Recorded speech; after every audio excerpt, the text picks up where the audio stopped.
Chapter 357.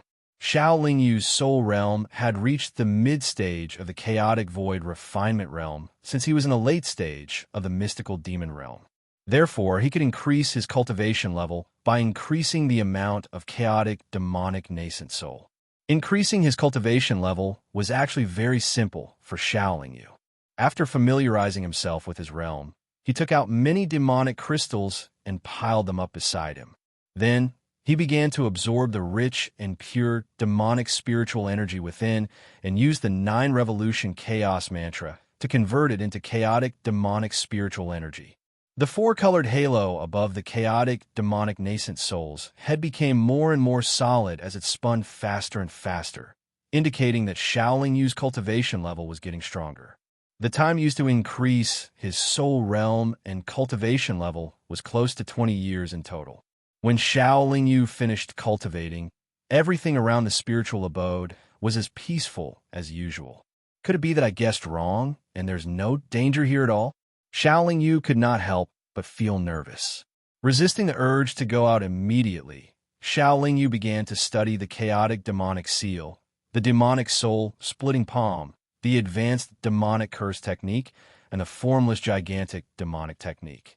Xiao Lingyu also needed to increase the power of these auxiliary cultivation techniques that relied on the increase of one's realm to the maximum under his current realm. This improvement required comprehension and practice. Especially the advanced demonic curse technique, there were many types of them. If they were combined with other attacks, the effect will be doubled.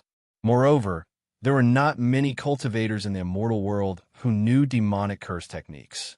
Using demonic curse techniques to fight against enemies would definitely have a miraculous effect.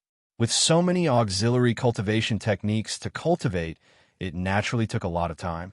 More than 10 years passed like this. Before Xiao Lingyu finished his cultivation, there was already a commotion outside.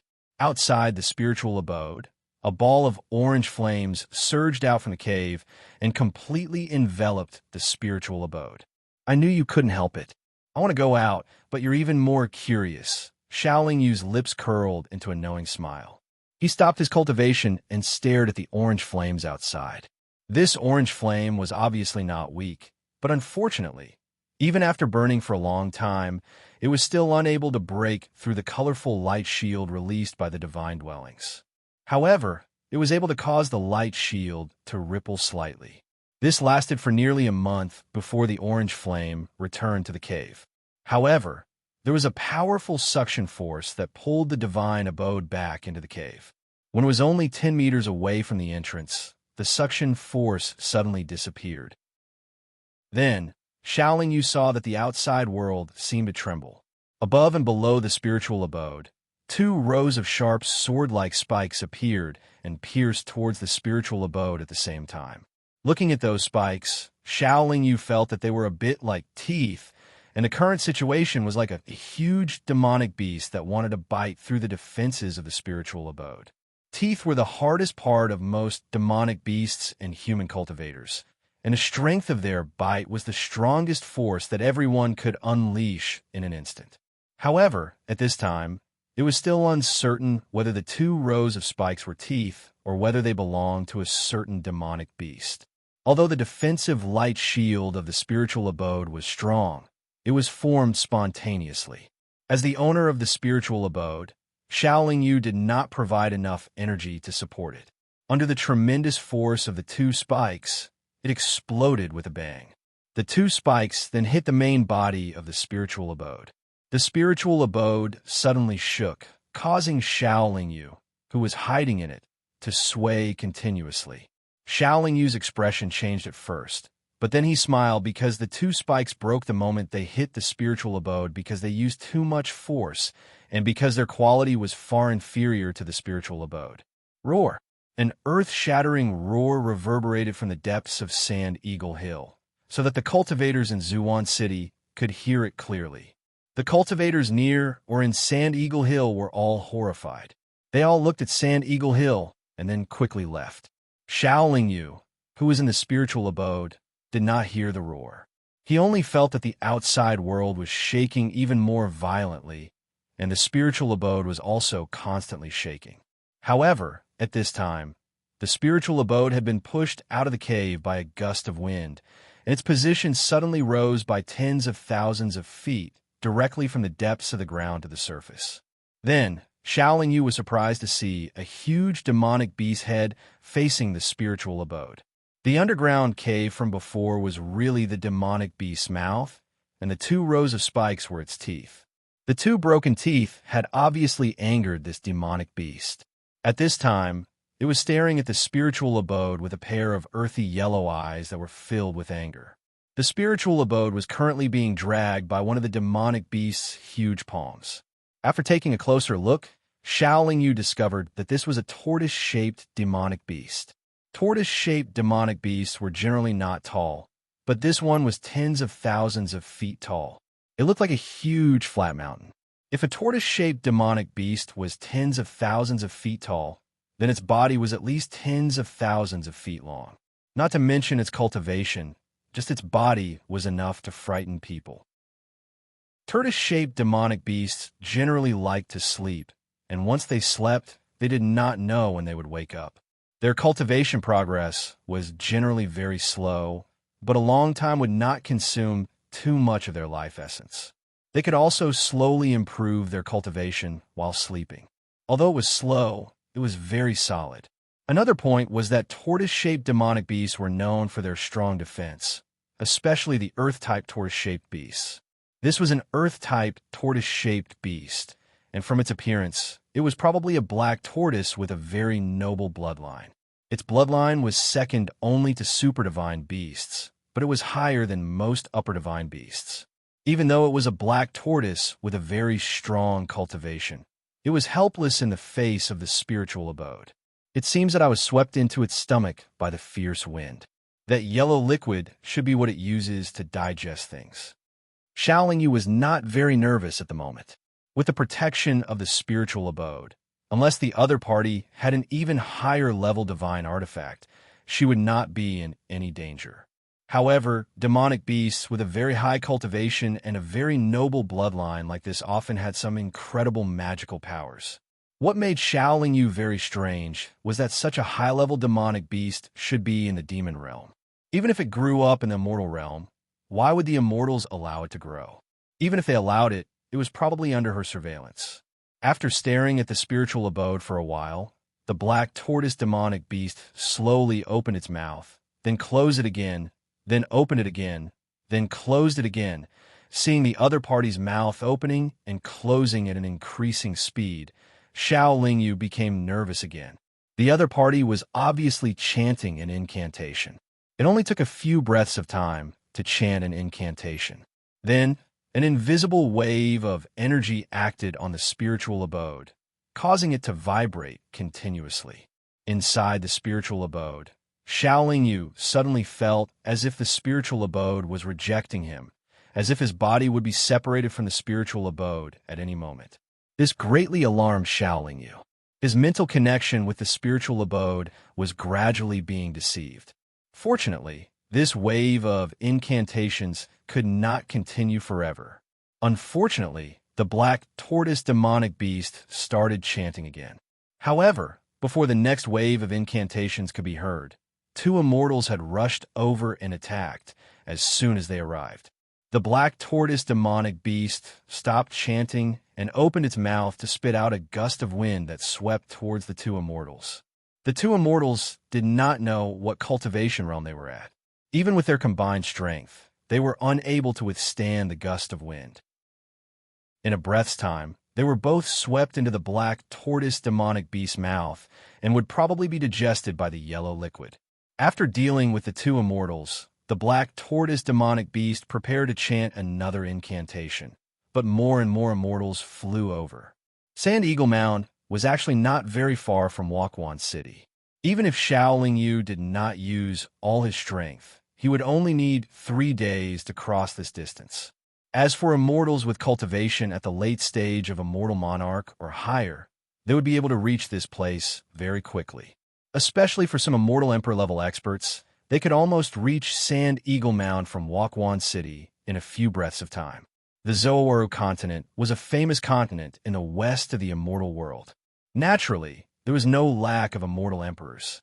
With such a big commotion at Sand Eagle Hill, the experts on the Zoaru continent or experts from other continents all rushed over to check it out. When they saw such a huge tortoise beast, they were all shocked at first and then began to attack.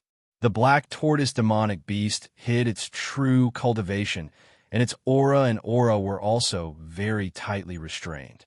The immortals who came here did not know its strength. Seeing that there were so many immortals, they dared to attack. However, after attacking once, they regretted it. This was because gusts of wild wind blew out of the black tortoise demonic beast's mouth. Most of the immortals who could not dodge in time were directly sucked into the black tortoise demonic beast's mouth and never came out again. Quick, look! It has a divine item in its palm. A sharp-eyed immortal spotted the divine abode and shouted when he saw it glowing with colorful light. The immortals who had been preparing to leave because they thought the demonic turtle demonic beast was too powerful all stopped. Some took out their communication immortal beads, while others continued to attack. In short, although immortals were constantly being swept away by the wild wind, more and more immortals gathered in the surroundings. Streams of light flew over from all directions without stopping, interweaving into a large net of flowing light. However, the black tortoise demonic beast did not move. No matter how those streams of light transformed from immortal talismans and immortal treasures hit it, they could only blast open the hard layer of stone on its body. They were unable to pose any threat to it. However, it had just cast a spell on the divine abode. Moreover, it had spent some time with Shaolin Yu. Its patience had long since worn out. Naturally, it would not allow these immortals to continue attacking it. After waiting for a while, it blew out several gusts of wild wind. However, it did not let the gusts of wind attack, but instead let them revolve around itself. The wild wind spun rapidly, sweeping up countless grains of sand and large round stones. Any attack that entered the wild wind would be struck by the sand or stones, unable to land on the black tortoise demonic beast body. Chapter 358. Inside Sand Eagle Hill, several gusts of wind spun wildly around a huge turtle beast, forming a circle with a diameter of 150,000 feet. Outside the circle were countless immortals. They kept bombarding it with immortal talismans and immortal treasures, but they couldn't penetrate the circle of wind at all. What kind of monster is causing trouble here? Suddenly, an angry roar reverberated from the depths of Sand Eagle Hill, followed by a giant palm slamming down from the sky. The giant palm blotted out the sky and was at least 100,000 meters tall. Its entire body glowed with golden light, and when it slammed down, the space of the world of immortals trembled violently. When the surrounding immortals saw the giant palm, they knew it was a powerhouse from the world of immortals. They quickly retreated to avoid being injured. Boom! The huge palm landed and easily dispersed the gale. It even landed heavily on the back of the black tortoise. An earthy yellow light flashed and scattered the golden palm. The tortoise raised its head and roared angrily. The incantation was interrupted again, and Shaolin Yu's mental connection with the divine abode became clear again. The black tortoise? I didn't expect it to be you, old bastard. What are you trying to do by hiding in the world of immortals and refusing to return to the world of monsters? In midair, a vigorous and angry curse came, shaking the world to the point that it trembled. Everyone looked to the sky, but they couldn't see anything. Roar! The black tortoise only responded with an angry roar. Then, a stream of orange flames shot out from its mouth and into the sky like a long river. As soon as the orange flames reached the sky, they were scattered by another giant golden palm. The tortoise monster's defense was invincible, but its attack power paled in comparison. But who didn't have a few tricks up their sleeve? After the black tortoise's true fire was scattered, it slammed its two front claws on the ground, causing the entire Sand Eagle Hill to shake violently, and a few wide gullies appeared on the ground. Then, its two huge eyes shot out two beams of orange light at the same time, piercing into the sky like two gigantic swords. Shockingly, two black holes immediately appeared in the sky, and the two black holes kept moving, forcing an old man in a Taoist robe to show himself. This old man had white hair and a white beard. He held a horsetail whisk in his hand and stood on a five-colored auspicious cloud. He looked like an immortal with a dignified aura. After the old man appeared, the auspicious cloud beneath his feet carried him and slowly descended. Among the surrounding crowd, a person stepped forward to welcome him. That person seemed to be middle-aged and was dressed in a long azure robe. Once he approached the old man, he bowed and said, "Junior Mu-Ching from the Wood Sect greets Senior Hu Yunzi." Senior Hu Yunzi. Heavenly Tao Sect Senior Immortal Venerable Hu Yunzi. Why is he here? Where did this demonic beast come from? It actually managed to attract Senior Hu Yunzi and even dare to attack him? When the surrounding cultivators heard Mu-Ching's words, quite a few of them who had heard of Hu Yunzi's name began to discuss among themselves. The younger generation will surpass us in time. Little Mu-Ching, you've already reached the peak of the late stage of the immortal emperor realm. Hu Yunzi seemed to know Mu-Ching, but he only glanced at him. As he spoke, his gaze was still fixed on the black tortoise below. The peak of the late stage of the immortal emperor realm was only half a step away from the immortal venerable realm, but this half step could be described as the difference between heaven and earth. This was because those below the immortal venerable realm used immortal spiritual energy, while immortal venerables used divine energy. The peak of the late stage of the immortal emperor realm was still an immortal, but the immortal venerable realm was already at the divine realm. Therefore, Hu Yunzi didn't treat Mu-Ching with courtesy. "Senior, where did this demonic tortoise come from?" Mu-Ching asked, pointing below. "It's a demonic venerable that didn't return to the demon realm during the last great war between the immortal and demon realms. We've always known that it was in the immortal realm, but we didn't know where it was hiding. We also didn't know why it was hiding in the immortal realm," Hu Yunzi said with narrowed eyes. "It's been more than 200 million years since the last great war between the immortal and demon realms. For a demonic venerable to stay in the immortal realm for so long, it's definitely up to something big," said Mu-Ching. "It's always been hiding in the immortal realm and hasn't done anything big. I reckon that even if it's up to something, it's not against the immortal realm," said Hu Yunzi, shaking his head. "If it's not against the immortal realm, then why is it hiding in the immortal realm?" asked Mu-Ching, extremely confused. "Haha, a spatial crack is about to appear in the spatial barrier between the immortal and demon realms," said Hu Yunzi meaningfully. "Senior, you mean that it wants to go to the demon realm when the time comes?" asked Mu-Ching, seeming to understand something. "That's just my guess," said Hu Yunzi with a smile. As the two of them spoke, the black tortoise's eyes released two more beams of orange light. They both shot towards Hu Yunzi in the sky. "Humph. This is the immortal realm. It's not a place where you can do as you please." Hu Yunzi snorted coldly. He suddenly swung his arm downwards. The silver-white threads of the horsetail whisk in his hand were like divine whips. They rapidly grew in size and met the two beams of light head-on. When the two collided, the silver-white threads released a dazzling golden light, completely suppressing the orange light. Then, Hu Yunzi waved his hand and released a beam of golden light. The golden light circled in the air for a while before transforming into a mountain-shaped magic treasure that smashed towards the black tortoise.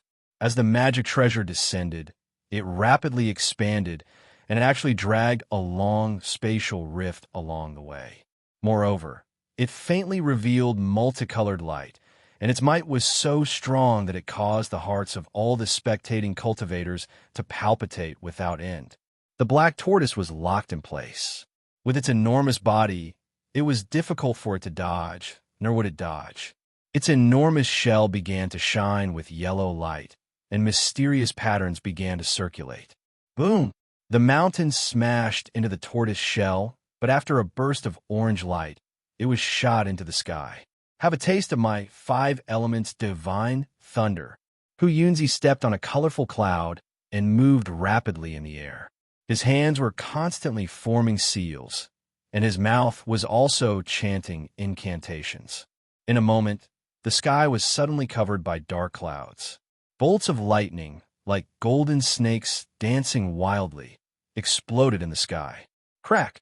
A bolt of golden lightning split the sky and descended, instantly landing on the black tortoise's shell. The black tortoise's defense was indeed invincible. Even when the divine lightning attack was launched by an immortal venerable, it only flashed with terrifying electric arcs when it landed on its shell. Apart from the anger on its face, there wasn't the slightest hint of pain on its face. However, the divine thunder that descended from the 9 heavens came one after another.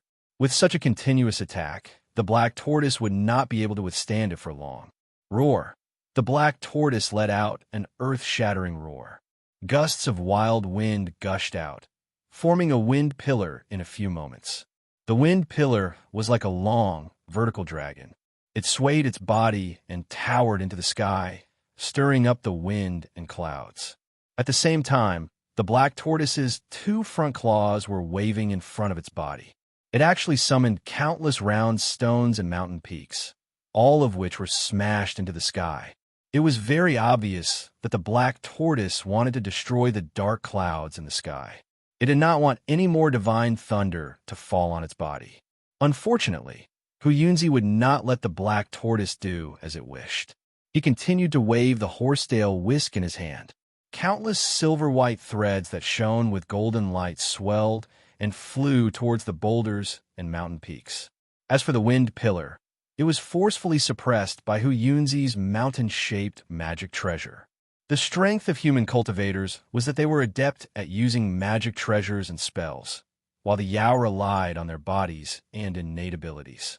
Such a battle could be said to have caused the heavens and earth to lose their color.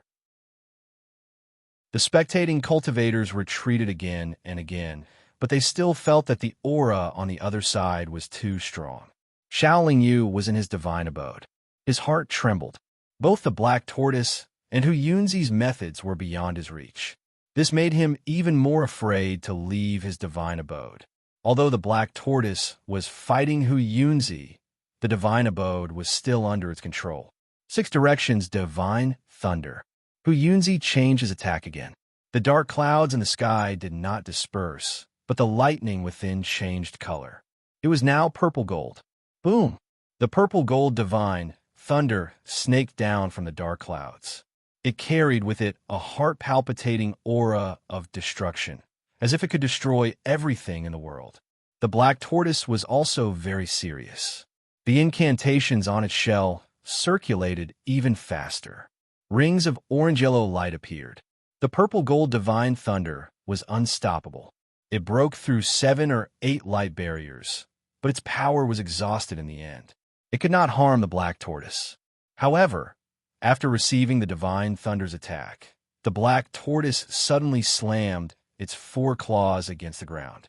Then its colossal body actually soared into the air in an instant. It quickly shot off into the starry sky. Even though it was not proficient in speed, it was still a supreme-level divine beast. In a flash, the black tortoise had already pierced through the dark clouds above its head. It disappeared before the eyes of the countless spectating cultivators. Old bastard, don't run. Let's exchange a few more blows. It's not like I can kill you. What are you running for? After calling out, Huyunzi also disappeared in midair. The dark clouds in the sky naturally dispersed. When the world returned to normal and the surroundings returned to normal, no one could see the colossal black tortoise anymore, nor could they see the sage-like Huyunzi. It was very obvious that the 2 supreme-level experts had gone to battle in the starry sky. None of the immortals gave chase. They all knew that they could not catch up at all. Moreover, it was best not to watch a battle of this level. To Xiaoling Yu's astonishment, the Xuanwu tortoise didn't move very quickly at first, but just as Huyunzi was about to catch up, its body would suddenly shrink, and its speed would increase by a lot. Chapter 359. To regular cultivators, not only was crossing the galaxy extremely dangerous, it would take an extremely long time as well. However, this was nothing to Exalt's. They were all proficient in teleportation and could cross the vast expanse of space in a single flash. Even their speed surprised Xiaoling Yu. The black tortoise did not use teleportation. Instead, it continued to fly with its original form.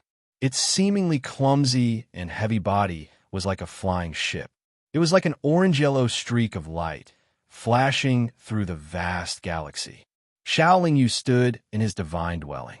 He could only see countless stars flying around like streams of fire. He was unable to see the beautiful scenery of the immortal's world with his naked eye. The divine dwelling remained in the black tortoise's hand. It was firmly bound by an invisible force, unable to break free.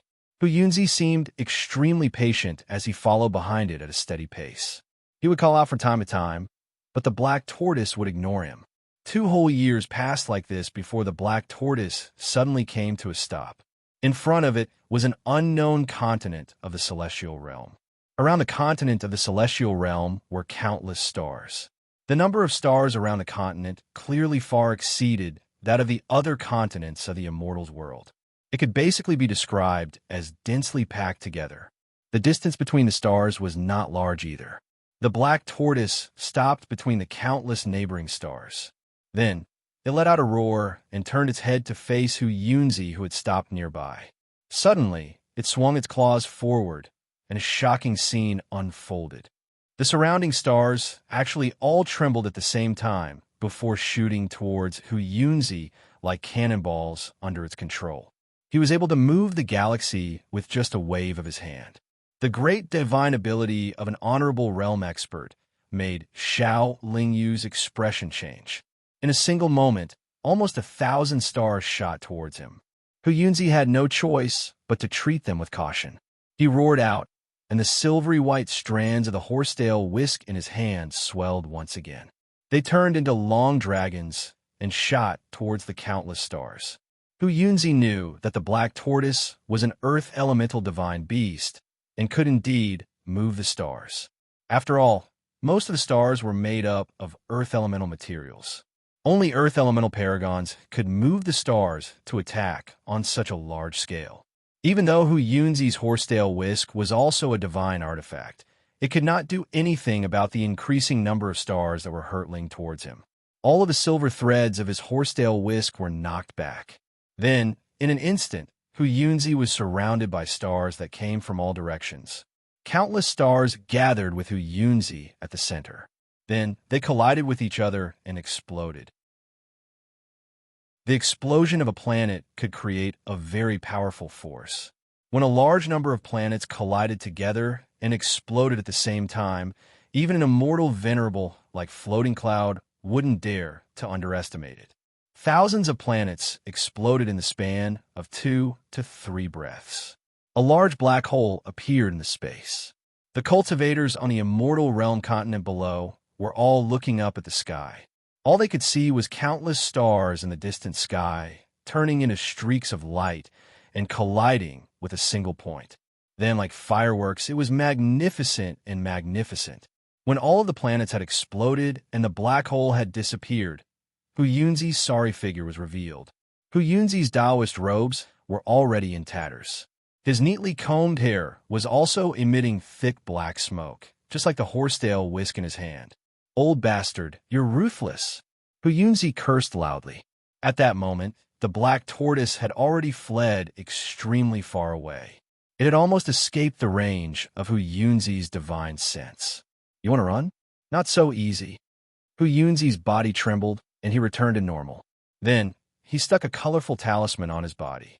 His body immediately turned into a streak of light and flew away.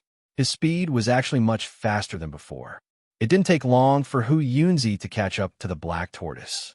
When the black tortoise saw that Hu Yunzi's speed had increased by quite a bit, it shrank its body again and increased its speed.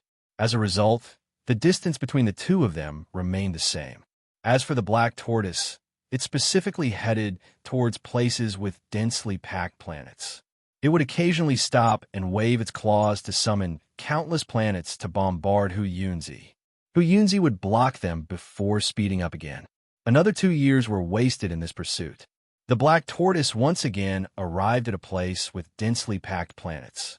However, when the black tortoise summoned countless planets, the planets that were originally rushing towards Huyunzi all exploded midway. Then a colorful ribbon snaked over from nearby.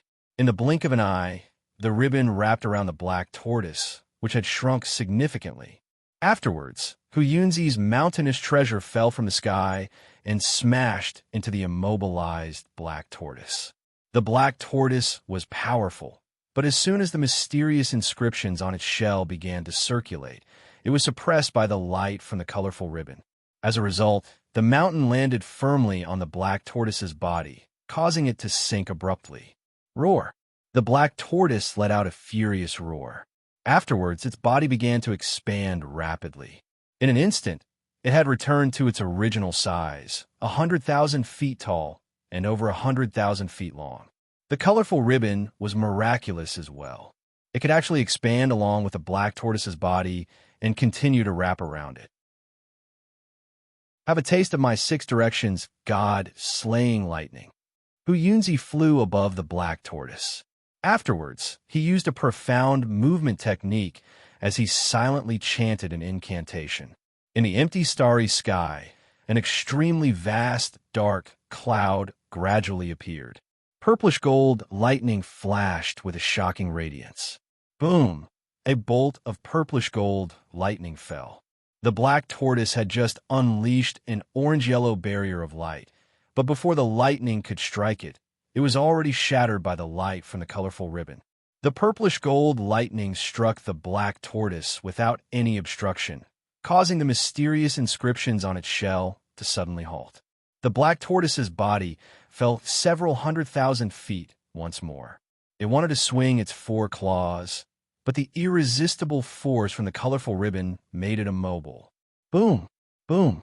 Boom! Bolts after bolts of purple gold divine lightning struck down, landing solidly on the black tortoise's shell.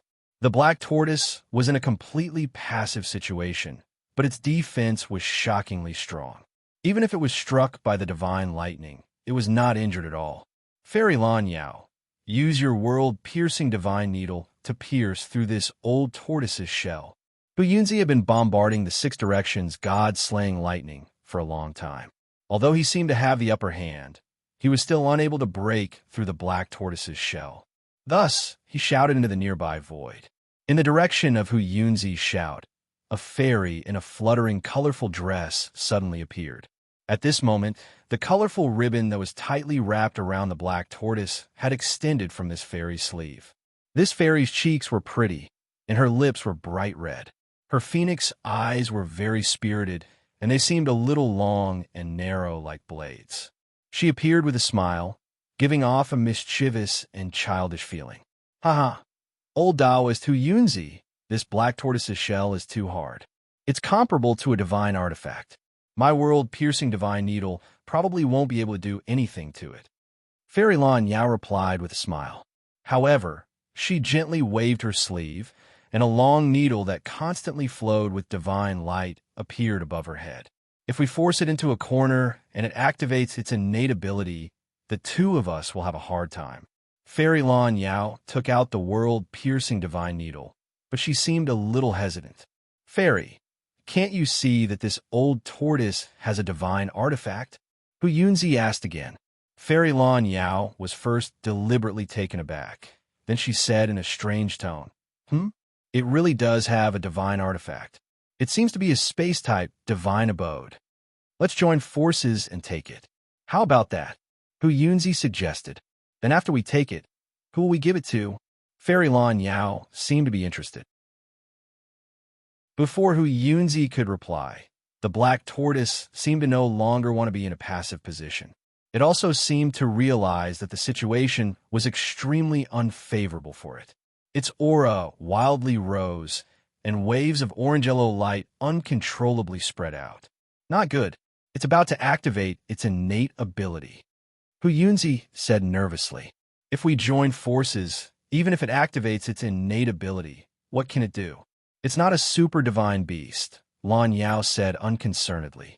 Hearing Fairy Lan Yao say this, Huyunzi forced himself to calm down. He thought to himself, we're both paragons, and we both have divine artifacts. There's indeed no need to fear the innate ability of a high-tier divine beast. As long as we block its innate ability, it will be even less of a match for us in its weakened state. At that time, what we'll obtain won't just be the divine abode, Hu Yunzi said with a bit of fanaticism. Old Taoist Hu Yunzi, you're already a paragon-level expert. You're only a step away from ascending to the divine realm. How can you still be so greedy? Fairy Lan Yao said with a shake of her head. Hu Yunzi's face reddened. He thought to himself that he had lost his composure. The black tortoise activated its innate ability, and it only took a few breaths of time to gather all the earth element energy in the surrounding space around it. Then, the earth element energy condensed into solid walls, surrounding Hu Yunzi and Fairy Lan Yao from all directions. Imprisoning ability? Fairy Lan Yao frowned. High-tier divine beasts were different from super divine beasts. Every super divine beast only had a specific innate ability, such as the five-clawed golden dragon's ability to seal space, or the fire phoenix's ability to burn the heavens. However, the innate abilities of high-tier divine beasts were often not specific. Instead, they were determined by the characteristics of their cultivation. Ordinary black tortoises' innate abilities relied on their powerful defenses to protect themselves. It was extremely rare to see an innate ability used to trap an opponent.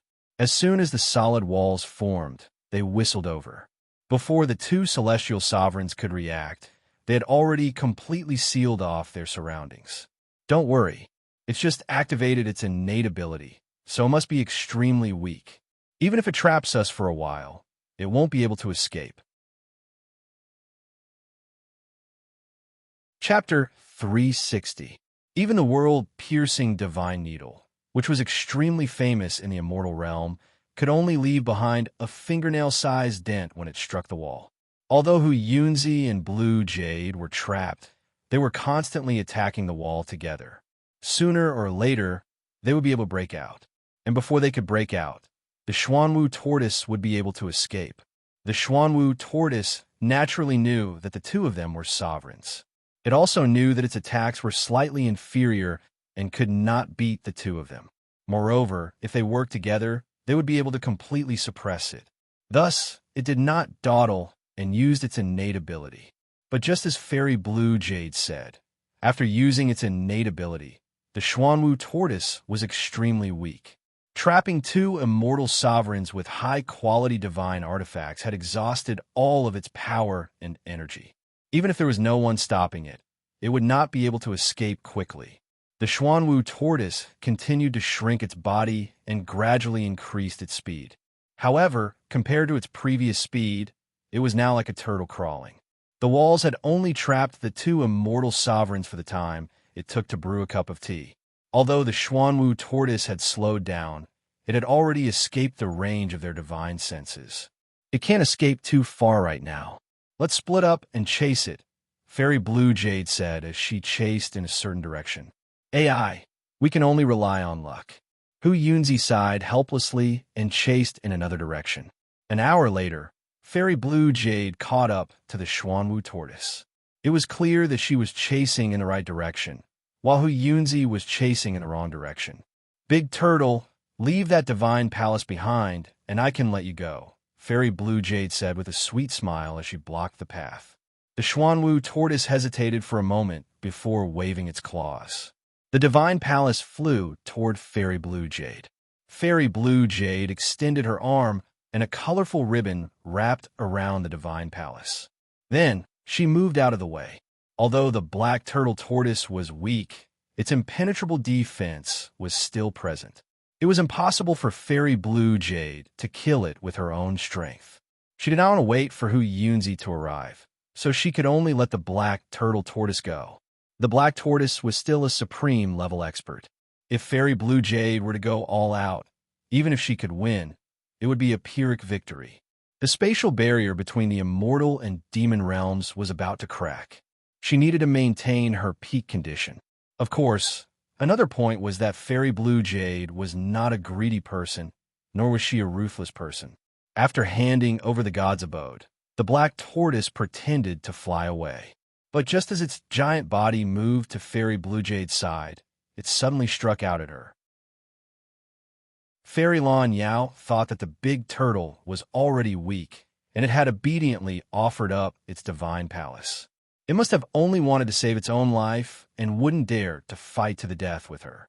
However, she never thought that the big turtle would suddenly attack. Feeling the terrifying power in the palm, she was shocked.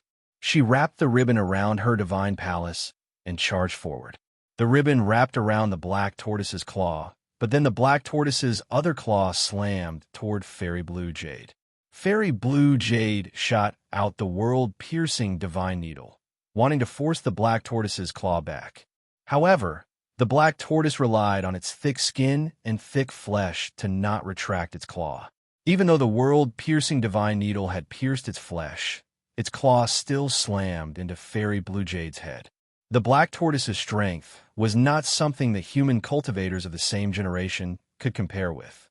Its claw slammed down like a divine mountain, and it carried with it a terrifying spatial fluctuation. Even though Fairy Blue Jade released her own aura to block it, she was still struck until she spat out a mouthful of blood. Her body continued to fall. The seemingly honest black tortoise was actually such a scheming person. "Big turtle, I'll rip off your turtle shell." Fairy Blue Jade was furious. Her body fell, and after neutralizing the power of the palm, she charged forward again. The ribbon and the world-piercing divine needle attacked the black tortoise at the same time. The black tortoise's body glowed with yellow light. It quickly waved its claws and chanted an incantation. As it waved its claws, the stars turned into streams of light and flew over. As it chanted the incantation, the space around it gradually became heavier. Fairy Blue Jade was enraged, and the black tortoise seemed to want to go all out. The two paragons battled in the air, and their auras surged for millions of miles.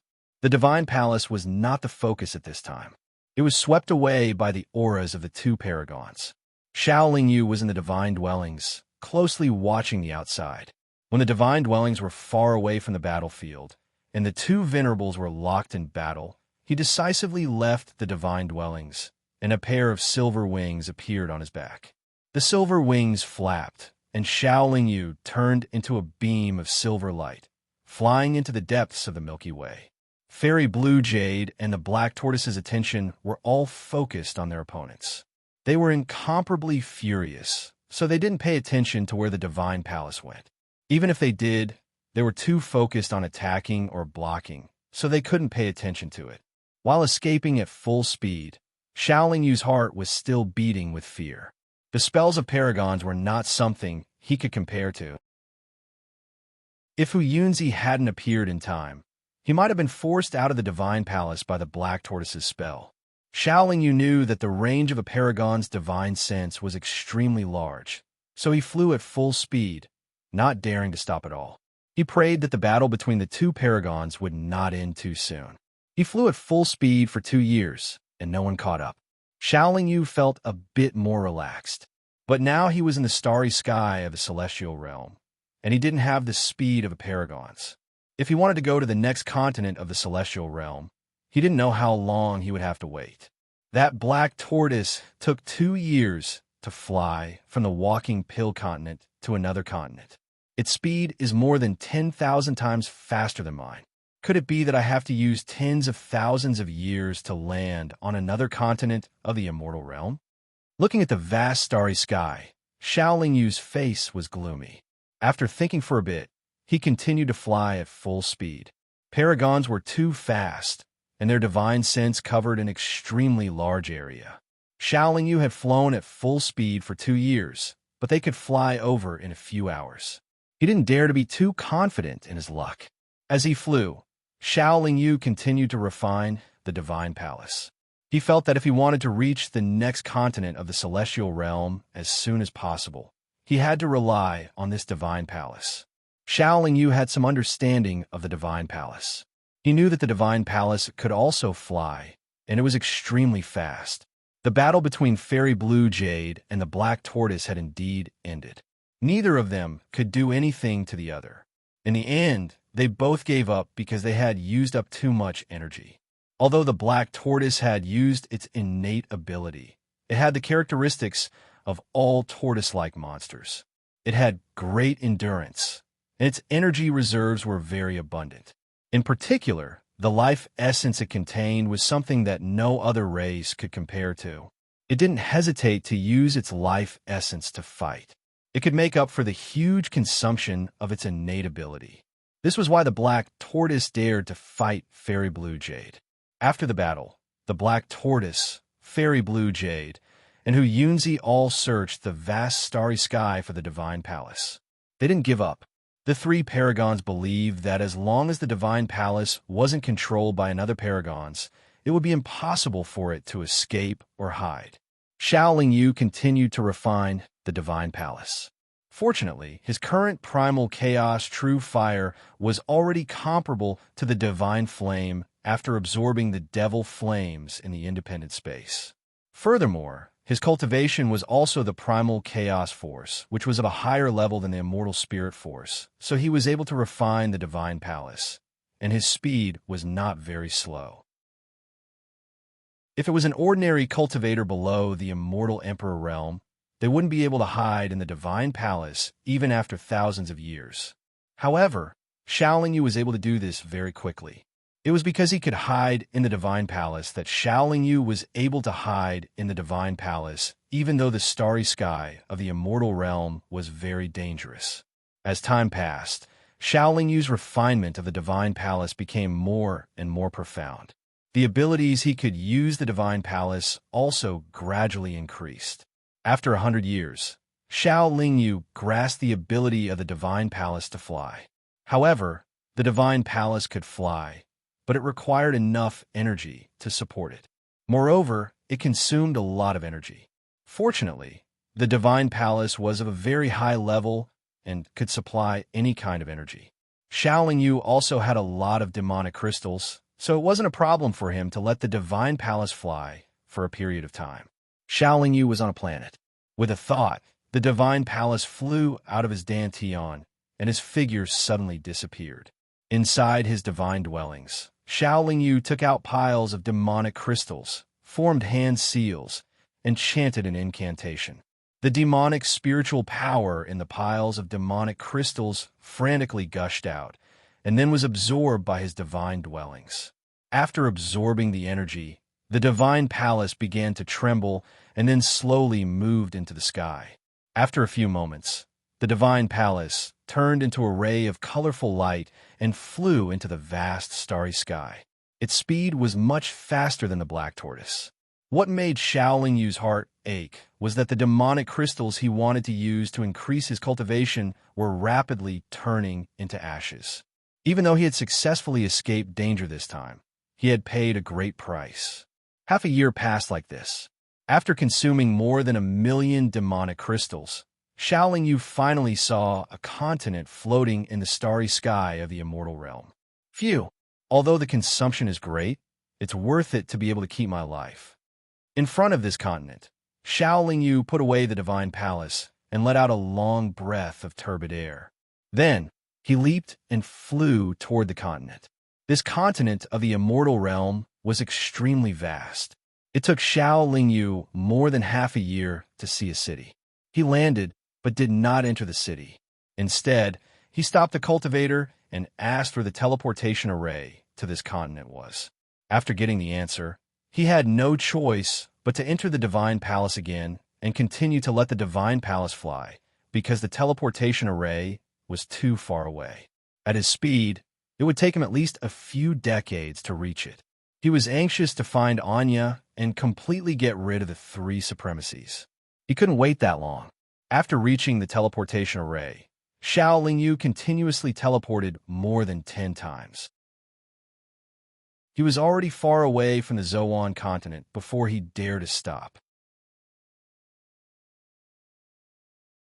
Chapter 361. He could not go back to the Doan continent. Even though the three supremacy-level experts were most likely not on the Doan continent, many immortal emperors would definitely go there to check. Xiao Lingyu needed to find another famous continent, like the Doan continent, because the ordinary mercenaries on the immortal world continents would not accept his mission. He could only continue to teleport. Fortunately, the immortal world was relatively peaceful, and the immortals were relatively kinder. Xiaoling Yu did not encounter any trouble along the way. It took nearly 100 years for Xiaoling Yu to arrive at another immortal world continent that was comparable to the Duin continent. This continent was called the East Imperial Continent. It was said that in ancient times, there was an expert known as the East Imperial Continent who cultivated on this continent. Now, that expert was no longer on this continent. East Imperial Continent? Could it be the East Imperial Continent's Tai? With this question in mind, Xiaoling Yu walked into the East Imperial Continent and spent half a day walking to the center of the city. In the center of the city, in front of the plaza, in front of the city lord residence, there was a giant statue that was hundreds of thousands of feet tall and thousands of feet wide. This statue had the head of a human, but the body of a bird. There was also a big bell in front of it. Human head, bird body, big bell. It is indeed the East Imperial Continent's Tai, an expert from Earth. Xiaoling Yu stared at this statue and looked at it carefully for a long time. He was somewhat excited. Since he started cultivating, he had heard many stories about the expert from Earth. This was the first time he had come into contact with the experts from Earth, even though it was just a statue. Beside this statue, there were countless immortals looking at it. Everyone had a respectful expression, full of respect for the ancient experts. Xiaoling Yu's understanding of Earth's ancient powerhouses was limited to some books and novels on Earth. Those records might not be true, and they were very simple. He hoped that he would have the opportunity to meet with Earth's ancient powerhouses and listen to what they had to say. After looking at the statue for a while, Xiaoling Yu walked into the mercenary division building opposite the city lord residence. What made Xiaoling Yu a little depressed was that the East Imperial Continent's mercenary branch didn't have any sand crystal collecting missions. He had no choice but to leave the branch building and find a large-scale material store on the other side of the plaza. In order not to attract attention, Xiaoling Yu first sold 50 sand crystals and then went to look for the next shop. The reward of collecting sand crystals in the material store was slightly lower than the reward of the mercenary mission. It was about 18,000 immortal crystals per piece. Xiaoling Yu went to 6 stores and got more than 5 million immortal crystals. However, what Xiaoling Yu didn't expect was that when he arrived at the second floor of the mercenary division, he also met an old man in a side room. However, this old man asked him for 8 million immortal crystals before he was willing to help him issue this mission. Xiaoling Yu knew that there was no point in reasoning with them, so she could only go to the material store to sell sand crystals again. Fortunately, Xiaoling Yu had a lot of sand crystals, and he didn't use many of them when he was cultivating. Otherwise, if the mercenary suddenly increased the reward, he would have to think about how to collect more immortal crystals. After preparing 8 million immortal crystals, he went to the side room on the second floor of the mercenary division again. The old man accepted the immortal crystals with a smile, and then gave Xiaoling Yu a jade token. With this jade token, you can check whether the mission has been completed in any of the immortal world's continents where the mercenary division is located. As your mission involves too many areas, we can't determine your location at all times. Therefore, we can't notify you after the mission is completed. We can only rely on you to go to the mercenary division at any time to check. The old man didn't forget to remind him. How long will it take for you to issue this mission to all the continents in the immortal world? Xiaoling Yu asked. Haha, it won't take long. Within 10,000 years, this mission will be issued to all the places where the mercenary division is located, the old man said with a smile. 10,000 years. Xiaoling Yu frowned slightly. He was obviously a little dissatisfied. Your mission will be issued in the East Imperial Continent. We have to hand it over to the headquarters first. Then, the headquarters will use various channels to spread it throughout the immortal world as soon as possible. However, the immortal world is vast and boundless. There are countless continents. Even our mercenary division can't spread a message throughout the immortal world in a few years or decades, the old man explained calmly. Xiaoling Yu nodded in understanding. Then, he kept the jade token and left the mercenary division. In fact, Xiao Yu knew in his heart that 10,000 years was not a long time for the cultivators in the immortal world. In fact, it was a relatively short period of time. It was indeed commendable to distribute this mission to the immortal world within 10,000 years. If they were lucky, someone might have already found Anya and completed the mission before the mission was completely distributed throughout the immortal world. If they were unlucky, even if the mercenary division distributed the mission in an instant, no one would be able to find Anya for 10,000 years or even tens of thousands of years. The mercenary division had already begun to distribute the mission. Xiao Yu had to contact the people from the Inquiry Organization and ask them to also search for Anya in the immortal world. Only by doing this would they be able to find Anya in the shortest time possible. Only then could he be at ease. However, although the Inquiry Organization was quite powerful and spread throughout the immortal world, they did not have a shop front or a signboard. It was a little difficult to find them. What was certain was that there must be people from the Inquiry Organization on the East Imperial Continent. It could even be said that there were people from the Inquiry Organization in the East Imperial City. Therefore, Xiao Yu did not need to go to other continents. He wandered around the East Imperial City every day for a period of time. It was not until 2 months later that he heard in a restaurant that it was actually very simple to find people from the Inquiry Organization. All he needed to do was to set up a sign in a crowded place with the words "Help" written on it, and people from the Inquiry Organization would take the initiative to come to him. Although Xiao Yu was skeptical about this, he still did as he was told. He set up a wooden sign in the square in front of the City Lord Mansion. To his surprise, it was only half a day later, and someone really came to him. A cultivator who looked a little thin sent a voice transmission to Xiao Yu and asked, "Sir, what can I do for you?" Xiao Yu glanced at the other party and found that he was just a golden immortal of the great all-embracing heaven, equivalent to a true devil. But his expression was calm, and he seemed to think highly of himself. He seemed to have a strong background. Xiao Yu replied, "I'm looking for a person in the entire immortal realm." When the thin cultivator heard this, he frowned slightly and said, "This price is very high. No matter how high it is, there should be a price, right?" Xiao Yu replied, "I can't make this decision. I have to ask first," the thin cultivator said. "I'll wait here, but don't make me wait too long," Xiao Yu replied indifferently. Indeed, the thin cultivator didn't make Xiao Yu wait too long. He left for less than an hour, then turned back and said, "You need at least 5 million immortal crystals." Xiao Yu pretended to ponder for a while, as if he was very hesitant. Then, as if he had made a big decision, he said, 5 million it is. As long as you can find the person, the immortal crystals won't be a problem." The thin cultivator nodded and said, "You have to pay 2 million immortal crystals as a deposit first. You can pay us the remaining 3 million after you find the person." Xiao Yu touched his chin and replied, "No problem. Then come with me." The thin cultivator waved his hand and turned to lead the way. "Wait first. How can I be sure who you are and whether or not you have the ability to complete the task?" "I don't have much time to waste," Xiao Yu said very cautiously. "I'm a person who knows how to gather information. If you believe me, then come. If you don't, then leave." The thin cultivator said very firmly. After saying this, he turned and left.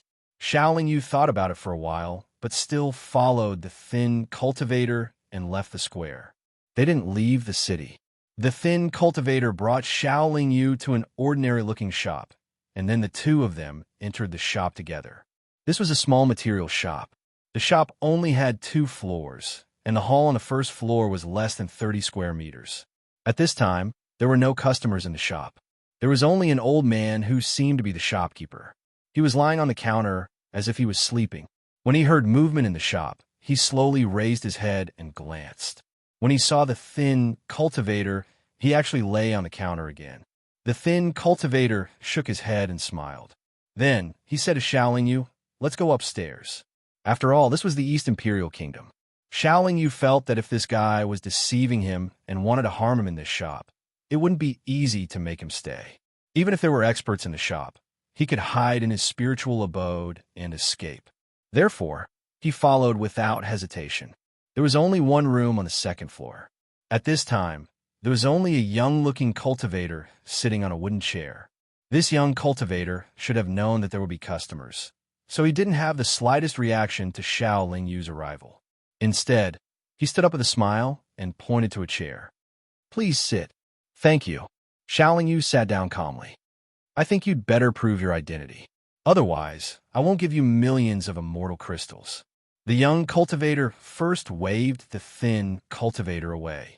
Then he said, "Of course." Then, the young cultivator put a palm-sized gold medal on the table and motioned for Xiao Lingyu to check. Xiao Lingyu didn't stand on ceremony. He took the gold medal in his hand. It felt a little heavy. He knew that the quality of this gold medal wasn't low. After taking a closer look, he was sure that this gold medal must be made of top-grade materials. Just this gold medal alone was comparable to a top-grade immortal artifact. The front of the gold medal was engraved with the words Inquirer. On the back, there was a woman with the lower body of a snake and the upper body of a human. Xiao Lingyu couldn't help but exclaim, "Niwa." When a young cultivator heard Xiao Lingyu's voice, his smiling face immediately sank. He asked, "Do you know the senior engraved on the medal?" Chapter 362. This is an ancient powerhouse. Her cultivation is extremely high. Even among the god-level powerhouses, she is considered one of the top existences, the young cultivator said with a look of reverence. The power of an ancient powerhouse is indeed something that the later generations cannot hope to match. Xiao Lingyu nodded in agreement. "I heard you say Niwa just now." In fact, these two words are the honorific title of this ancient senior. However, even now, the top powerhouses of the immortal world don't know these two words. "How did you know, fellow Taoist?" The young cultivator asked with narrowed eyes. "I saw it in an ancient book that I came across by chance." Xiao Lingyu lied. "Haha, I see." The young cultivator smiled and said casually, "I thought that fellow Taoist came from the same place as this ancient powerhouse." Xiao Lingyu's expression did not change much. She only seemed to be curious and asked, "Does fellow Taoist know where this ancient powerhouse came from?" The young cultivator said, "Of course I do. She is the founder of our inquiry organization. How can we not know the origins of our ancestor?" Xiao Lingyu continued, "The ancient book did not mention this senior's origins. I wonder if fellow Taoist can tell us a little about it?" The young cultivator tapped his finger rhythmically on the table. After a moment of silence, he said, "The ancestor's matters should not be revealed to outsiders. However, the ancestor is no longer in the immortal world. Moreover, she is a person with great magical powers. Even if some information about her is leaked, there won't be any problems. Moreover, since fellow Taoist can see the ancestor in the ancient book, I think you're fated to meet her. The ancestor came from Earth." Xiao Lingyu's expression was still very calm. She said, "I heard in the cultivation world that many powerful people in ancient times came from Earth." The young cultivator nodded and asked, "Fellow Taoist, where did you come from?" Xiao Lingyu had already expected the other party to ask, so she replied without any hesitation, "A continent that is not very famous in the cultivation world." This answer was too general. It was equivalent to not answering at all. The young cultivator wasn't dissatisfied with this answer and immediately said, "Has your excellency confirmed my identity?" Xiao Lingyu straightforwardly threw a storage pouch on the table and said, "There are 2 million immortal crystals here. Please check." The young cultivator looked into the storage bag with his immortal sense, then put it away and said, "Tell me the characteristics of the person you're looking for. It's best if you can show me an image." Xiao Lingyu placed a jade slip on the table, just like she did in the room on the second floor of the mercenary branch. The jade slip contained the introduction of Anya and Anya's image. "Keep this jade token well. As long as we complete our mission, this jade token will shatter. Then you can go to any of the major cities in the immortal plane to look for our spies. You'll know where to find her," the young cultivator said, placing a jade token on the table. Xiao Lingyu took the jade token and carefully sensed it. He found that there was a soul imprint on it. Only then did he understand the young cultivator's meaning. After the spies completed their mission, they actually used the method of killing a person to remind Shaolin Yu that the Jade token was a soul Jade token. Don't worry, he is someone who deserves to be killed. Our investigative organization has imprisoned many such fellows. It would be a pity to kill him for nothing. Thus, we decided to make use of him. The young cultivator, who had seemingly seen through Shaolin Yu's thoughts, explained. Shaolin Yu wasn't a soft-hearted person, so he naturally wouldn't think much of it. After putting away the Jade token, he didn't rush to leave. Instead, he said, "Can you tell me some stories about the experts on Earth?" The young cultivator smiled and asked, "Are you very curious about this?" Shaolin Yu nodded and said, "I'm a little curious. It's mainly because I read an ancient book that described the cultivators on Earth to be very powerful. I want to know more." The young cultivator said, "If it's just out of curiosity, it's better not to know too much." Shaolin Yu frowned and didn't understand. "Why is that?" The young cultivator smiled faintly and said, "It's better for us to talk business. If you didn't call out the name of the ancestor, I wouldn't have said those things to you. Fellow Taoist, please go back. If you're fated to encounter some things, you'll naturally come across them." Shaolin Yu thought about it, but he still swallowed some of his words and went downstairs. He originally wanted to say that he was also from Earth, but he didn't have any evidence to prove it. Moreover, he wasn't sure what the young cultivator's relationship with Earth was. Thus, after much consideration, he gave up on this plan. After leaving the shop, Shaolin Yu was at a loss. The task of finding Anya had been handed over to the two major forces in the immortal world. With their help, he didn't have to worry too much about this matter. However, what should he do next? I have to continue cultivating and prepare to break through to the fifth transformation of the 9-revolution chaos formula. The expert from the demon world, who was invincible in the 3 realms in the past, will regain his strength in 1,000,000 years. The life essence that he left in my body will also disappear along with my life essence. If I don't cultivate diligently, I'm afraid after 1,000,000 years. Thinking about this, Shaolin Yu's face became more determined. After all, this East Imperial continent was the place where the ancestors of Earth cultivated. Shaolin Yu didn't have any better place to go. Thus, he was prepared to stay here and cultivate diligently while waiting for news from the two major forces. Even if he wanted to stay, he couldn't stay in the East Imperial continent forever.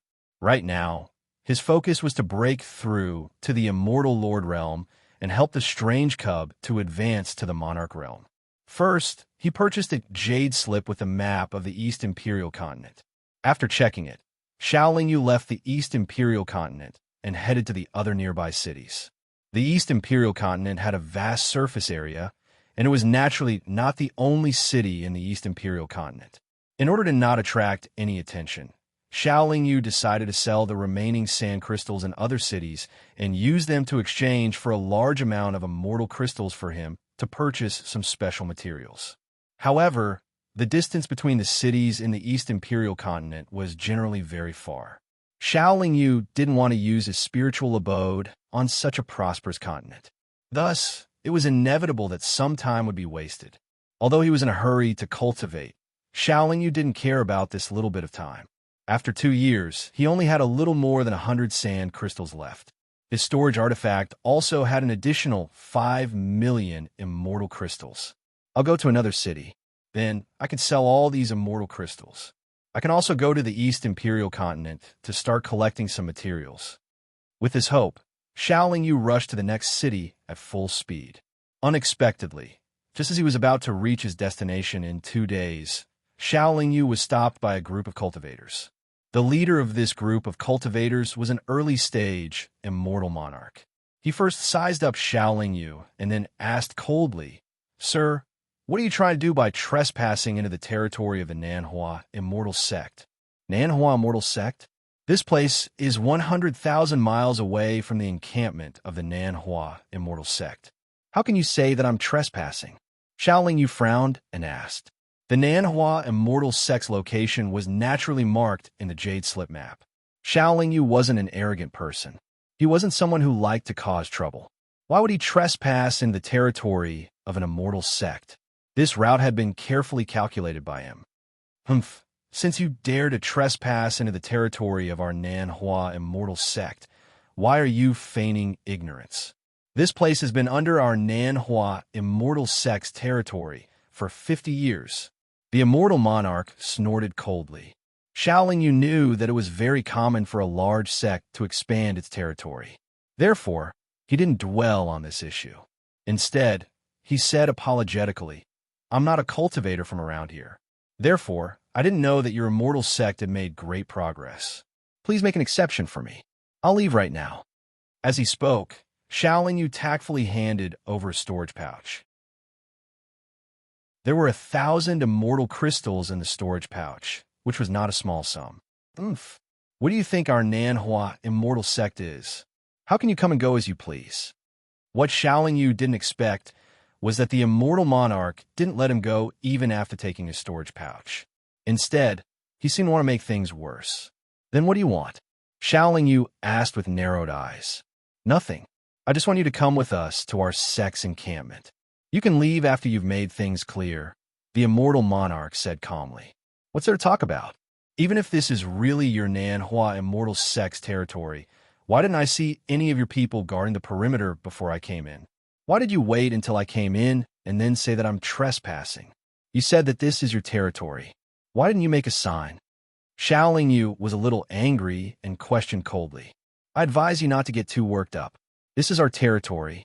I just need to send out a signal, and immortal emperor experts will come. Then you'll have a hard time. Why don't you come with me obediently? The immortal monarch said with a threatening tone. The Nanhua immortal sect was indeed a top sect on the East Imperial continent. There were indeed more than one immortal emperor experts in the sect. I suspect that you're not from the Nanhua immortal sect. You're robbers. Xiaoling's aura began to rise. Since the immortal monarch threatened him, he had to let him know that he wasn't to be trifled with. What? You still want to fight? I think you're tired of living. The immortal monarch sneered and shot out a stream of light into the sky. The stream of light shot into the sky and then suddenly exploded like fireworks blooming. Xiaoling didn't think that the immortal monarch was a disciple of the Nanhua immortal sect. Therefore, he didn't hold back. The extreme speed wings appeared on his back, and he rushed forward. You want to rush out? It's not that easy. The immortal monarch shot out an immortal talisman and spat out a ray of light. Chapter 363. The flame did not pose any threat to Xiaoling, so it was fine for him to barge through it. However, although the silver net could not hurt him, it would be difficult for him to escape if it enveloped him. He tried his best to keep a low profile and did not want to provoke these people. However, they were too aggressive. Xiaoling was a member of the Demon Dao and had a strong demonic nature. How could he allow them to bully him like this? Xiaoling didn't rush into the flame. Instead, he paused and raised his hands, grabbing the threads of the silver net that was coming down on him. Break it! Xiaoling shouted as he exerted force with both hands. The net, which was a supreme-grade immortal artifact, was split into two. The group of cultivators who were blocking the way were all shocked. Xiaoling had been speaking humbly and acting like a weakling, but now that he was showing his power, he could actually tear apart a supreme-grade immortal artifact with his bare hands. This was completely beyond their expectations. Under the control of the immortal monarch, the flame pounced toward Xiaoling. Xiaoling snorted coldly and waved his hand to release his chaotic primordial fire. The chaotic primordial fire whizzed out with a might comparable to that of a divine fire, causing the space of the immortal world to fluctuate. In just an instant, the chaotic primordial fire extinguished the flame released by the immortal monarch. Xiaoling looked at the immortal monarch coldly and said, "You are courting death. Don't blame me for being ruthless." This sentence was like a judgment. Then, with a light flap of the wings of extreme speed, Xiaoling's body turned into a silver stream of light and instantly charged into the group of cultivators. Without using any Dharma treasures or spells, Xiaoling only used his fists and legs, which were wrapped in the chaotic primordial fire, to attack the cultivators. There was only one immortal monarch on the other side, and the rest were all below the immortal monarch level. How could they dodge Xiao Lingyu's rapid attacks, let alone survive the attack of the chaotic primordial fire? Before the immortal monarch could react effectively, all the cultivators he brought were killed on the spot. It's your turn now. Xiao Lingyu did not dawdle at all. In a flash, she charged forward again. Although his opponent was an early-stage immortal monarch, Xiao Lingyu was only half a step away from that. When he was in the spirit demon realm, he was already able to challenge early-stage immortal monarchs, and his speed wasn't any slower than early-stage immortal monarchs. Now, even if he encountered late-stage immortal monarchs, he could easily defeat them. Only then did the immortal monarch realize the seriousness of the situation. Out of fear, he first shot out a supreme-grade immortal talisman to defend himself before turning around to flee. The other party could easily tear apart a top-grade immortal artifact. That immortal monarch knew that the magic artifact he possessed would not be able to stop the other party. Furthermore, when he saw the other party easily killing so many of his fellow sect members, he knew that he had no other choice but to flee. However, what shocked the immortal monarch even more was that the other party actually managed to forcefully withstand the attack of the top-grade immortal talisman and catch up to him. After being blasted by the supreme-grade immortal talisman, Xiao Lingyu only suffered some superficial injuries. After catching up to the immortal monarch, he viciously punched out and directly smashed the other party's head. The immortal monarch's reaction wasn't slow either. He immediately let his immortal nascent soul out of his body, but Xiao Lingyu's battle awareness was much higher than his. He grabbed his immortal nascent soul and sealed it. Even the immortal monarch's body was directly put into the spirit beast pouch, where the strange cub was kept by Xiao Lingyu. Who dares to behave atrociously in the territory of the Nanhua immortal sect? Just as Xiao Lingyu was about to leave, a slightly angry voice came from afar. Xiao Lingyu glanced sideways and saw a stream of light with the aura fluctuation of an immortal emperor expert flying toward him. Just as he was about to enter his spiritual abode to escape, the intruder had already arrived in front of him and sealed off a large area with his powerful aura. The biggest difference between an immortal emperor expert and other cultivators was that they already had their own aura field. With this alone, they could force cultivators who were weaker than them to be completely passive in their field and unable to launch any effective attacks. Xiao Lingyu felt that his spiritual connection with the spiritual abode was still there. He could hide in the spiritual abode at any time, so he was not too nervous. However, if Xiao Lingyu entered the spiritual abode now, it would be difficult for the spiritual abode to escape. Even if the intruder could not do anything to the spiritual abode, he could still trap the spiritual abode here for a while and then send a message to invite more experts. By then, Xiao Lingyu would have to hide in the spiritual abode forever. With this concern, Xiao Lingyu did not enter the spiritual abode, but his expression was still very calm and composed. Your Excellency is truly bold and ruthless. The intruder looked middle-aged and was rather tall. He wore a golden brocade robe and had his hands behind his back. He looked at Xiao Lingyu with a gloomy expression. These people pretended to be disciples of the Nanhua immortal sect and were robbing here. I had no choice but to kill them. I did not mean to cause trouble here, Xiao Lingyu said in a neither servile nor overbearing manner. They were not impostors. They were disciples of the Nanhua immortal sect. You said that they were robbing here. It's like the guilty party accusing the victim first. The intruder sneered. They were disciples of the Nanhua immortal sect? Ha! Xiao Lingyu laughed and shook his head. I did not expect the top sects of the East Imperial Continent to behave like this.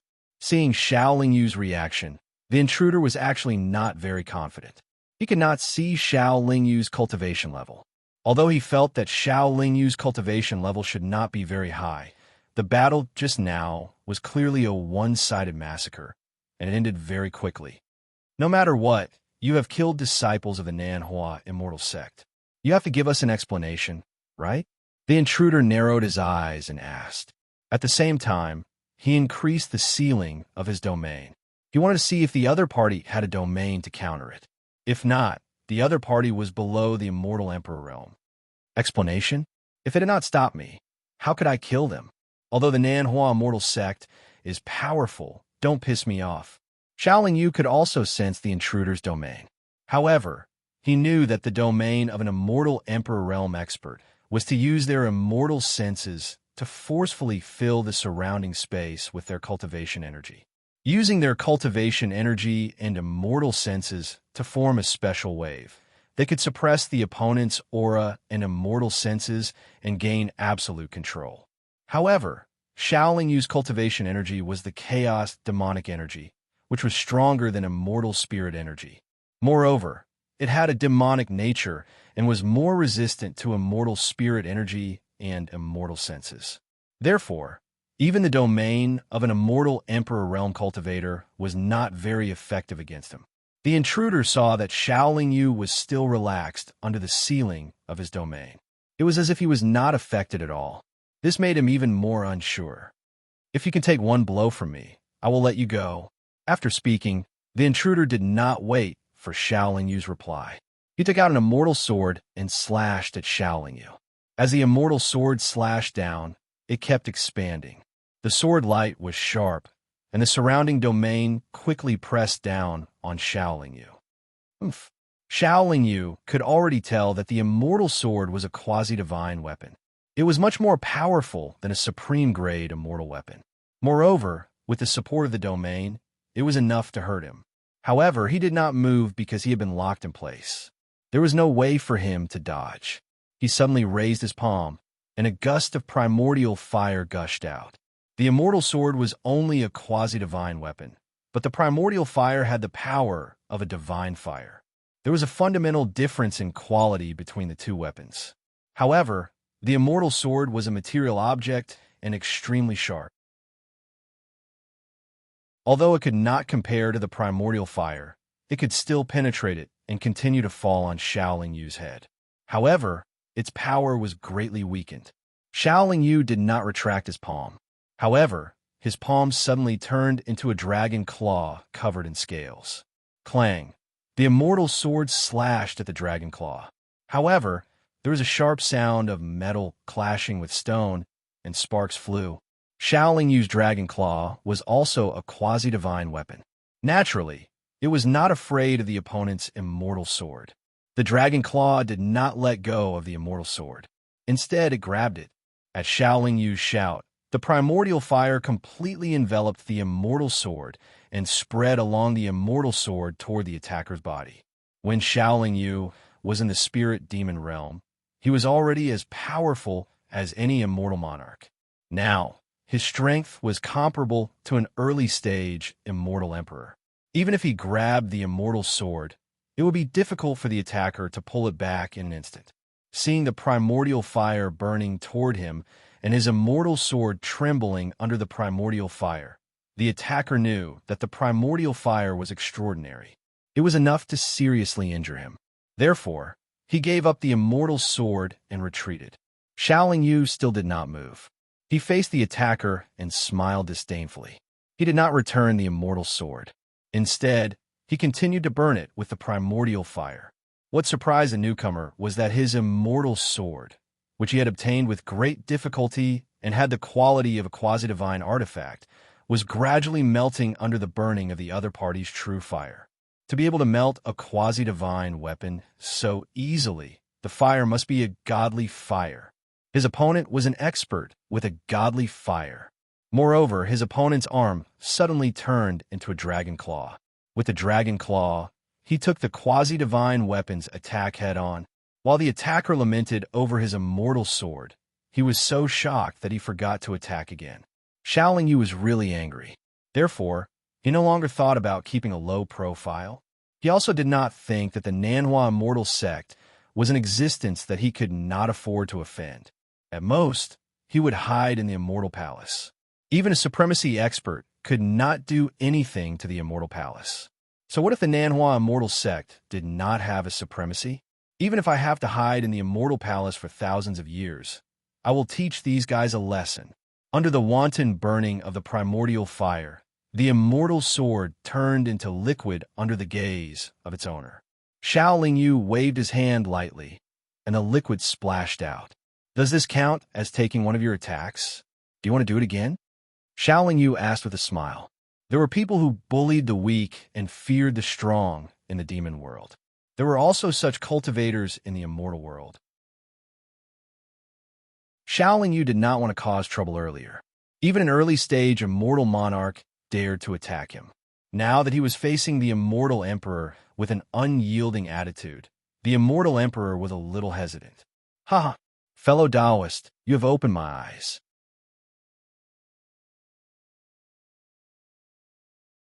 Chapter 364.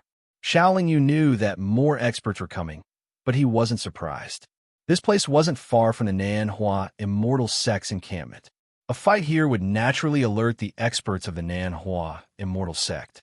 Since an immortal emperor came, there would definitely be more. In fact, although Xiao Yu seemed to be showing off his power and wasn't afraid of immortal emperors, he was still no match for them. However, it wouldn't be easy for an immortal emperor to take him down. It was dangerous enough to face one immortal emperor, let alone one more. Looking towards the source of the voice, an elder in a white robe was walking in the void.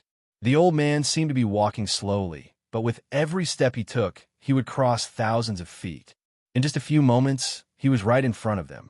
Greetings, Senior Brother Sect Master. The immortal emperor cupped his fists and bowed respectfully. I know what happened here. Junior Brothers, you can go back. Leave this to me. The elder waved his hand and said. The immortal emperor, whose immortal sword was destroyed by Xiao Yu, was very obedient. Without saying anything, he turned and flew away. Taoist friend, you have a powerful quintessential fire. May I know where you are cultivating? The elder asked politely. On the East Imperial continent, there weren't many cultivators who could make the sect master of the Nanhua immortal sect act so politely. Since the sect master was smiling, Xiao Yu naturally wouldn't put on airs.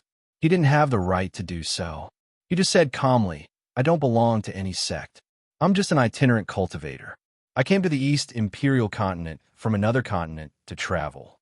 Hearing this, the old man's eyes, which were already as bright as stars, shone even brighter than before.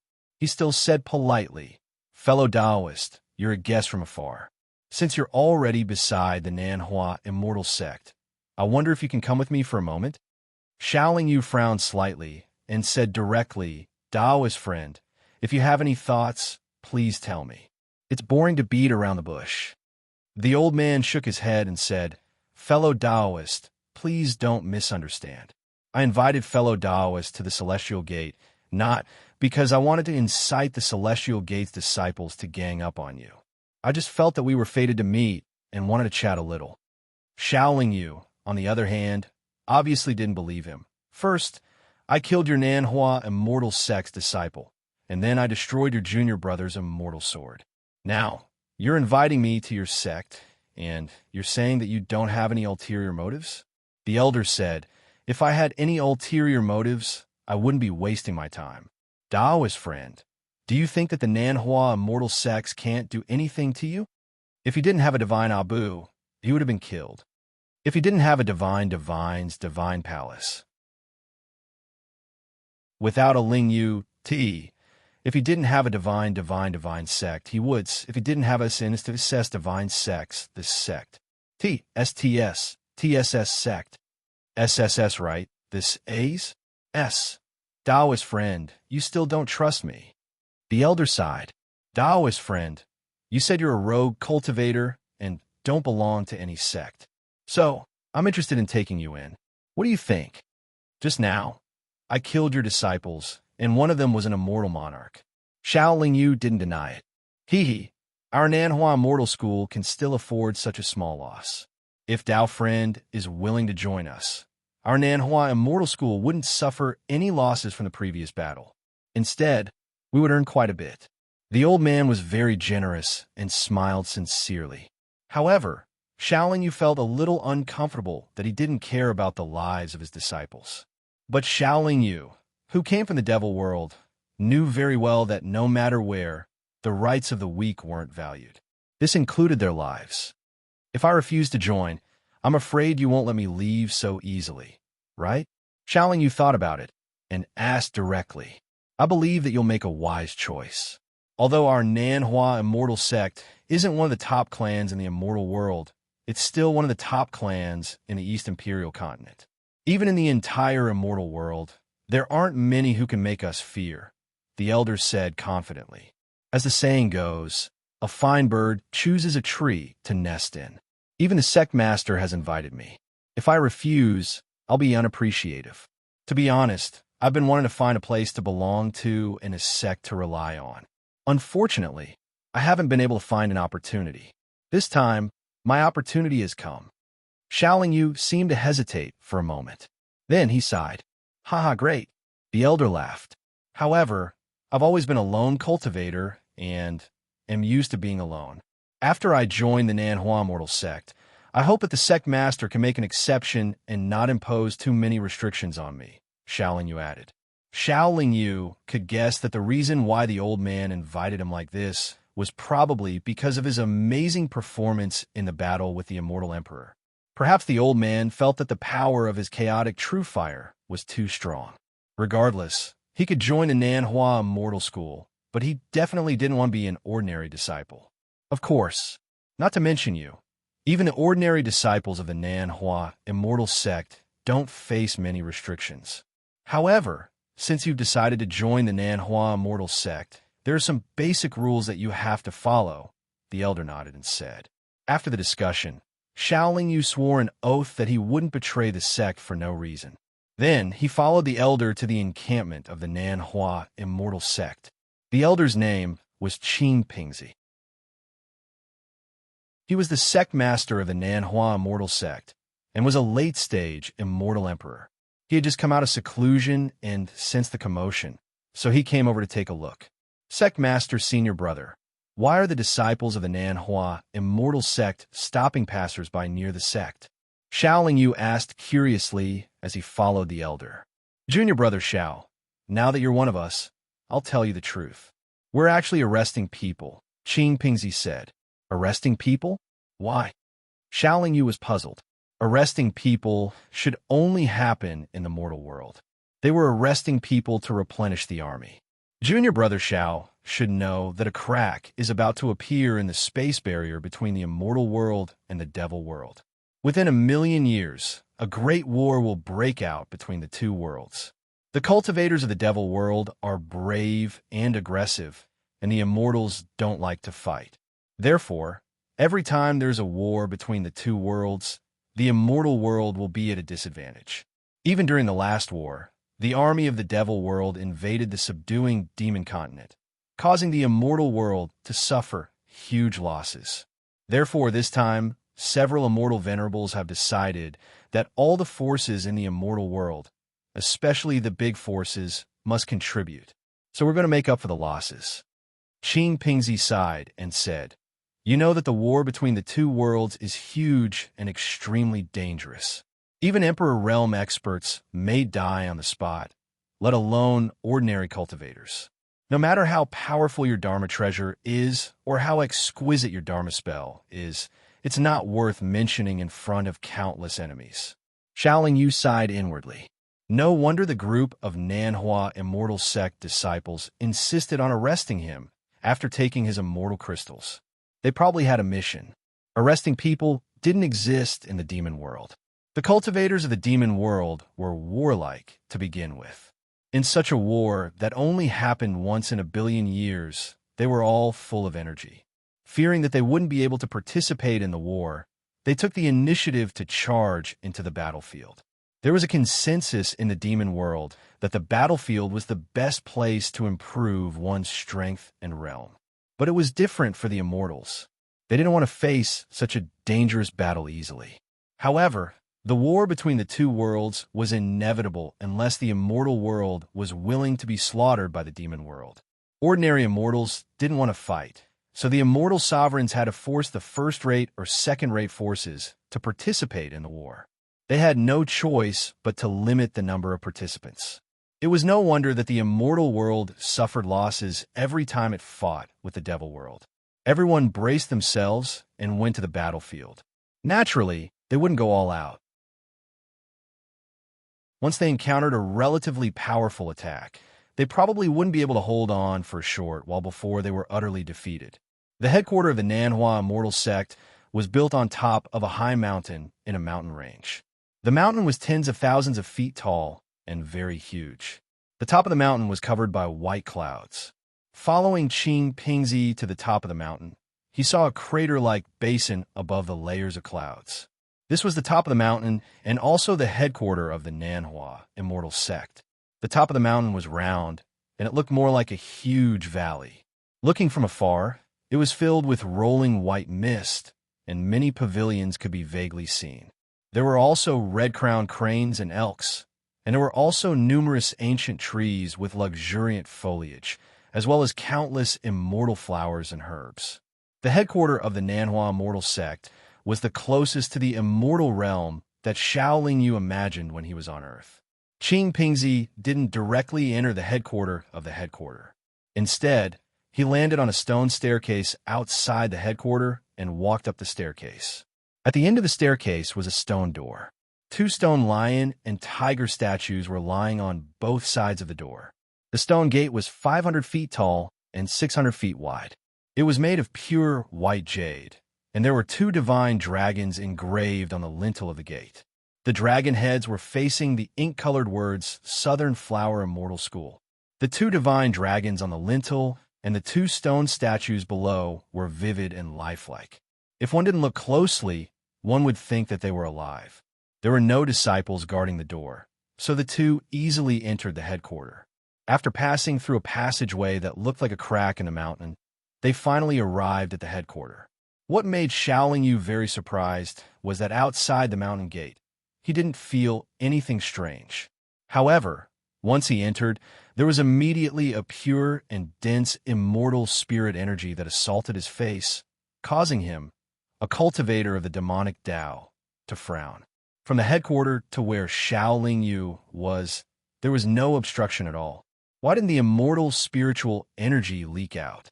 There must be a trap, but Shaolin Yu's cultivation was too low to sense it.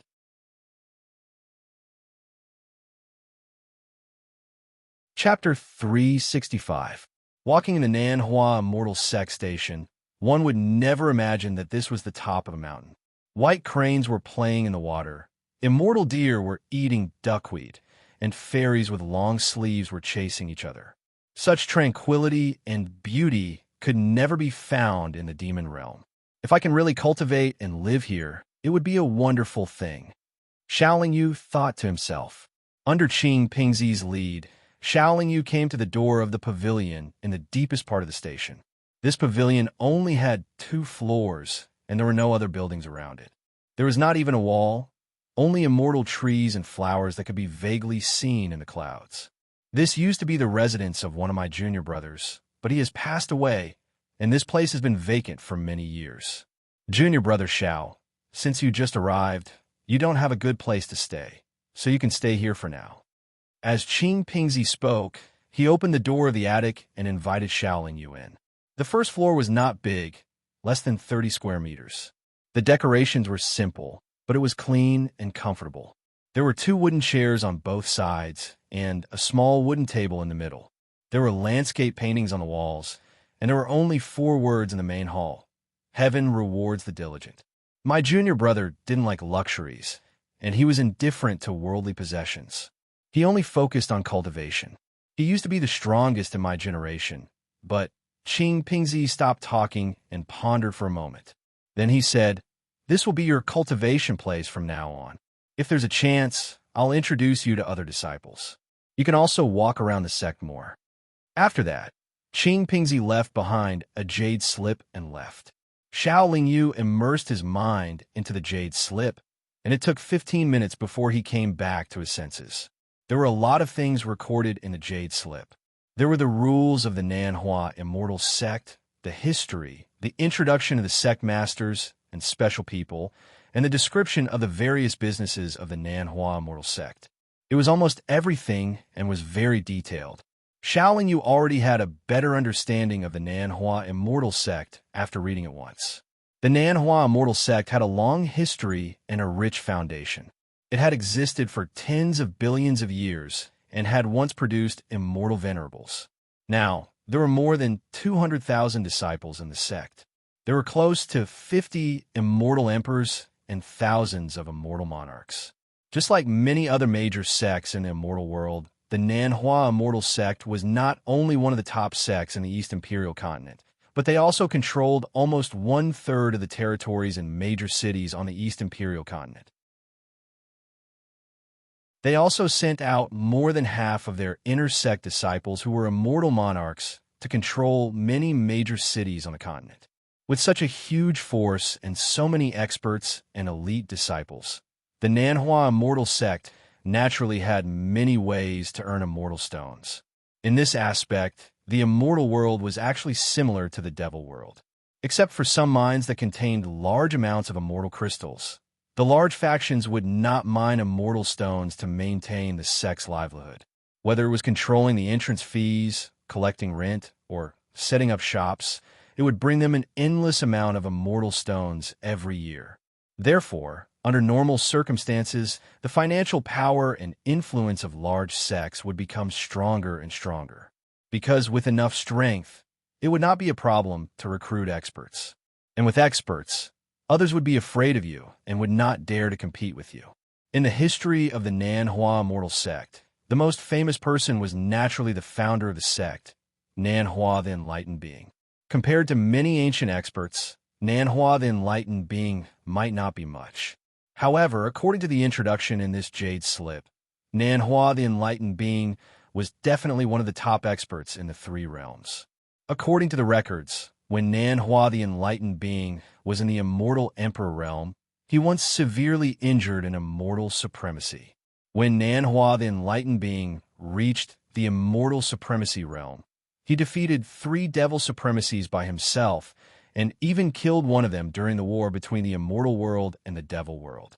Of course, it was impossible to verify whether Nanhua the Enlightened Being was as powerful as recorded in the jade slip. However, he must have been a proud prodigy back then. Every 10,000 years, he can receive 100,000 immortal crystals. That would be 10 million immortal crystals every million years. This treatment of an immortal Emperor Realm expert is really good. Xiao Lingyu put away the jade slip with a satisfied expression.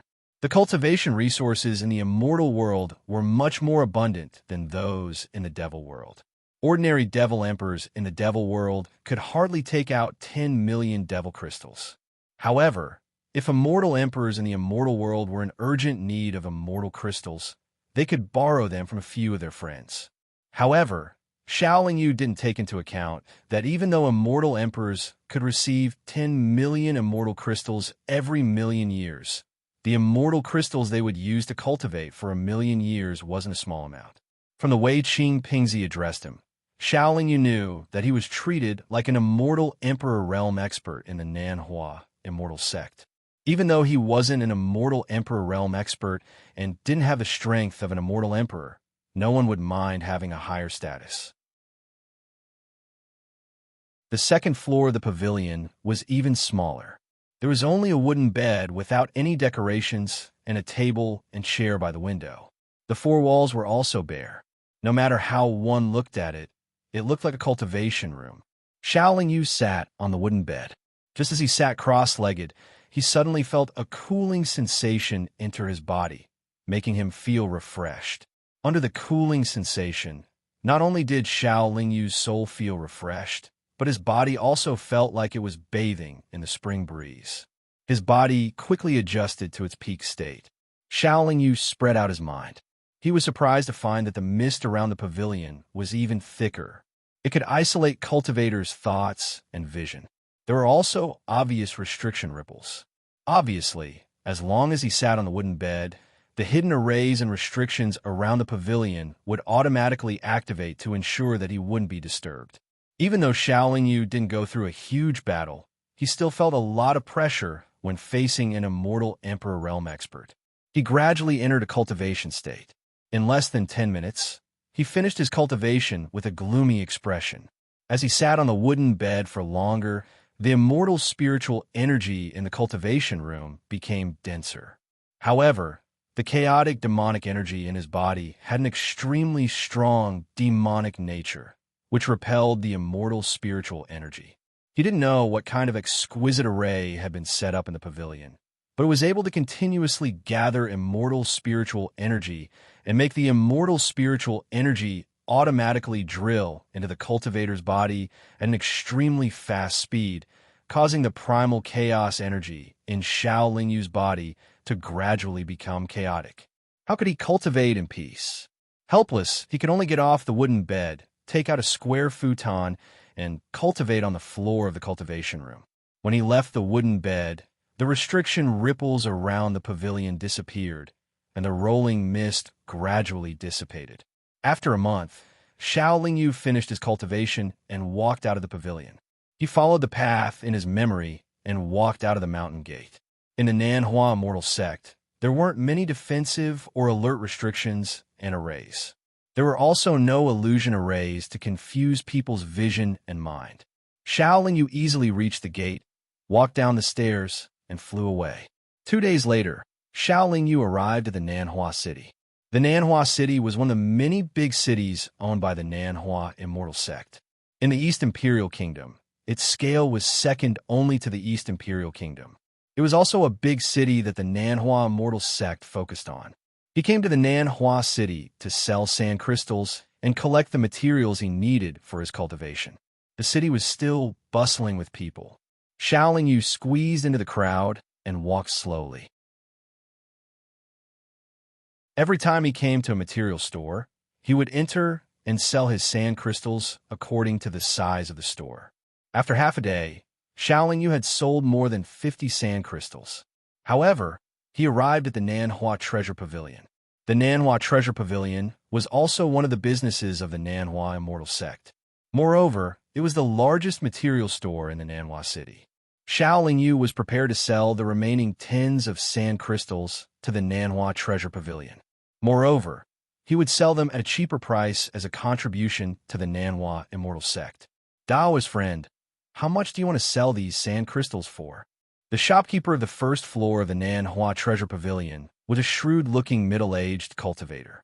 He squinted at a sand crystal and asked, 15,000 immortal crystals for one, Xiao Lingyu said calmly.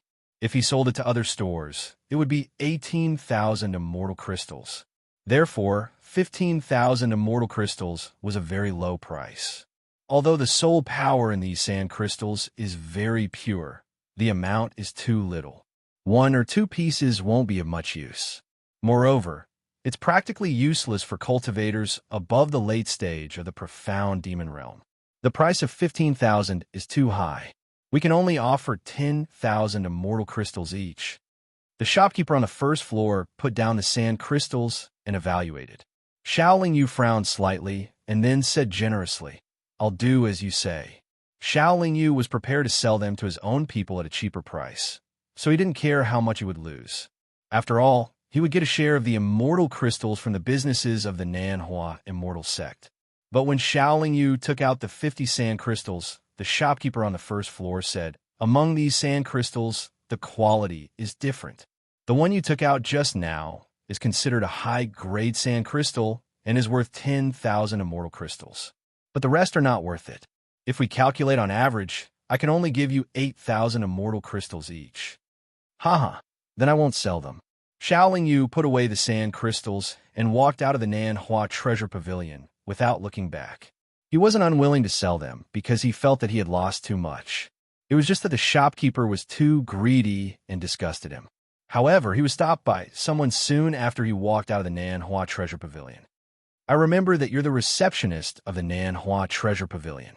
Why are you blocking my way instead of serving customers in the store? Xiao Lingyu said unhappily. I don't want to block your way. Our shopkeeper wants to invite you to the tea house for a chat. The receptionist said awkwardly. I don't know your shopkeeper, and I don't know him. What's there to chat about? Xiao Lingyu said bluntly. I don't know about that. However, please do me a favor and come to the tea house for a while. The shopkeeper will be back soon, the receptionist said.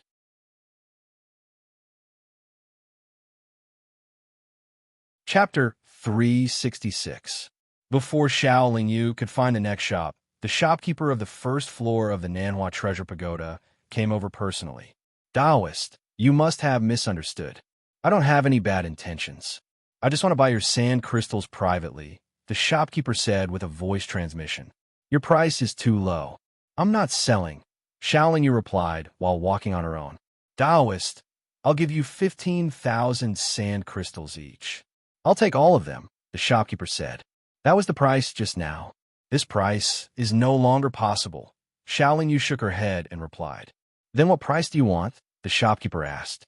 23,000 immortal crystals each, Xiao Lingyu replied indifferently. What? The shopkeeper was stunned. Then, he said with a dark expression, You're too greedy. You don't even look at who you're selling to. I'm greedy? Let's say that I'm greedy. If you don't pay 23,000 immortal crystals, don't even think about buying a single sand crystal, Xiao Lingyu sneered. Taoist, don't forget that this is the Nanhua City. The Nanhua City and the Nanhua Treasure Pagoda both belong to the Nanhua Immortal Sect.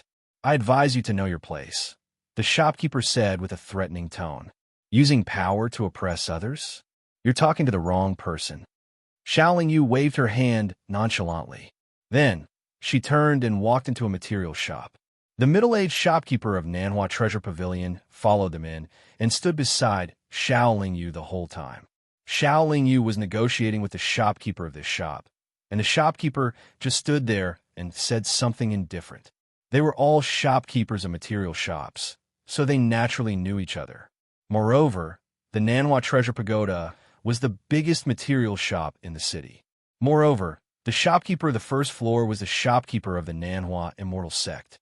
Therefore, not all the shopkeepers in the city knew him.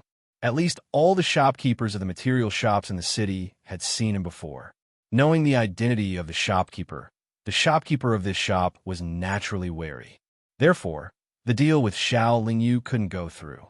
None of the merchants in the South Flower City would be willing to offend the South Flower Immortal Sect for a single business deal. Xiao Lingyu only smiled in response. Then, she left the shop and continued to stroll along the street. As expected, with this middle-aged shopkeeper following him, no matter which material store Xiao Lingyu went to, no one dared to take his sand crystals. Since there were only a few dozen sand crystals left, Xiao Lingyu was not in a hurry. He leisurely strolled around the city. With others following him, it was not good for him to collect any materials. He just walked around aimlessly, taking it as a stroll. It wasn't long before a group of city guards blocked his path, and one of them said, Great thief Nieyu, let's see where you can escape to this time. This shout came too suddenly, and Xiao Lingyu could not help but be stunned. She scanned her surroundings, trying to see who the city guard was shouting at. What Xiao Lingyu did not expect was that after he shouted, the group of city guards actually surrounded him. Great thief Nieyu has appeared again. He's Great Thief Nieyu. The Great Thief Nieyu, who even stole from the City Lord's mansion. Great thieves are indeed powerful. How dare they come to the South Flower City? The immortals quickly moved away, but they still surrounded the area curiously. Many of them even pointed at Xiao Lingyu and whispered, Do they think I'm Great Thief Nieyu? Xiao Lingyu was a little surprised and frowned. When Xiao Lingyu saw the sneer on the middle-aged shopkeeper's face, he guessed that this guy was in cahoots with the city guards. When he was in the demon realm, Xiao Lingyu was once forced into a big city. Then, he was surrounded by the city guards and brought to the city guard camp. That time, someone else had also colluded with the city guards and almost lost his life. However, the situation was completely different this time. Nieyu, I advise you to be sensible and obediently come with us to the city guard camp. The city lord has always been magnanimous and might even spare your life. If you resist, don't blame us for being merciless. The city guard who seemed to be the leader shouted at Xiao Lingyu. I'm not Great Thief Nieyu. You got the wrong person. Although she knew that it was useless to say this, Xiao Lingyu still said it symbolically.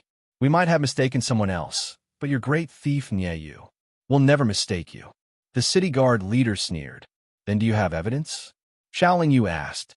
Although he was surrounded, he looked happy and fearless. Evidence? Come with us to the city guard camp, and you'll see the evidence. The city guard leader said confidently. Oh, I'm really curious what evidence you have, so I've decided to go with you, Xiaoling Yu said with a smile. As soon as he said this, everyone was surprised. Everyone had guessed many things, but they had not guessed this point. Even the group of city guards was stunned for a moment. Why are you still standing there? Aren't we going to the city guard camp to see the evidence? Xiaoling Yu reminded the city guards when he saw that they were not moving after taking a few steps. Yes, good. Your attitude is good. The city lord will definitely be lenient. The city guard leader came back to his senses and signaled for the city guards to continue surrounding Xiaoling Yu. Then he led the way. After walking for an hour, they finally arrived at the city guard camp. Along the way, all the city guards looked as if they were facing a great enemy. However, Xiaoling Yu was all smiles, which made the city guard leader feel very uneasy. Could it be that this guy really had a powerful background? Suddenly, the city guard leader felt a little regretful. If this guy had a powerful background, it would be hard for him to back down. After all, this was the Nanhua city, the territory of the Nanhua immortal sect. Nothing would happen. The city guards, who were anxious, brought Xiaoling Yu into the city guard camp and locked him in a secret chamber. Not long after, the shopkeeper of the first floor of the Nanhua Treasure Pavilion and a city guard expert at the intermediate stage of the Immortal Lord realm entered the secret chamber. Hey, shopkeeper, you seem to be very free today. After walking around with me for so long, you still have the interest to accompany me to see the evidence? Xiaoling Yu said in a strange tone. I advise you to take out those sand crystals. If you take them out now, I can still give you 300,000 celestial crystals. Otherwise, humph. The middle-aged shopkeeper said with a cold smile. He looked as if he had Xiaoling Yu under his control. Didn't you say that I was greedy? We agreed on 500,000 celestial crystals, but after seeing the evidence, the price dropped to 400,000 celestial crystals.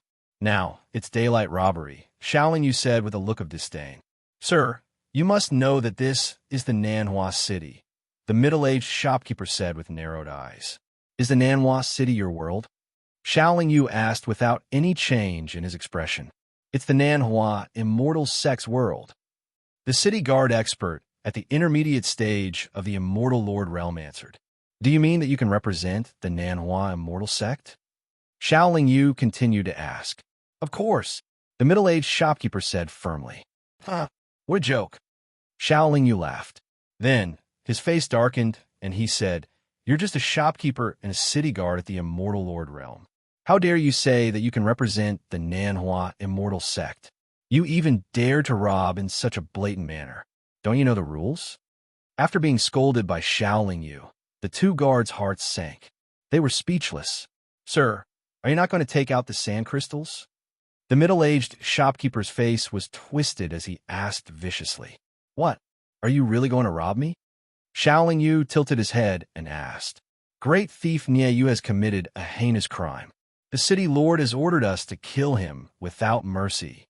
The city guard at the Immortal Lord realm said confidently. Then he slapped Xiaoling Yu with his palm. The middle-aged shopkeeper responded. A dagger-like Dharma treasure appeared in his hand, and he stabbed it toward Xiaoling Yu's heart.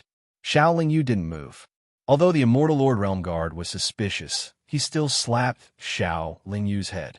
At the same time, the middle-aged shopkeeper's dagger stabbed into Xiaoling Yu's chest. Cruel sneers appeared on the two men's faces. Then, their expressions completely froze. This was because the other party didn't move at all. Moreover, there was a disdainful smile on his face. While the two of them were still in a daze, Xiaoling Yu quickly made his move and slapped the two of them hard on the face. The two men's faces were imprinted with 5 fingers. Their heads collided with each other so hard that they felt dizzy. They felt as if there were stars shining in front of them. You're only capable of bullying others with your strength. Xiaoling Yu reprimanded them and walked out of the door. However, just as he reached the door, he was stopped by a cultivator in silver armor. Sir, you injure people in my city guard camp. Do you still think you can leave safely? The man said with a gloomy face. You were also outside the door just now? You should have heard it very clearly. You should know the actual situation better than I do, right? Xiao Yu wasn't too surprised. Even though he sensed that the other party was an immortal emperor expert, he still spoke very calmly. No matter what, they're still members of the Nanhua immortal sect. You injured them in my city guard camp. If I let you leave, the city guard camp and even the Nanhua immortal sect will lose face. So please stay. The man stared at the two men with a livid face. However, he was still very stubborn. They're from a Nanhua immortal sect. Am I not? Xiao Yu said calmly. You're also a disciple of the Nanhua immortal sect? The silver-armored cultivator and the other two men were shocked at the same time. However, the middle-aged shopkeeper said, he's definitely not a disciple of the Nanhua immortal sect. If he was, why would he come to the Nanhua treasure pavilion to sell treasures? Shut up. The silver-armored cultivator scolded the middle-aged shopkeeper. Then, he said to Xiao Yu, it's not a small crime for you to pretend to be a disciple of the Nanhua immortal sect. Xiao Yu said with a smile, if you don't believe me, you can ask Senior Brother Sect Master. Hearing the words Senior Brother Sect Master, the silver-armored cultivator was even more shocked. Those who could address the Sect Master as Senior Brother were all immortal emperors. However, he knew all his fellow immortal emperors in the sect, but he didn't know this person. I just joined. You'll know if you ask, Xiao Yu added. The silver-armored cultivator was shocked and suspicious. In the end, he took out his communication immortal bead.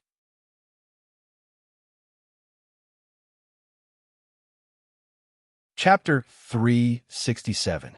You two blind bastards. You're getting more and more unruly.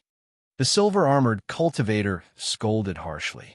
The middle-aged shopkeeper and the immortal monarch city guard knew that they had not only kicked an iron plate, but also offended an expert from the same sect. We deserve to die. Please spare our lives, Lord Commander. We won't do it again. We were blind. Senior, please don't lower yourself to our level. We'll kowtow and apologize to you. Both of them knelt on the ground with a thump and repeatedly kowtowed to admit their mistakes, and they seemed to be extremely terrified. Junior Brother Xiao, how do you think we should deal with these two blind bastards? The silver-armored cultivator asked politely. Haha, it's a small matter, but these two are too unruly. Their actions will definitely ruin the reputation of our Nanhua immortal sect. However, I've just arrived at the immortal sect and don't know how to deal with this. Let's do it according to the sect rules, Commander, Xiao Yu said with a smile. Hearing that, the two men's faces turned ghastly pale. According to the sect rules, they would be crippled of their cultivation and expelled from the sect. If they were in those sects in the Devil Realm, the big shots of those big forces would definitely kill them. The silver-armored cultivator hesitated for a while before his face darkened, and he said, Okay, we'll do as Junior Brother Xiao says. We'll do it according to the sect rules. Before the two men could plead, the silver-armored cultivator attacked and shot out a beam of immortal light on each of them. The immortal light wrapped around the two men tightly and dissipated after 2 breaths. Their cultivation dropped from the immortal monarch to the early-stage Earth immortal realm. For any cultivator, it was almost impossible to cultivate again after such a drastic drop in cultivation level. Moreover, it wouldn't take long for their cultivation level to drop further, and they would eventually be annihilated. Get lost, the silver-armored cultivator said indifferently. The two men seemed to have aged instantly. They stood up slowly and walked out shakily. Junior Brother Xiao, don't be angry. Our Nanhua Immortal School is too big and has many disciples. It's inevitable that there will be a few scums. After the two left, the silver-armored cultivator explained with a smile. Naturally, Xiao Yu could understand this. However, he felt a little strange. This silver-armored cultivator was too straightforward and gave him too much face. He had said that they would be dealt with according to the sect's rules. Not only did the silver-armored cultivator not intercede for them, he even personally crippled their cultivations. It was truly strange.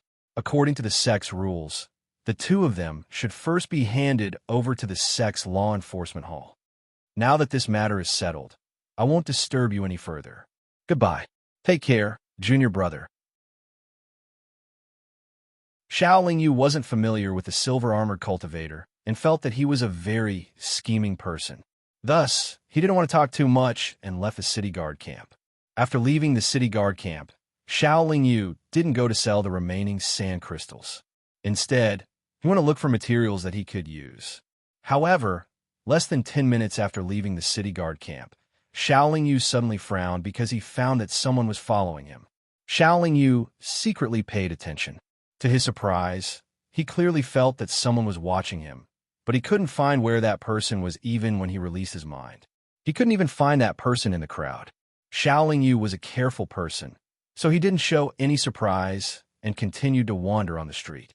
While Xiao Yu was wandering, the two men whose cultivation was crippled by the silver-armored cultivator arrived at the Nanhua Treasure Pavilion and went up to the third floor together. The third floor of the Nanhua Treasure Pavilion was very strangely decorated. There were no separate rooms, but pure white gauze curtains that hung from the ceiling to the ground. A chill that could penetrate one's bones faintly emanated from the curtains. The space here wasn't as big as it looked from the outside. The two men walked for nearly an hour, using a certain mysterious footwork before their eyes suddenly opened up. At this moment, there was an ice bed in front of them. A woman in a long lavender dress was lying on it. The woman had one hand on her lower abdomen and the other hand on her forehead. Her eyes were tightly closed, as if she had been sleeping for a long time. Even though she was sleeping, the woman's mouth was slightly open, and her proud chest rose and fell slightly. Half of her lotus-like arm was exposed, and her pair of lotus feet weren't covered by shoes or socks. Coupled with her beautiful appearance, she really had a different kind of seduction that was intoxicating. The two of them stared blankly. From the woman's forehead that was smooth like jade, to her fine nose that was like sheep fat, to her small mouth that was bright red like a brush, to her long and even white neck, to her slightly rising chest and flat stomach. Everything seemed so perfect, especially the city guard who was originally a middle-stage immortal monarch. At this moment, he was almost a little dazed, and his eyes were full of lust. The middle-aged shopkeeper pulled the city guard away, and then the two men knelt on the ground. At this moment, the city guard came back to his senses. He thought to himself that his cultivation had dropped too much, and he couldn't resist the temptation of beauty. Ordinary immortal monarchs wouldn't show their greed on their faces when they saw a beauty in front of them. Disciple Go Sheng greets head shopkeeper Qing Xian. The middle-aged shopkeeper called out in a low voice as he cowed out. After a long time, the woman on the ice bed opened her eyes slowly, and she still looked sleepy. Go Sheng, why did you disturb my sleep? The woman didn't get up, and her voice was lazy. Head shopkeeper, our cultivation bases have been destroyed, Go Sheng said reluctantly. Hearing this, the woman frowned slightly. She scanned Go Sheng and the middle-aged man with her consciousness and asked, "Who did it? Why?" Go Sheng said the words that he had prepared beforehand.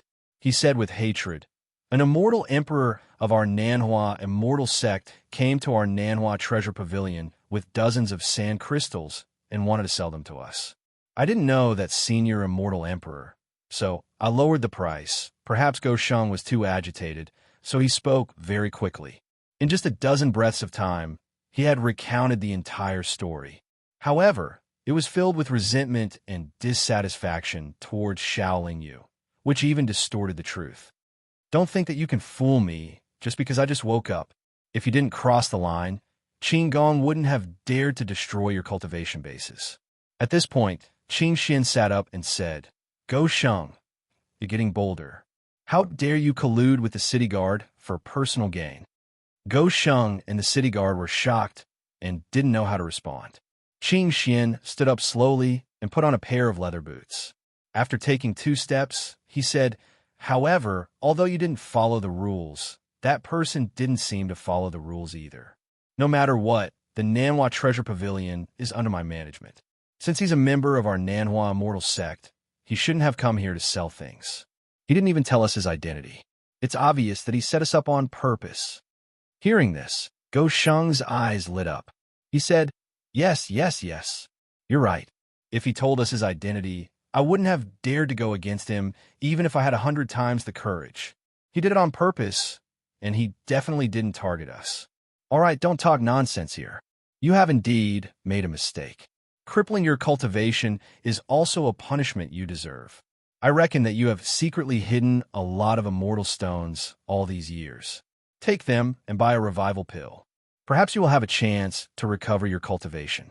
After Qing Xian finished speaking, she waved at the two of them. After the two bowed again and again, they went downstairs together and disappeared into the sea of people in the blink of an eye. "I've been sleeping for almost 100,000 years. It's time for me to go out for a walk," Qing Xian murmured to herself. Then she went downstairs and walked casually on the streets of Nanhua City. Wherever Qing Xian went, the pedestrians in front of her would automatically make way for her after being stunned for a moment. Then they would stare at her back with the pedestrians on both sides of the street. There were innumerable beautiful fairies in the celestial world, and there were also innumerable beauties with good temperaments. However, there were really not many who would turn their heads 100% like Qing Xian. This was not a problem of temperament or appearance, but the special and cold aura that she possessed. Furthermore, her desolation and loneliness were even more eye-catching. Many pedestrians on the street followed Qing Xian unconsciously. They didn't dare to get close to her, as if it was an honor to look at her from afar. At this time, Xiaoling Yu was competing with the person who was secretly following him. He wasn't in a hurry at all. Instead, he was curious about who was following him, and what was their purpose. After walking around for half a day, Xiaoling Yu unknowingly arrived at the center of the city. Like most large cities in the immortal world and devil world, the City Lord's mansion in Nanhua City was also located in the center of the city. It was also the most bustling place in the city. However, in front of the City Lord's mansion was not a flat square. Instead, it was a garden with fake mountains, ponds, and countless low-grade, but exceptionally beautiful flowers. Stalls were prohibited in the garden. Moreover, there weren't many idle people in the immortal world. Although immortals were far more leisurely than Devil Dao cultivators, very few people would go sightseeing in such a deliberately decorated place. Therefore, there weren't many people in the garden. Compared to the bustling streets of the city, this place was much quieter. Xiaoling Yu felt that the reason why he couldn't find the person who was following him was because there were too many people on the street. He couldn't distinguish them one by one. Therefore, he entered the garden. As he walked around the forest, Xiaoling Yu could still sense that someone was following him. He always felt that a pair of eyes were staring at him. However, he could only feel that the aura was locked on him. He still couldn't find the source of the aura. After walking around for a while, Xiaoling Yu's patience was exhausted. He stood still and poured out his consciousness with all his might. He didn't want to cover a wide area. He only wanted to carefully observe everything around him.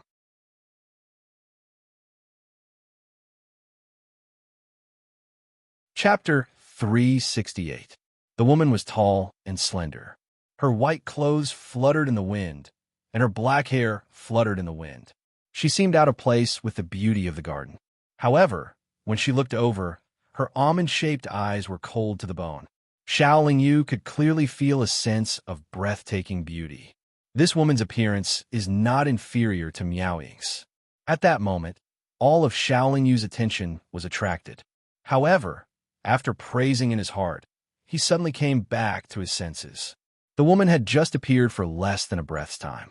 Like a gust of fragrant wind, she directly bypassed Xiaoling Yu, as if she had teleported. Xiaoling Yu was shocked. He originally thought that the woman was coming for him. In the end, she actually bypassed him. Moreover, her speed was so fast that it exceeded the limits of his perception with his eyes and mind. If the other party attacked him at this speed, Xiaoling Yu knew that he would not be able to dodge and could only take it head-on. If he did not set up a defense before the other party moved, he was afraid that in an instant, the other party would only need one move to kill him. Which scoundrel is spying here? After the woman bypassed him, she let out a delicate shout at the same time. She stretched out a palm and slapped the shadow of a large tree. In the shadow of a large tree, a figure immediately flew out. In an instant, the figure disappeared like a ghost. Even the woman could only frown and did not give chase. It was unknown whether it was because she could not catch up or because she did not want to. After the figure left, Xiaoling Yu could no longer feel that someone was spying on him.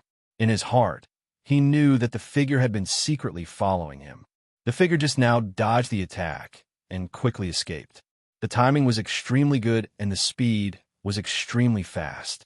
This made Xiaoling Yu a little worried. How could he be targeted by such a powerful figure? Since he could not figure it out, he decided not to think about it. Sooner or later, the mystery would be revealed. He just had to wait patiently. After shaking his head, Xiaoling Yu slowly walked out of the garden. Fellow Taoist, don't be in a hurry to leave. Unexpectedly, after taking 2 steps, he heard a woman call out to him from behind. Xiaoling Yu turned around again. The woman from just now walked over lightly and said as she walked over, "Fellow Taoist, do you know the person who was hiding in the dark just now?" Xiaoling Yu shook his head and said, "I don't know." The woman did not seem surprised at all and continued, "Fellow Taoist, you are being followed by such a strange person. I'm afraid that there will be a lot of trouble in the future."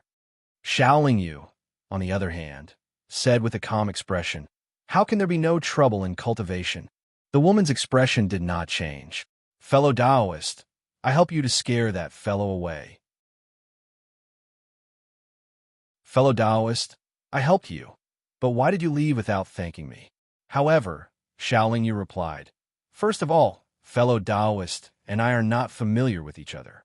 Fellow Taoist helped me for no reason, but I don't think it was necessarily to help me. Second of all, I deliberately lured him here, wanting to lure him to attack or show himself. Fellow Taoist, you scared him away, so why should I hypocritically thank you?" The woman was a little surprised by Xiaoling Yu's answer, but then she smiled faintly and said, "I didn't help him for no reason. After all, we are from the same sect." "Same sect?" Xiaoling Yu was stunned at first, but then he said with relief, "So you are also from the Nanhua immortal sect." I was rude. With that, Xiaoling Yu even cupped his fists and bowed. "Junior brother, you don't have to be so polite. After all, we are a family. Naturally, there are some things that we need to help each other and inform each other," the woman said calmly as she helped him up. Xiaoling Yu could understand helping each other, but he felt that there was another meaning to that. "Junior brother, you must have just joined the Nanhua immortal sect, right?" the woman asked again. "Yes," Xiaoling Yu answered. "Junior brother, who recommended you?" the woman continued to ask. "No one recommended me. I just happened to meet senior brother Qing Pingzi, the sect master, and he took me in," Xiaoling Yu answered honestly. In Xiaoling Yu's opinion, this was not a secret, so it was okay to tell the truth. Unexpectedly, the seemingly amiable woman suddenly changed her tone and said coldly, "No wonder junior brother is so arrogant. It turns out that you have senior brother's sect master backing you up." Xiaoling Yu frowned again and asked in confusion, "Senior sister, why do you say that? How am I arrogant?" The woman sneered and said, "Junior brother, don't play dumb. You hid your identity and came to the Nanhua Treasure Pavilion to sell sand crystals. You also tried to make the shopkeeper, Go Sheng, break the rules and even implicated the city guards. If senior brother sect master didn't instruct you to do so, then you must have other motives. In front of me, Qing Xian, junior brother, you'd better get straight to the point." Xiaoling Yu instantly thought of many things. The most important thing was that this female immortal emperor named Qing Xian was probably not on good terms with Qing Pingzi, the sect master of the Southeast Immortal Sect, and she must have believed the slanderous words of the shopkeeper named Go Sheng. When I joined the Immortal Sect, I carefully read the rules of the Immortal Sect, but I didn't see any rule that forbade disciples from selling things to our shops. Moreover, I came to the Nanhua Immortal Sect and the Nanhua Treasure Pavilion to sell sand crystals without anyone's instruction. I don't have any bad intentions. Senior sister Qing Xian, I'm afraid you're thinking too much, Xiaoling Yu replied calmly. Junior brother is still unwilling to speak the truth. That's right, this kind of thing is generally seen through and not spoken out. I just feel that junior brother is a newcomer and should not be involved in unnecessary disputes for no reason. Also, it's better not to be used by others. Qing Xian waved her hand and said with a serious expression, Junior brother is telling the truth. If senior sister doesn't believe me, there's nothing I can do, Xiaoling Yu said with a shrug. No matter what, junior brother, you'd better be careful. After Qing Xian finished speaking, she brushed past Xiaoling Yu and disappeared in an instant. All that was left was a fragrance that carried a chill that lingered endlessly at the tip of Xiaoling Yu's nose. It seems that I've inadvertently caused trouble again. That Qing Pingzi looks like a Taoist immortal with a kind face. I guess he had a lot of plans for bringing me into the Nanhua immortal sect. Xiaoling Yu smiled bitterly and walked out of the garden. Many things had happened in Nanhua City, and Xiaoling Yu couldn't figure out what was going on.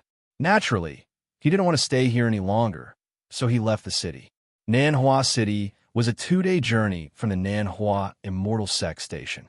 Xiaoling Yu had just flown for a day when he felt that he was being watched again. They really won't give up.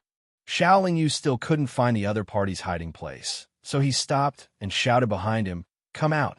After waiting for 2 breaths, a figure slowly appeared in a cloud about 300 meters away from Xiaoling Yu. Xiaoling Yu looked over, but couldn't see the other party's face clearly. He could only see that the other party was wrapped in a black robe, and the figure flickered in the air. It looked more like an illusion than a real existence. Xiaoling Yu was an experienced person, and he could see that the other party was acting like this because of the black robe. What surprised Xiaoling Yu even more was that even though the other party was right in front of him, he couldn't lock onto him with his mind. However, he sensed the aura of a divine artifact from the black robe. The black robe was actually a divine artifact.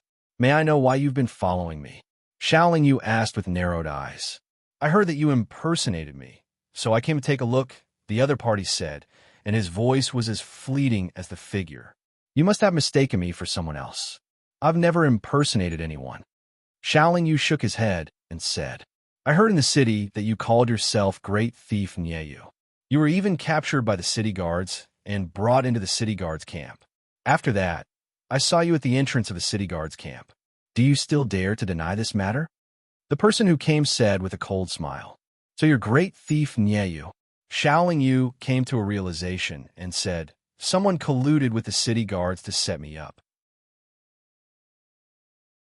They purposely thought that I was you, and then brought me into the city guards camp." Nieyu said, "Since you were set up, why did they let you out?" Xiaoling Yu smiled and said, "As for how I got out, it has nothing to do with you, right?" Nieyu snorted and said, "You're also from the Nanhua Immortal Sect, right?"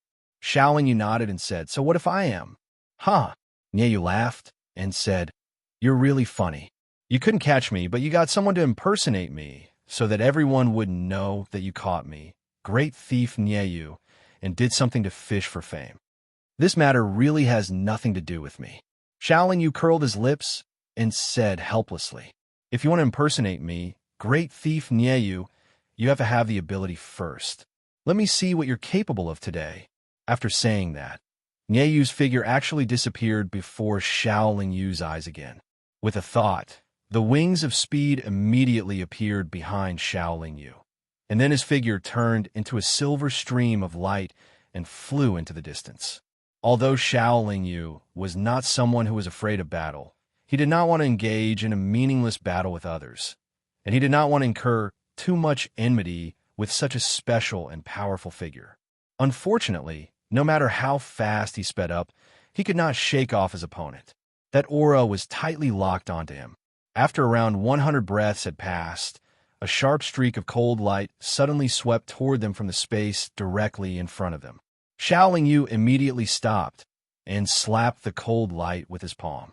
A scorching wave of fire gushed out from Xiaoling Yu's palm and instantly burned the cold light into nothingness. "Divine fire? Not bad. You do have some tricks up your sleeve." Nieyu's voice came from the void. While it was still rippling in the air, countless sharp cold lights shone from all directions at the same time. Xiaoling Yu stirred up the primordial true fire and enveloped his entire body. His palms were still waving around his body.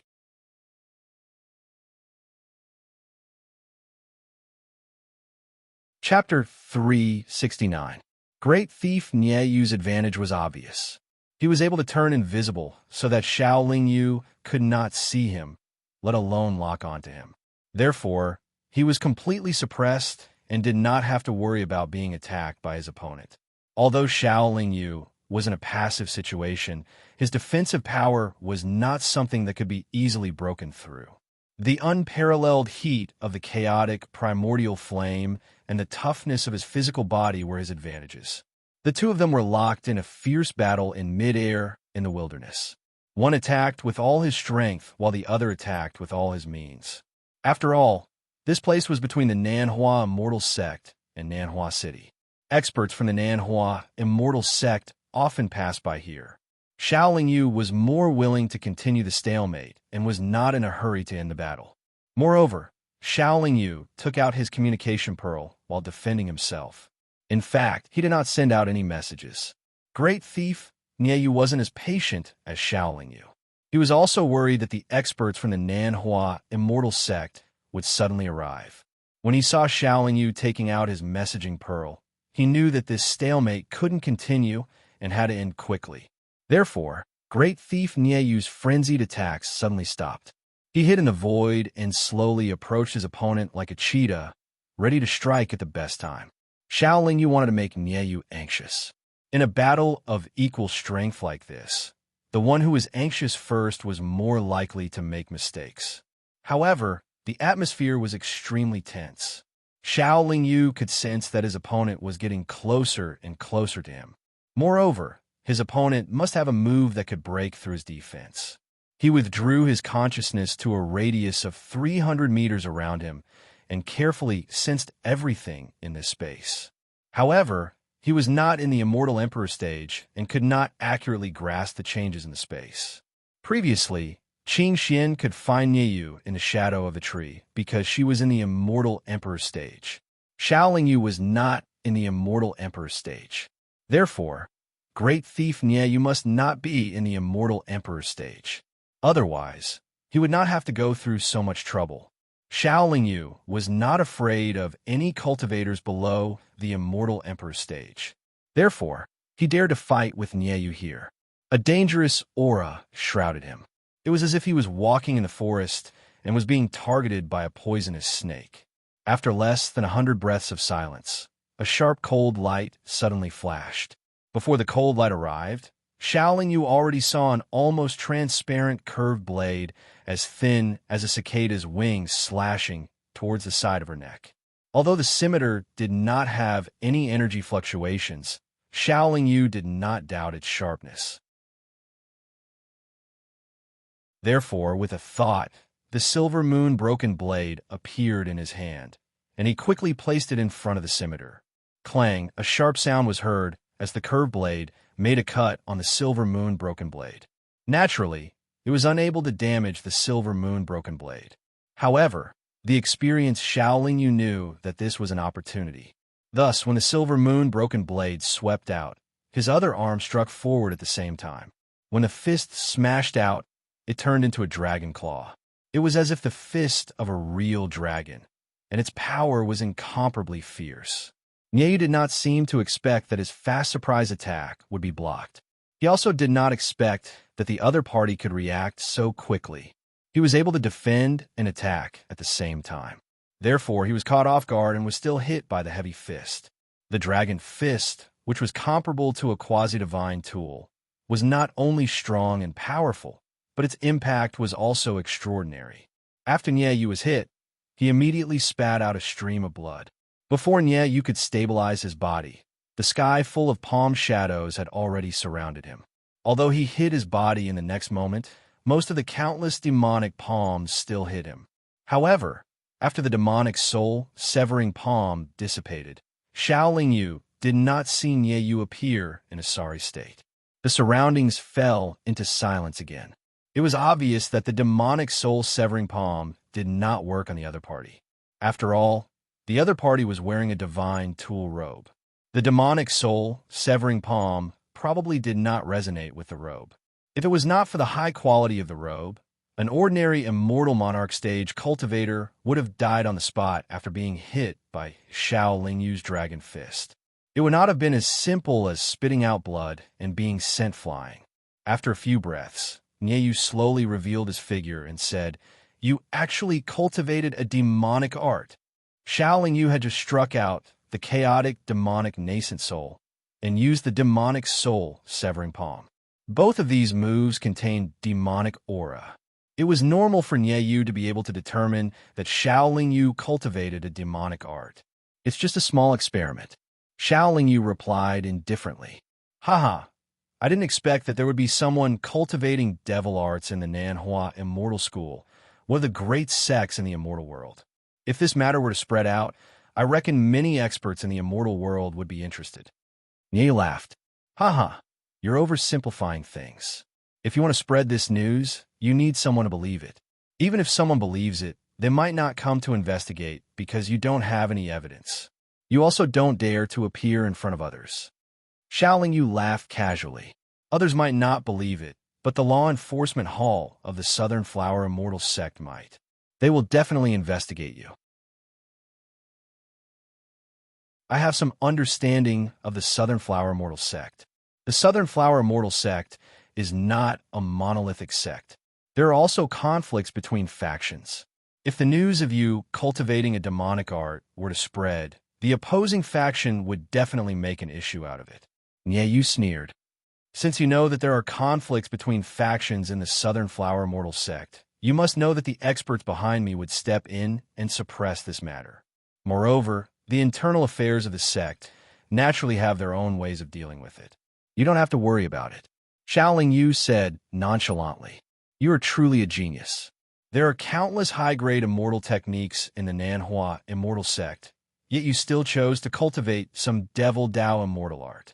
You have to divide your attention between two different cultivation paths, yet you still possess such strength. You are truly worthy of respect." Nieyu praised. "If you're looking for someone to chat with, I'm sorry, but you found the wrong person. I'm not interested in wasting my saliva here with you," Xiao Lingyu said impatiently. "You must have just joined the Southern Flower Immortal Sect, right?" Nieyu asked. "I've already said that I'm not interested in chatting with you," Xiao Lingyu replied. He flapped his wings of extreme speed and flew forward. However, Nieyu caught up and said, "I once stole from an early-stage immortal emperor of the Southern Flower Immortal Sect. I got a jade slip introducing the Southern Flower Immortal Sect in his cave mansion. It mentioned all the immortal emperors and immortal monarchs of the Southern Flower Immortal Sect, but you weren't mentioned. Therefore, I'm sure that you've just joined the sect." Nieyu didn't attack, and Xiao Lingyu didn't attack either. Moreover, they ignored Nieyu's words. Nieyu's invisibility was too powerful.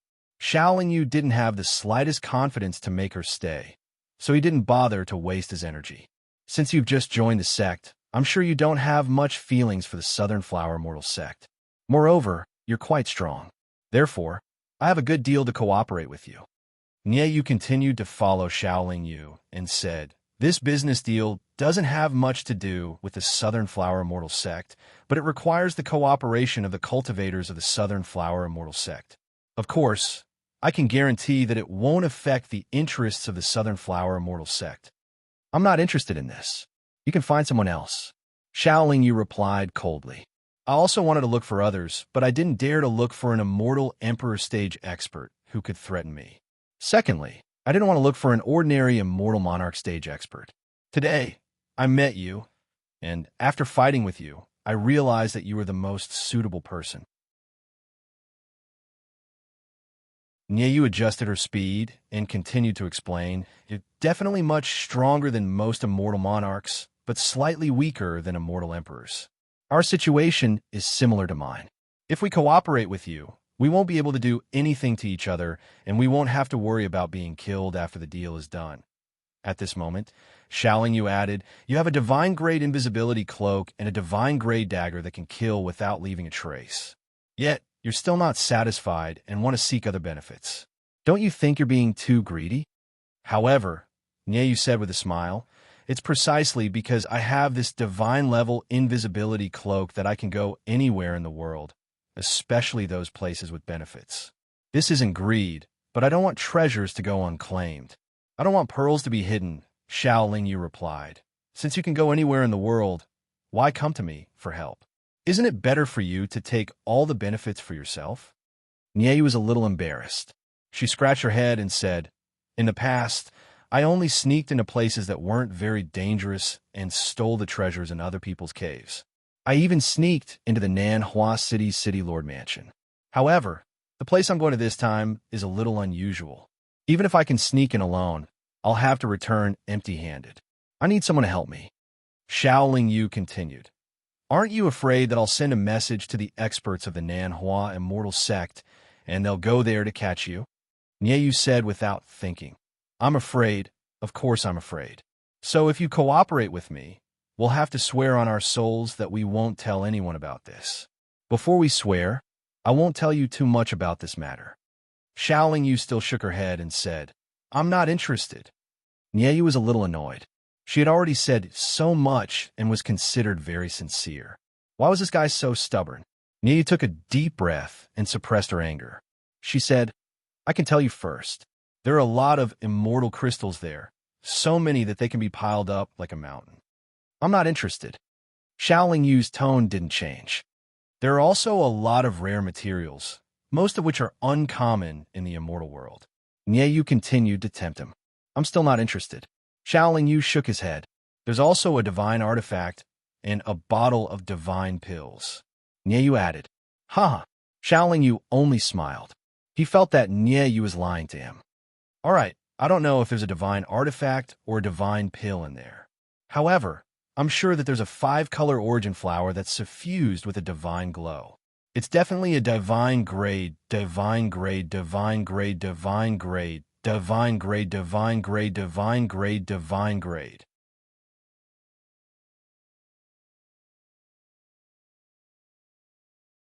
Chapter 370. I'm sure, Nie answered with certainty. Xiao Lingyu's resolute expression immediately turned hesitant. The Chaoyuan flower was a very rare herb.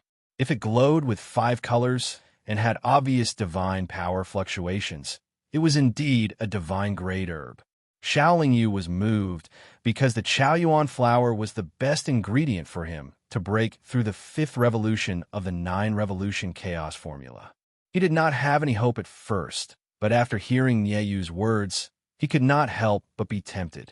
Nieyu was first delighted when she saw Xiao Lingyu's expression, and then her expression turned solemn as she said to herself, this person is probably extremely interested in the 5-color dawnflower as well. If he fights with me for it at that time, then a fight to the death can't be avoided. If you can swear that you saw the Chaoyuan flower there, I will cooperate with you once, Xiao Lingyu said after pondering for a moment. Nieyu, on the other hand, was very straightforward. She directly swore an oath before Xiao Lingyu. When do we do it? Xiao Lingyu asked after Nieyu swore the oath. The two of us should first swear that before and after the operation, neither of us will reveal this matter to anyone else. Nieyu smiled cautiously. As you wish. Xiao Lingyu wasn't the kind of person who would dawdle. He immediately made an oath that he would never leak the secret. Nieyu naturally did the same.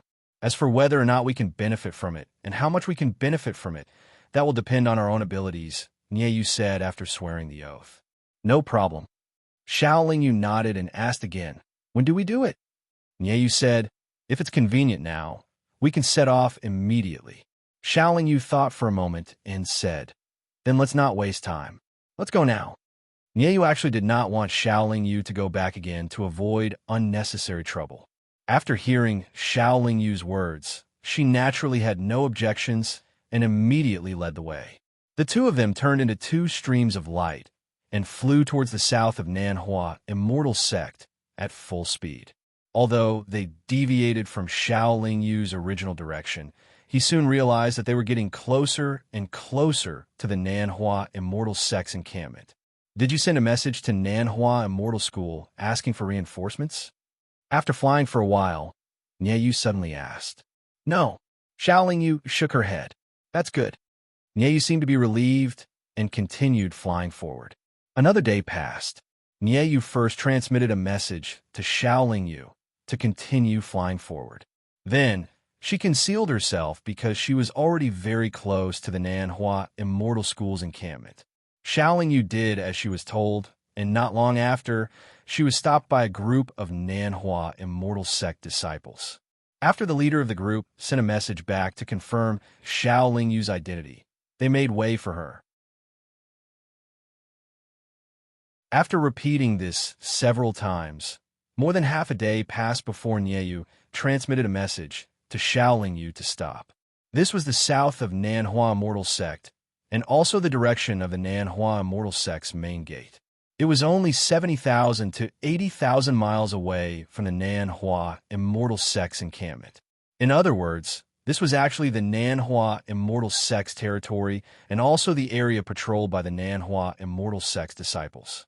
After Shaoling Yu stopped, Nieyu was very cautious and didn't reveal herself. She only transmitted a message to guide Shaoling Yu to an ordinary-looking barren mountain. On the back of this barren mountain, which is the side facing the Nanhua Immortal Sect, there's a crack in the mountain. That is the entrance. Hearing Nieyu's voice transmission, Shaoling Yu scanned the area with his mind. A moment later, he found an inconspicuous crack in the mountain. This crack was very narrow and only allowed one person to pass through at a time. Looking from afar, one would only think that this was a thin line carved on the mountain. Ordinary cultivators wouldn't think too much about it. The immortal spirit force around the barren mountain wasn't dense because the Nanhua Immortal Sect's encampment had a formation that gathered the immortal spirit force from the heaven and earth. Therefore, almost no one cared about the barren mountain. There was nothing special here, so no one would go through the crack for no reason. Shaoling Yu slanted his body and entered the mountain crevice. He slowly moved forward, and in the time it took to brew a cup of tea, he reached the end of the mountain crevice. What puzzled Shaoling Yu was that the end of the mountain crack was also very ordinary. There was only seemingly hard rock in front of him. Of course, because this place was too ordinary, no one discovered it even though it was under the control of the Nanhua Immortal Sect. Use your Nanhua Immortal Sect's unique open mountain seal on the rocks ahead, and the entrance will open automatically. Nieyu transmitted a message. Open mountain seal? I don't think I've cultivated this before. Shaoling Yu frowned and replied, No way. All the Nanhua Immortal Sect's Immortal Monarch disciples have cultivated this seal before. Nieyu said in astonishment, Haha, maybe it's because I've only been in the sect for a short time. Shaoling Yu shook his head and smiled bitterly. Without the Nanhua Immortal School's open mountain seal, we wouldn't be able to enter.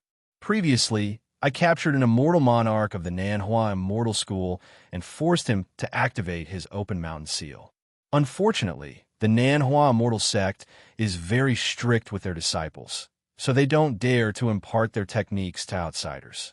Otherwise, I would have just learned the open mountain seal, and it would have been much easier, Nieyu said helplessly. Then what should we do? Shaoling Yu was a bit depressed. What else can we do? You can only go back and learn the seal before coming back. Nieyu said. Shaoling Yu didn't stop and went back to the Nanhua Immortal Sect. Who would have thought that Qing Pingzi, the sect master, would come looking for him as soon as he arrived at his loft? Sect Master Senior Martial Brother came at the right time. I have something to talk to Senior Martial Brother about. Shaoling Yu went up and said politely, Hee, I already know about your matter, Qing Pingzi said with a smile after taking a seat. How did you know?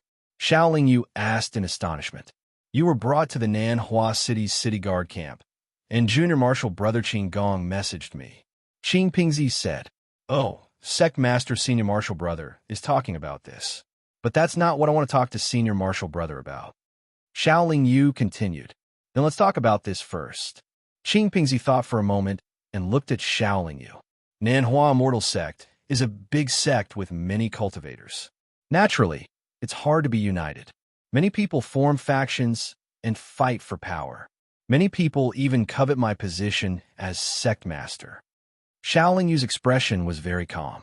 He had no intention of continuing the conversation. He knew that Qing Pingzi must have something else to tell him. Junior Martial Brother, you just joined the sect, so I shouldn't tell you this. But since you had that incident in the Nanhua city and Junior Marshal's sister Qing Xian came back a few hours ago and told you about it, I can only give you a reminder. You can make friends in the Nanhua Immortal Sect and treat your fellow sect members differently. But if you want to choose a side, you must choose carefully. Qing Pingzi paused. Seeing Xiao Lingyu's calm expression, he continued. The previous owner of this pavilion, my junior martial brother with excellent aptitude, died because he chose the wrong side. Xiao Lingyu cupped his fists and said, "Thank you for your advice, Sect Master Senior Martial Brother." Qing Pingzi continued, "I'm the one who brought Junior Martial Brother into the sect. In the eyes of others, Junior Martial Brother must be on my side. But ever since I became the Sect Master, I've grown tired of fighting between factions. I only want to advance to the immortal venerable realm as soon as possible. So now, I don't want Junior Martial Brother to get involved in disputes, but I'll be responsible for Junior Martial Brother. As long as Junior Martial Brother cultivates diligently and achieves good results, I can guarantee that no one will dare to touch Junior Martial Brother in the Nanhua Immortal Sect." Xiao Lingyu was still very polite and said, "Thank you for your advice, Sect Master Senior Martial Brother. Little brother can rest assured now." Qing Pingzi nodded and continued. There are actually 3 factions in the Nanhua Immortal Sect. The first is the faction that I roped in before I became the Sect Master. The second is the faction of Junior Martial Brother Qing Wei, the head of the Discipline Hall. The third is the faction of Junior Marshal's sister Qing Xian. Junior Martial Brother Qing Gong, whom Junior Martial Brother met in the Nanhua City, is a member of the Discipline Hall. The original owner of this pavilion is the original leader of Junior Marshal's sister Qing Xian's faction. Xiao Lingyu could imagine that Qing Pingzi must have killed a lot of people when he became the Sect Master. The owner of this pavilion was probably killed by Qing Pingzi. Although Qing Pingzi looked kind, he could be a ruthless person at a critical moment. Junior Marshal's sister Qing Xian is stubborn, but she's not a scheming person. Junior Martial Brother Xiao, you don't have to be too wary of her. Junior Martial Brother Qing Wei's faction in the Discipline Hall should be the most careful of Junior Martial Brother Qing Xian's faction. Many of them greet you with a smile, but most of them have knives hidden behind their smiles. Qing Pingzi seemed to kindly remind Xiao Lingyu again. Xiao Lingyu had also interacted with Qing Gong before, and felt that this person was indeed very scheming, and indeed had a good attitude towards people from the same sect. He had also interacted with Qing Xian before, and although Qing Xian's cold and arrogant attitude made him unhappy, at least Qing Xian had spoken clearly. "Now, tell me what you want to say." Qing Pingzi changed the topic. "I want to learn some of the sect's unique spells and seals." Xiao Lingyu replied, "According to the sect's rules, you have to be at least 10,000 years in order to be taught the sect's unique spells and seals." Qing Pingzi looked like he was in a dilemma. This is a small matter. It shouldn't be a big deal to Senior Martial Brother, right? Xiao Lingyu asked with a smile. "It's indeed not a big deal. However, even I have to be careful. I can teach you privately, but you can't use it in front of the sect cultivators for 10,000 years. Qing Pingzi nodded and said, "Senior Martial Brother, don't worry. I'm not an unreasonable person." Xiao Lingyu replied. Qing Pingzi then took out a jade slip and handed it to Xiao Lingyu before leaving.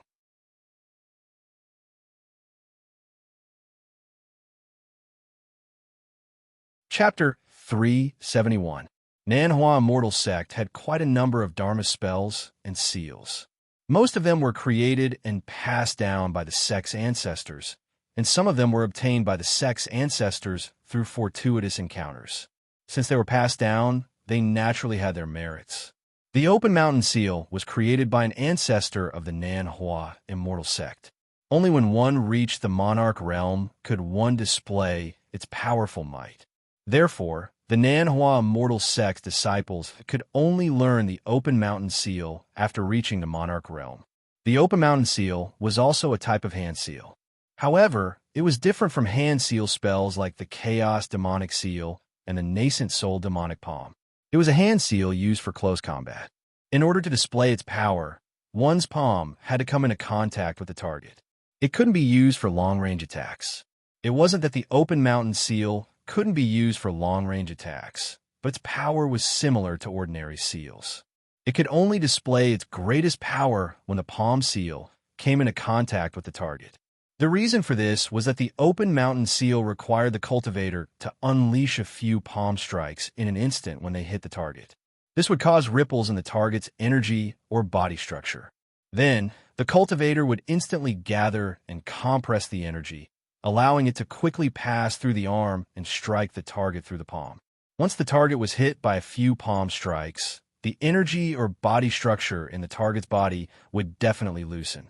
The cultivator who unleashed the open mountain seal would compress the energy, making it extremely sharp and high level. Therefore, it could cut into the target's loosened body like a sharp blade, creating an extremely effective and powerful strike. There were two main difficulties in cultivating the open mountain seal. The first was how to quickly strike the same spot on the target's body. The second was how to rapidly compress one's energy in such a short period of time. Xiao Lingyu didn't have to worry about the first difficulty because his target was an inanimate object that wouldn't move or resist. As for the second difficulty, it wasn't a problem for Xiao Lingyu who had the blood crystal. The blood crystal was Xiao Lingyu's compressed energy. He only needed to let the blood crystal explode with all its energy when he unleashed the open mountain seal. Most importantly, even if an ordinary cultivator could quickly compress their cultivation base, the tendons and meridians in their arms would not be able to withstand a large amount of high-quality cultivation base. If they were careless, before they could use the open mountain seal, they would cripple the tendons and meridians of their arms. However, this was still not a problem for Xiao Lingyu. The quality of his body was now extremely strong, and there was no possibility of his meridians exploding due to his power. Even if the quality of the compressed chaotic magic power was extremely high, almost comparable to divine power, the most he could do was to turn his entire arm into a dragon claw when he used the open mountain seal. Xiao Lingyu only needed to comprehend a little more since all the conditions for cultivation had been met. Half a month later, Xiao Lingyu left Nanhua Immortal School again and headed south at full speed. The great thief, Nieyu, was waiting at the side of the barren mountain. When he saw Xiao Lingyu, he was a little surprised and transmitted his voice. "You've learned it so quickly?" Xiao Lingyu scanned the surroundings, but still couldn't find Nieyu's hiding place.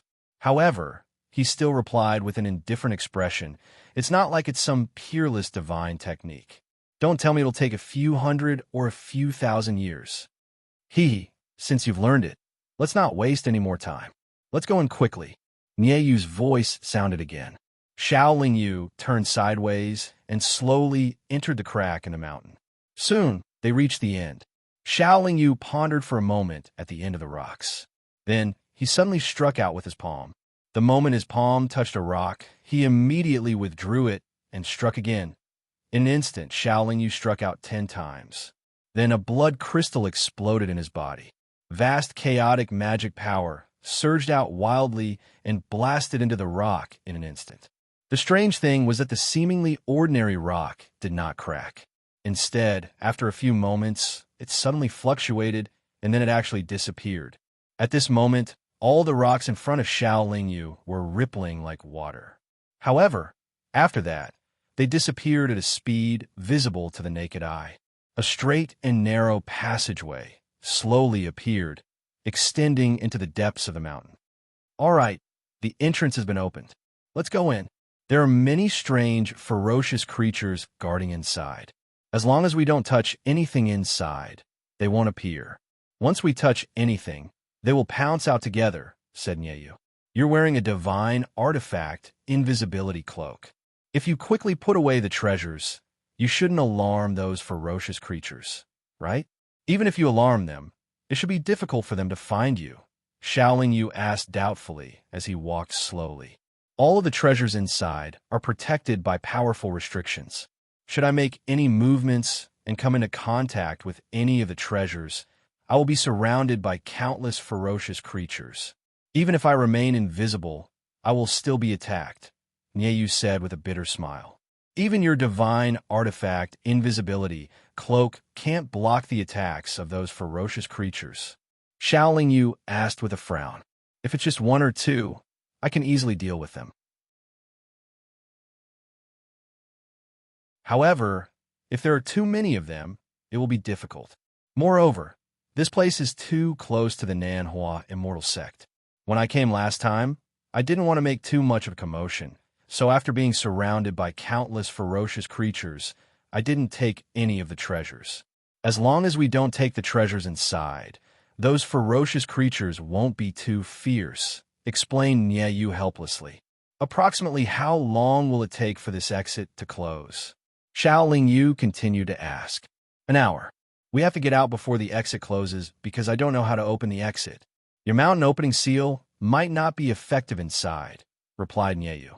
After 100 breaths of time, Xiao Yu first passed through a layer of completely transparent restrictions before arriving in a huge cave inside the mountain. This cave should have been pitch black, but because of the countless glowing gems on the walls and the mountain of immortal crystals on the ground, it didn't seem so dark. Xiao Yu looked around and was a little shocked. The cave inside the mountain was so large that it was comparable to a valley. In the cave, there were large bubble-like rings of light. Apart from immortal crystals, treasures were stored in these rings of light.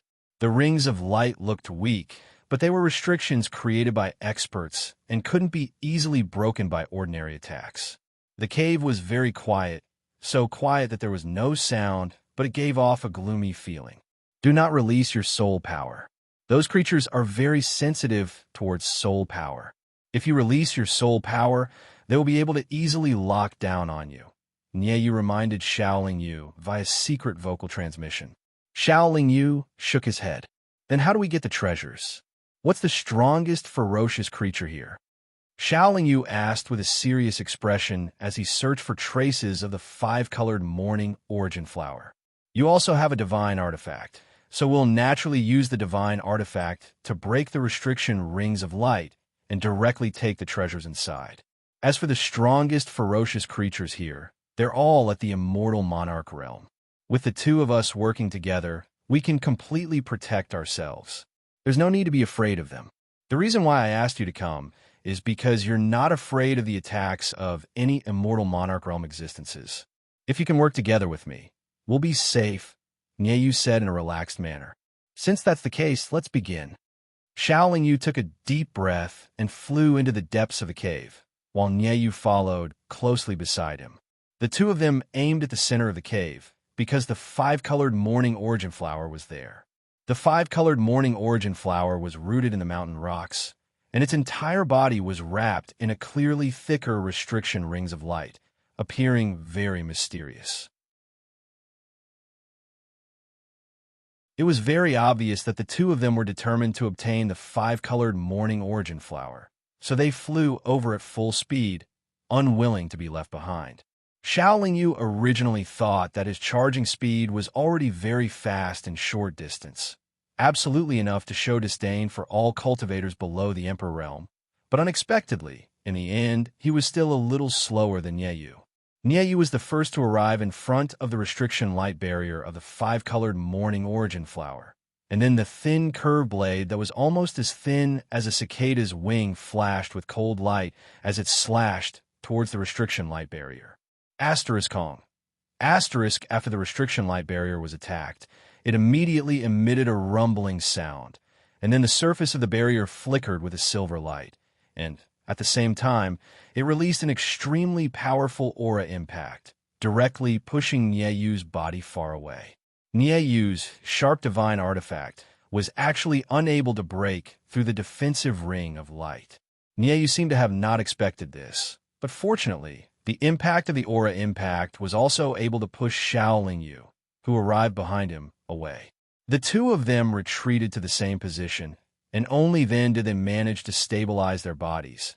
And then they discovered that the surrounding space was constantly fluctuating, and one after another, strange and ferocious creatures appeared one after another, and then swarmed over like tide. Before the two of them could charge towards the five-colored morning origin flower again, ferocious creatures had already pounced over, blocking their path.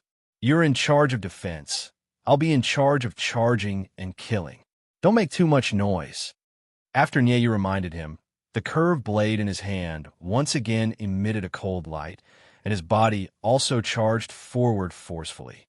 The ferocious creatures that came from the front were naturally blocked by Nyeyu, and the ferocious creatures that pounced from behind and on both sides of Nyeyu could only be left to Shaoling Yu.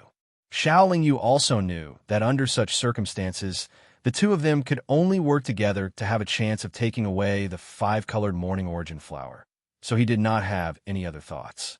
The sixth demon, suppressing immortal pearls, transformed into a divine light sword and cleared out the ferocious creatures on the left side of the two, while the primal chaos true fire blocked the right side.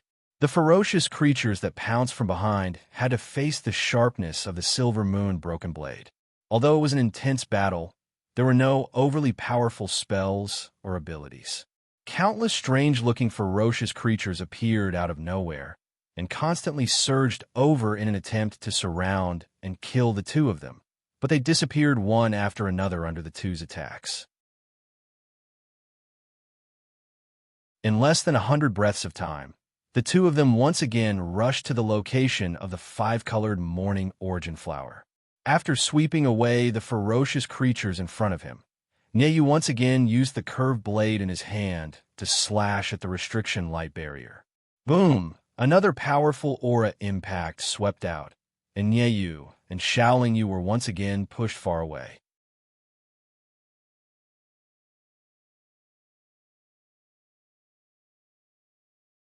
Chapter 372. After a dozen or so repeated attacks, Nyeyu's scimitar was unable to do anything, while the light barrier that protected the five-color dawn flower was still completely undamaged. Seeing that time was passing, the two of them had already been here for more than an hour. Shaoling Yu suggested, "Why don't I attack once, and you cover the back?" Nyeyu could not break through it herself, so she naturally could not reject Shaoling Yu's suggestion. She could only nod and agree helplessly, then retreated behind Shaoling Yu. Holding the silver moon broken sword and using the primordial fire to open a path, Shaoling Yu only took 10 breaths to bring Nyeyu to the light barrier for the 16th time. Gathering all the strength in his body to his arm, Shaoling Yu waved the silver moon broken sword and slashed down fiercely. Bang! Crack! First, there was an explosion, and then there was the sound of bamboo cracking. The light barrier actually began to slowly dissipate. Perhaps it was because Nyeyu's previous attack had already damaged the foundation of the light barrier, or because the silver moon broken sword attack was too strong. But in less than 2 breaths after Shaoling Yu's all-out slash, the five-color morning origin flower was already in front of Shaoling Yu, without any cover or protection. Nyeyu originally thought that even if Shaoling Yu could break through the light barrier, it would be impossible to do it in one go. However, Shaoling Yu was very confident in the quality of the silver moon broken sword. Therefore, while Nyeyu was still in shock, Shaoling Yu had already used the silver moon broken sword to draw a circle around the rock at the root of the five-colored morning origin flower, and very quickly stored the entire five-colored morning origin flower in a prepared jade bottle. Shaoling Yu did not even look at the appearance of the five-colored morning origin flower. His actions were as fast as lightning, and almost all of the actions were completed in a flash. Nyeyu could only secretly exclaim that things were not good. The five-colored morning origin flower had already entered Shaoling Yu's storage magic treasure. The two of them did not have time to speak. After the five-colored morning origin flower disappeared, the ferocious creatures pounced even more ferociously. They were all unafraid of death, and one after another, they fell into a difficult battle. "There seems to be a good treasure over there. Move over there." Shaoling Yu pointed at a restriction light circle floating in midair not far away. After he spoke, he rushed over. However, just as he moved forward, Nyeyu's figure behind him slowly disappeared. Seeing that it was Shaoling Yu who had obtained the five-colored morning origin flower, the beasts ignored Nyeyu who had disappeared and surrounded Shaoling Yu. Shaoling Yu had already expected Nyeyu to do something, so he was not caught off guard. With a thought, the primal chaos true fire surrounded his entire body, and the sixth demon, suppressing immortal orbs, released a strong divine aura, guarding one side. Whether it was the primal chaos, primordial fire, or the demon suppressing immortal orb, they were the most hated existences by these monsters. There were also existences that could restrain these monsters. They could help Xiaolingyu reduce a lot of pressure. Xiaolingyu was not very worried about the monsters here. He was worried that Nieyu, who was hiding in the dark, would attack him because of the five-colored morning origin flower. Now that he had obtained the five-colored morning origin flower, Xiaolingyu only suggested to continue collecting treasures to help Nieyu get more benefits. Now that Nieyu had hidden himself, it was obvious that he did not have good intentions. Xiaolingyu did not need to get any more treasures. Under the protection of the primal chaos, true fire, and the sixth demon suppressing immortal orbs, Xiaolingyu slowly walked towards the exit of the cave. He moved very slowly, but in less than 10 minutes, he was less than 30 meters away from the exit. However, just as he was about to enter the long and narrow exit, a cold light slashed horizontally at him. Xiaolingyu knew that the cold light was released by Nieyu's curved blade, so he did not dare to underestimate it. He also used the Silver Moon Broken Blade to release a chaotic blade light to meet it. Just as the chaotic blade light swept out from the Silver Moon Broken Blade, the cold light suddenly disappeared, and in the next moment, it flashed to the side. He had already tested it before. Nieyu's attack speed was extremely fast. Even Xiaolingyu found it very difficult to defend. At this moment, he had to divert his attention to block those monsters. It was indeed a little troublesome and very dangerous for him to be attacked by Nieyu. As Xiaolingyu could not see Nieyu's figure, he naturally could not withdraw the Silver Moon Broken Blade to block it. However, he could make the primal chaos true fire surge to the side. This time, Nieyu did not retreat. His arm that was wrapped under his sleeve was still moving forward. The curved blade in his hand penetrated the primal chaos true fire and sliced horizontally. Xiaolingyu immediately retreated, but Nieyu's attack speed was too fast. The curved blade still cut the skin on his neck. If he did not retreat in time, he was afraid that his head would have been separated from his body. After dodging the opponent's killing move, Xiaolingyu was also shocked and broke out in cold sweat. This great bandit, Nieyu, obviously did not use his full strength when the two of them fought previously. What gave Xiaolingyu the most headache was not the other party's divine weapon attack, but the other party's divine weapon quality clothes that were not afraid of the primal chaos true fire's burning. Nieyu did not kill the other party with one attack. As the great bandit retreated, he disappeared into the cave. Xiaolingyu wanted to take the opportunity to rush out, but he couldn't hide himself. Countless ferocious creatures all rushed at him, blocking the exit tightly. When he braced himself and rushed forward, Nieyu's attack came again, forcing him to retreat again. Under this repeated cycle, Xiaolingyu could only watch as the exit was blocked by rocks that appeared out of nowhere. Before the rock completely blocked the exit, Xiaolingyu saw Nieyu wrapped in a black robe. He also saw the cold smile on Nieyu's face. Nieyu knew that he could not kill Xiaolingyu and take the colorless dawnflower in such a short time.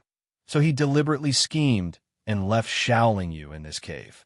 Although Nieyu did not gain anything from this trip, he would not allow the five-colored dawnflower to be taken away by others. As long as the treasure was still here, he still had a chance. By the time I capture another immortal lord from the Nanhua immortal sect to open the entrance, you would have been tortured to death by those monsters. Nieyu looked at the completely sealed entrance and said viciously. Then he turned and left. Surrounded by countless monsters, Xiaolingyu did not panic too much. Instead, he sensibly retreated to a stone wall, pressing his back against the wall to avoid being attacked from all sides. His entire body was burning with the primal chaos real fire, which was comparable to the divine fire, and he had the divine light sword sweeping around. For a while, these monsters would not be able to do anything to him. However, there seemed to be no end to the monsters here. No matter how fast he killed them, the monsters did not decrease at all. They kept coming at him like a tide. Xiao Yu tried to use the silver moon broken saber to attack the rock wall. Unfortunately, even with the sharpness of the divine weapon, it could not break through the restriction on the rock wall. Moreover, every time the silver moon broken saber hit the rock wall, it would only cause the rock wall to ripple for a while before the ripple disappeared. He could guess that the attacks he used on the rock wall were all diverted or dissolved by the powerful restriction. They could not pose a threat at all. It seems that I will be trapped here for a while, Xiao Yu muttered to himself with a frown. However, Yu is gravely mistaken if he thinks that these monsters can kill me. I don't just occasionally study the demonic Tao. I am a demonic Tao person. Looking at the ferocious creatures that kept coming, Xiao Yu's lips curled into a smile. Now that there was no one else around, Xiao Yu no longer suppressed and concealed the demonic nature in his body. Even the life essence of the immortal supremacy hidden in his body began to emit a bloody light. Although these monsters were not demonic Tao, they all had extremely strong demonic nature. They seemed to feel that Xiao Yu's aura was too familiar and intimate, so they stopped attacking. After circling around Xiao Yu for a while, they slowly disappeared. In Yu's opinion, Xiao Yu had only practiced a few auxiliary techniques of the demonic Tao. It was absolutely impossible for him to have such a strong demonic nature in the immortal realm. However, he was completely wrong. After releasing his demonic nature, Xiao Yu was in almost no danger in this cave. After the monsters disappeared, he went in front of a restriction light sphere and slashed it with the silver moon broken saber. The restriction light sphere immediately collapsed, and the treasures inside naturally belonged to Xiao Yu. After the restriction light sphere was broken, the monsters appeared again, but after circling around Xiao Yu, they automatically retreated. In this way, Xiao Yu easily transferred all the treasures in the cave into his storage magic treasure. However, he still did not have a way to leave this place. He also tried to use the open mountain seal, but it did not have any effect in here.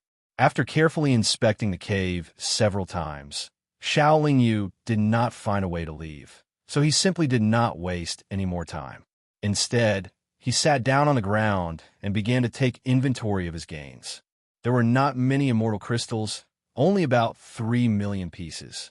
There were 6 bottles of various top-notch immortal pills, 3 quasi-divine artifacts, nearly 100 rare materials, and more than a dozen jade slips with various high-level immortal arts inscribed on them. All of these gains were shockingly valuable to ordinary immortal emperors. However, other than the 5-colored origin flower, there was nothing else that could make Xiao Yu even slightly excited.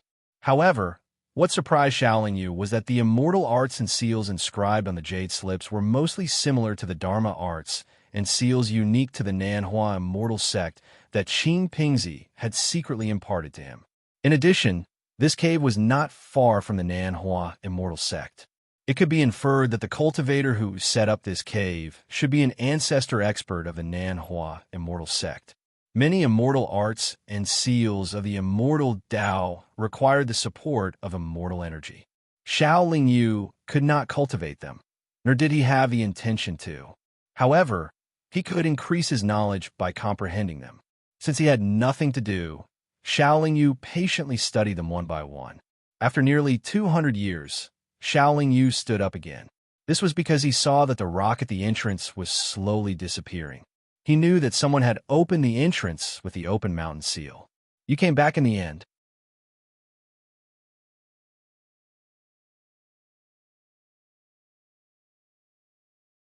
Chapter 373.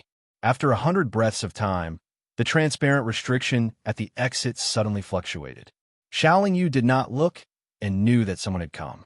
The 6 demon-suppressing immortal orbs that he had already prepared immediately surrounded him. With a buzz, the 6 demon-suppressing immortal orbs surrounding the exit released a sacred light barrier at the same time, forming a sacred light barrier and constantly adding sacred light swords into it. Inside the sacred light barrier, it originally looked like a void, but after being hit by the sacred light sword for a few moments, a cultivator in a black robe revealed his figure. This black-robed cultivator was the great thief Nieu, who had left for more than 200 years. However, contrary to his previous calmness, he now looked a little embarrassed. Great thief Nieu never thought that he would encounter danger as soon as he entered. He still knew about the 6 demon-suppressing immortal orbs that carried a strong sacred aura. The moment he was surrounded, he knew that Shaolin Yu had not been killed by the countless fierce creatures and had set up an ambush here to wait for him. Humph! Break for me! Great thief Nieu did not panic. After regaining his senses, he swept the scimitar that was as thin as a cicada's wing towards the sacred light barrier. The defensive power of the sacred light barrier was comparable to a top-grade immortal artifact, so it naturally could not block the attack of the divine artifact. Great thief Nieu broke the barrier with a single blow. However, as soon as the holy light shield shattered, great thief Nieu did not have time to dodge or hide in the void again. Instead, a dragon claw covered in dark golden scales grabbed tightly onto her shoulder. Nieu's reaction speed was not slow either. As soon as he was caught, he switched the divine artifact scimitar to his other hand and slashed at the dragon claw. Shaolin Yu did not retract his dragon claw, but took advantage of the fact that the other party could not break free to slash at great thief Nieu's head with the silver moon broken blade. Nieu knew that the silver moon broken blade was powerful, but at this time, he could not dodge even if he wanted to. He could only hope that his divine artifact black robe would defend him, and at the same time, bite the bullet and attack the dragon claw. The scimitar that was as thin as a cicada's wing struck Shaolin Yu's dragon claw, just like how Shaolin Yu's silver moon broken blade had easily struck Nieu's head. The two people's attacks had similar effects. The scimitar cut open the dragon scales on the dragon claw, leaving a deep wound on the dragon claw. The silver moon broken blade also cut open the black hood on Nieu's head, leaving a wound on Nieu's head. Nieu's black robe was a hooded robe that almost covered his entire body. That was why he was so completely invisible and his defense was impenetrable. However, the quality of this black robe was far inferior to the silver moon broken blade, just like how Shaolin Yu's dragon scale was far inferior to the true god curved blade. Shaolin Yu's dragon scales were only scratched open and it was only a superficial wound. Naturally, Shaolin Yu's dragon claws were still tightly holding onto Nieu. The silver moon broken blade in his hand was swung again. Nieu's strength was definitely far inferior to Shaolin Yu's, so he could not break free at this time. He was also unwilling to be attacked by the other party, so his scimitar also struck at Shaolin Yu's dragon claw. 2 more bloody wounds appeared on both of their bodies at the same time. Such a physical fight was rare in the cultivation world. After that, the other party would inject their own power into their weapons. After striking the other party, they would inject their power into the other party's body to destroy it. In this aspect, Shaolin Yu had the upper hand. The quality of his physical body was strong, and so were his meridians. Moreover, his body had chaotic, demonic power and primordial fire. The other party's immortal power did not have much effect at all. His chaotic, demonic power, on the other hand, was constantly destroying the other party's meridians and flesh, and could gradually suppress the other party's power.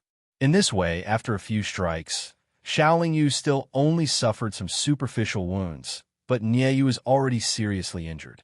Stop fighting, I admit defeat," Nieu said when he could not hold on any longer.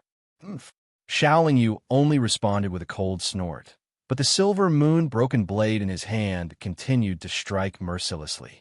When he was able to win and had the upper hand, Nieu would definitely not be lenient, and Shaolin Yu naturally had no reason to be lenient.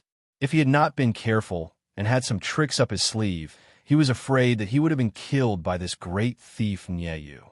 Nieu probably did not intend to leave any benefits for him from the beginning and only wanted to use him.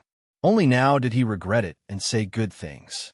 As long as Shaolin Yu was not a fool, he would not let Nieu off so easily. I have traveled the immortal world for many years, and I know many places where treasures are hidden. If we continue to work together, you can obtain even greater benefits. Nieyu tempted with benefits again. This time, Shaolin Yu did not even let out a cold snort. The cold light of the silver moon broken blade was the best response to Nieyu. Both of them were drenched in blood, and there were wounds that exposed their bones, making them look extremely miserable. However, the chaotic, demonic energy that was injected into Nieyu's body was increasing, and it had already destroyed his flesh and meridians.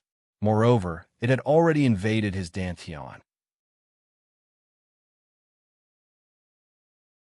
When the chaotic, demonic energy wrapped around Nieyu's immortal nascent soul, it was as if Nieyu was completely imprisoned by Shaolin Yu, and he could no longer move.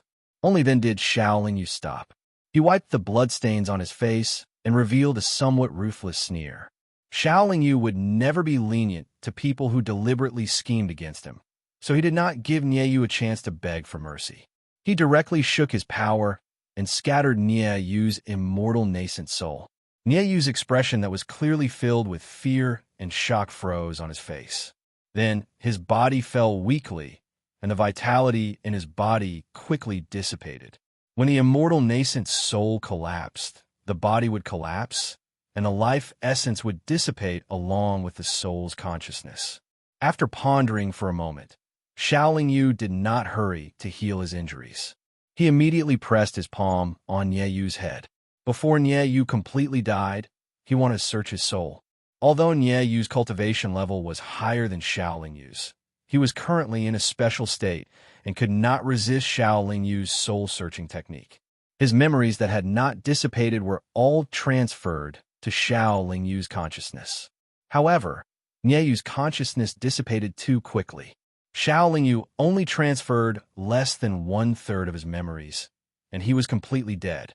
He really knows a lot of things. What a pity. Looking at Nieyu's lifeless body and soul, Shaolin Yu smacked his lips with pity. After Nieyu's death, all of his collections, including the black robe on his body, were given to Shaolin Yu. Nieyu's collection was very rich, and even ordinary immortal emperors could not compare to it. Moreover, this was without taking into account the 2 divine weapons. However, Shaolin Yu did not care much about the other collections, but he was very interested in this black robe. It's a little damaged. I don't know if it can be repaired. Shaolin Yu held the black robe that had been cut by the silver moon broken saber, and the pity on his face deepened. As for the scimitar that was as thin as a cicada's wing, it was called the Shadowless Blade. Although it was only a low-grade divine weapon, and its quality was far inferior to the silver moon broken saber, it was a complete divine weapon. As long as he refined it slightly, Shaolin Yu would be able to use another attack method. Naturally, Shaolin Yu could not stay here to heal his injuries. While the exit was still open, he left the cave without looking back. Instead of returning to the Nanhua Immortal Sect directly, Shaolin Yu continued to fly south after leaving the mountain crack. Only when he was completely out of the patrolling area of the Nanhua Immortal Sect's disciples did he casually find an ordinary ferocious beast den in a small forest. He chased away the ferocious beasts inside and set up some restrictions at the entrance before entering seclusion to heal his injuries. Seclusion to heal injuries was different from seclusion to cultivate. There was no need to concentrate, so Shaolin Yu did not need to find a particularly secluded place. He could end his seclusion at any time. Shaolin Yu still had his own good methods to heal the injuries of his physical body. He first regulated his breathing for a period of time, and then took out some body transformation materials that he had prepared in advance. After making a pot of medicinal soup, Shaolin Yu's injuries were completely healed after soaking in it for a while.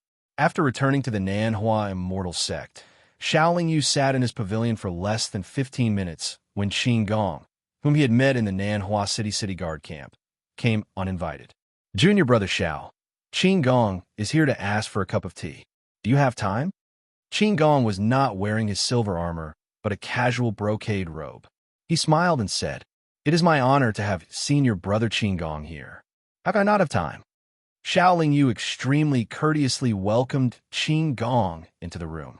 After he sat down, he rummaged through his storage magic treasure, yet he actually didn't find any tea.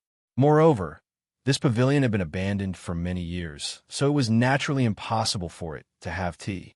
I have a pot of good tea here. Let's have a taste today. Seeing Xiao Lingyu's troubled expression, Qin Gong naturally guessed something. Thus, as he spoke, he waved his sleeve on the table, and a teapot and several teacups appeared on the table. Regardless of the quality of the tea, just this tea set alone was of extraordinary value. Qin Gong picked up the teapot and poured tea into the teacups as he said, "Junior brother, you just joined the sect not long ago. You shouldn't have gotten to know other disciples, right?" Xiao Lingyu shook his head and replied, "I haven't."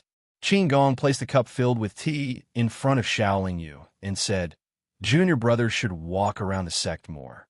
Otherwise, others will say that junior brother is aloof and arrogant." Xiao Lingyu nodded and said without any change in expression, "Thank you for the reminder, senior brother." Qin Gong poured a cup for himself, and the two of them took a sip before he continued, "Junior brother, you shouldn't have offended senior sister Qin Xian, right?" Xiao Lingyu frowned slightly and did not understand what Qin Gong meant. He could only shake his head. Qin Gong said, "I met senior sister Qin Xian before and heard her mention junior brother. She seemed to be very dissatisfied with junior brother. I met junior brother once at the city guard camp and felt that junior brother was not bad, so I came to say something."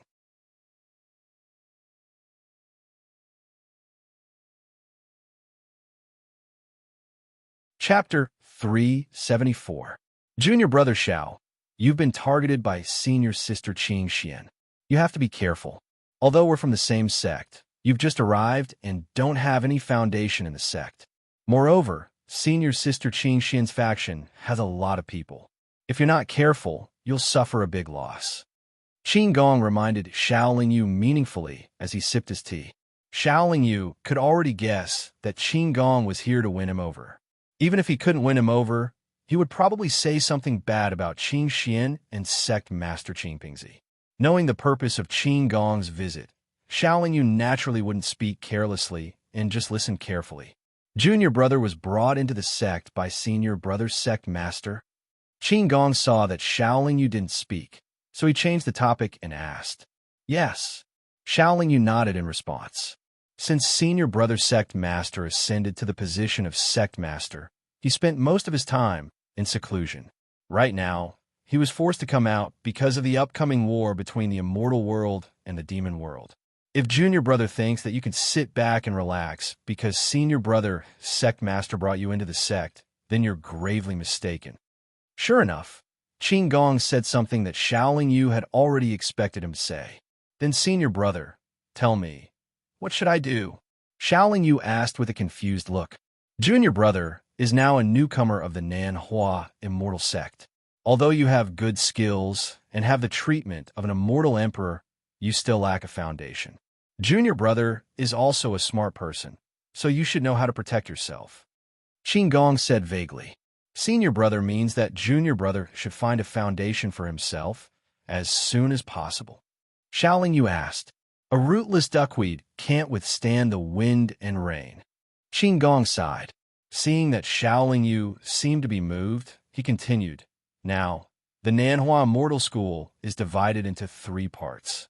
Senior brother sect master's branch seems to be in control, but in fact, since the last time, they have already consumed too much energy and are unable to control the overall situation. Senior sister Qin Xian has also been depressed for many years because of senior brother Qin Lu's death. Without senior brother Qin Lu's support, her branch isn't very strong. They only control the management of the sect. They only have immortal stones and not many experts." Xiao Lingyu asked curiously, "What about the other branch?" When Qin Gong heard Xiao Lingyu's words, his eyes lit up and he said proudly, "To tell you the truth, I am a member of the other lineage. Now, among the 3 branches of the Nanhua Immortal School, our branch is the strongest. Not only is senior brother Qin Wei in our branch a late-stage immortal emperor, but he also knows the rules of the sect and is supported by many immortal emperors. Most of the elite disciples of the sect, who are guarding the various cities outside the sect, are also our people. So there are so many things involved. It seems that I have to be more careful in the future. Xiao Lingyu nodded, but he didn't express his intention to join any branch.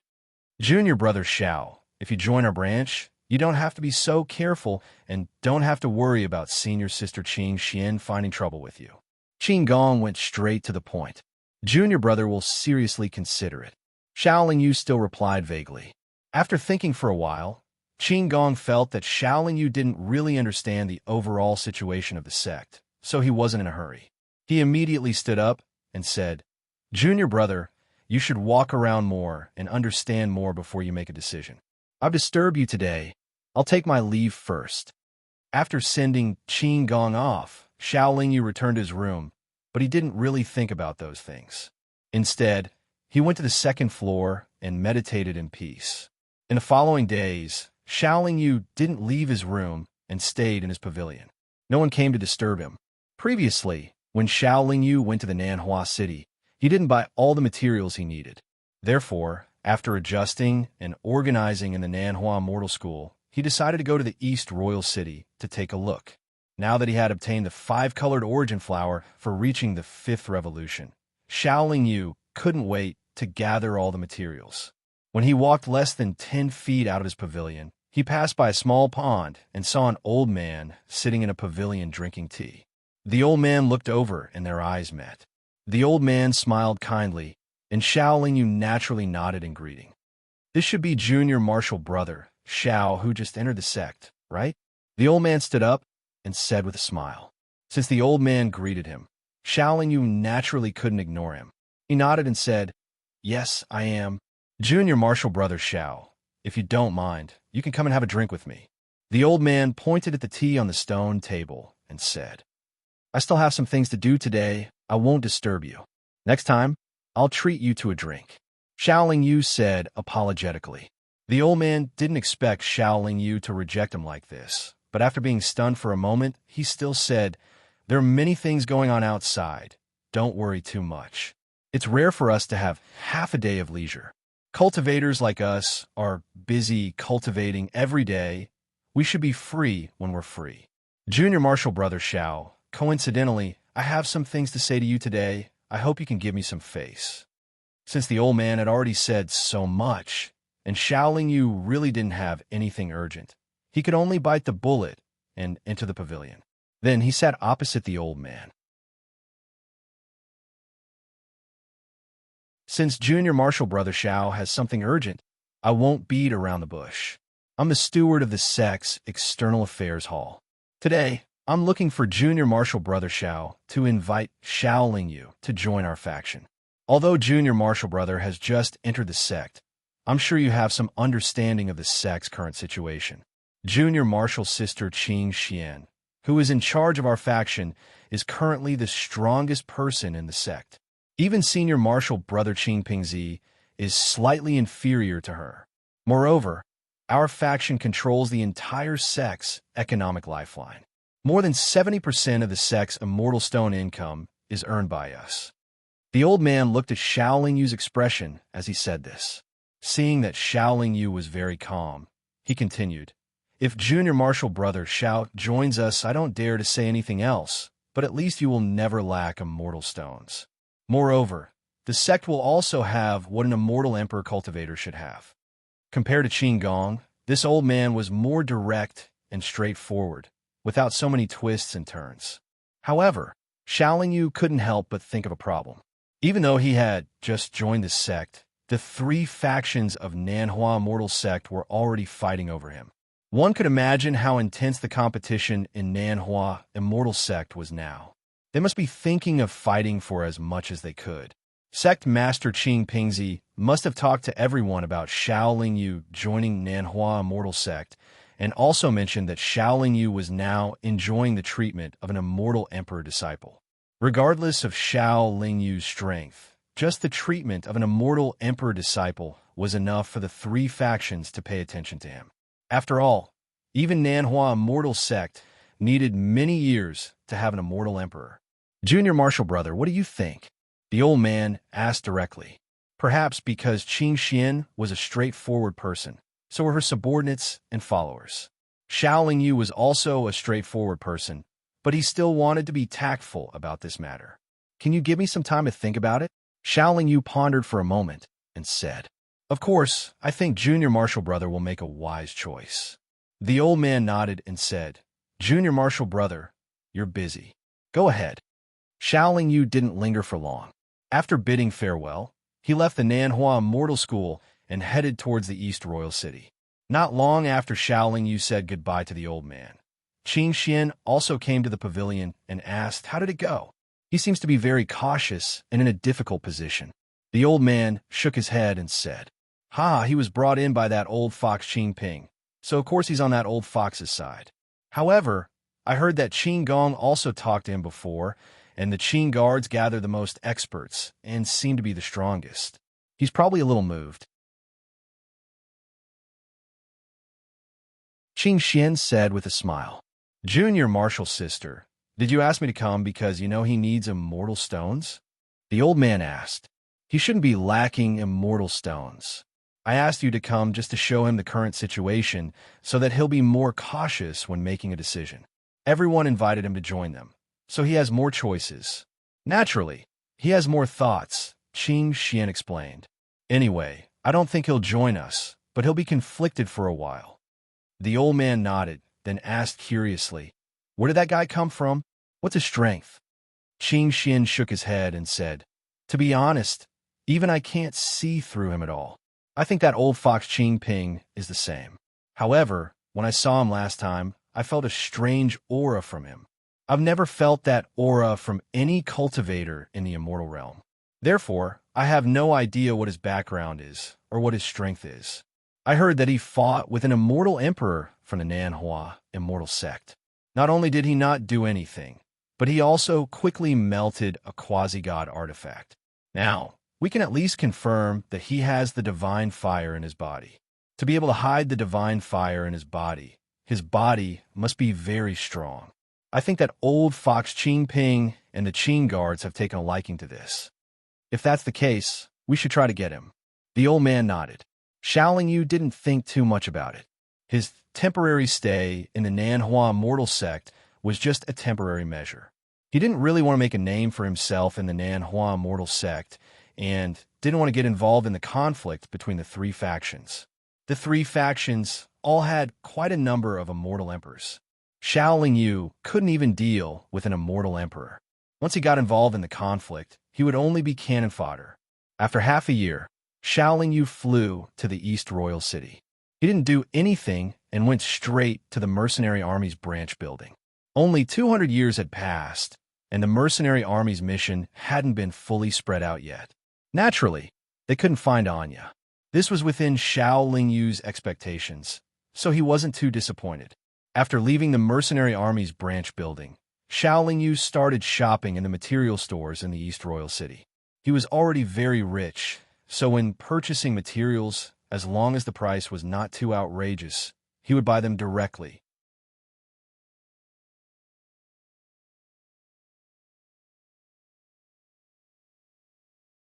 Chapter 375. After spending a few days, Xiaoling Yu went through all the material stores in the East Imperial City. He had collected almost all the materials that he could find. There were only a few materials that required more time and luck to obtain. However, Xiaoling Yu was not in a hurry to find them. It was not the right time for Xiaoling Yu to break through to the fifth revolution of the 9-revolution chaos formula. His most important task now was to raise his realm to the level of an immortal lord. Once he became an immortal lord and cultivated to the peak of the late-stage immortal lord, that would be the best time for him to break through to the fifth revolution. For ordinary cultivators, it would take at least a few million years to reach the peak of the late-stage immortal monarch realm from the early stage to the late-stage immortal monarch realm. Even the most talented cultivators would need at least a few 100,000 years, unless they encountered a heaven-defying opportunity. The cultivation of the chaotic energy did not pay much attention to the cultivation environment because the chaotic energy was everywhere. It was not like the immortal world where it was difficult to find the demonic spirit energy or the immortal spirit energy. Even though Xiao Lingyu's chaotic energy had turned into chaotic demonic energy, as long as he had enough demonic crystals to support his cultivation, he could still cultivate in the immortal world without any hindrance. At this moment, Xiao Lingyu happened to return to the square in the center of the city. He walked to the statue of the East Imperial Kingdom and once again admired the elegance of the ancient powerhouses of Earth. This statue was as tall as the clouds, and it looked like an expert that could support the heavens and the earth. It had the attitude of looking down on the world and showing disdain for all.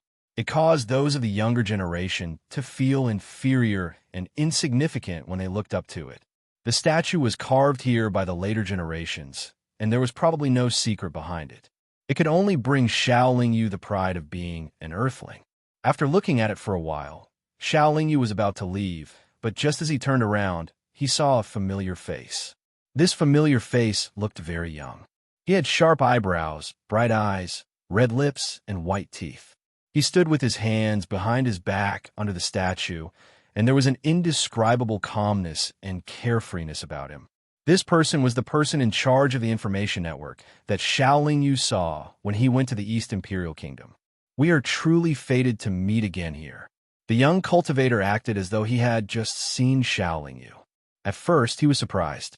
Then, he greeted her with a smile. "Ha, fellow Taoist, I'm surprised that you have the time to come here and pay your respects to the statues of our predecessors," Xiao Lingyu replied with a smile. "Regardless of whether I'm free or not, I'll come here every once in a while to take a look." The young cultivator shook his head. "Oh, could it be that there's some secret behind this?" Xiao Lingyu asked curiously. "There's nothing special about it. I'm just looking at the statues of the ancients and imagining the prosperity of the antiquity age. The mighty techniques and spells of the ancients will stop me from being blinded by arrogance. It will give me more motivation to fight and not be numbed by cultivation."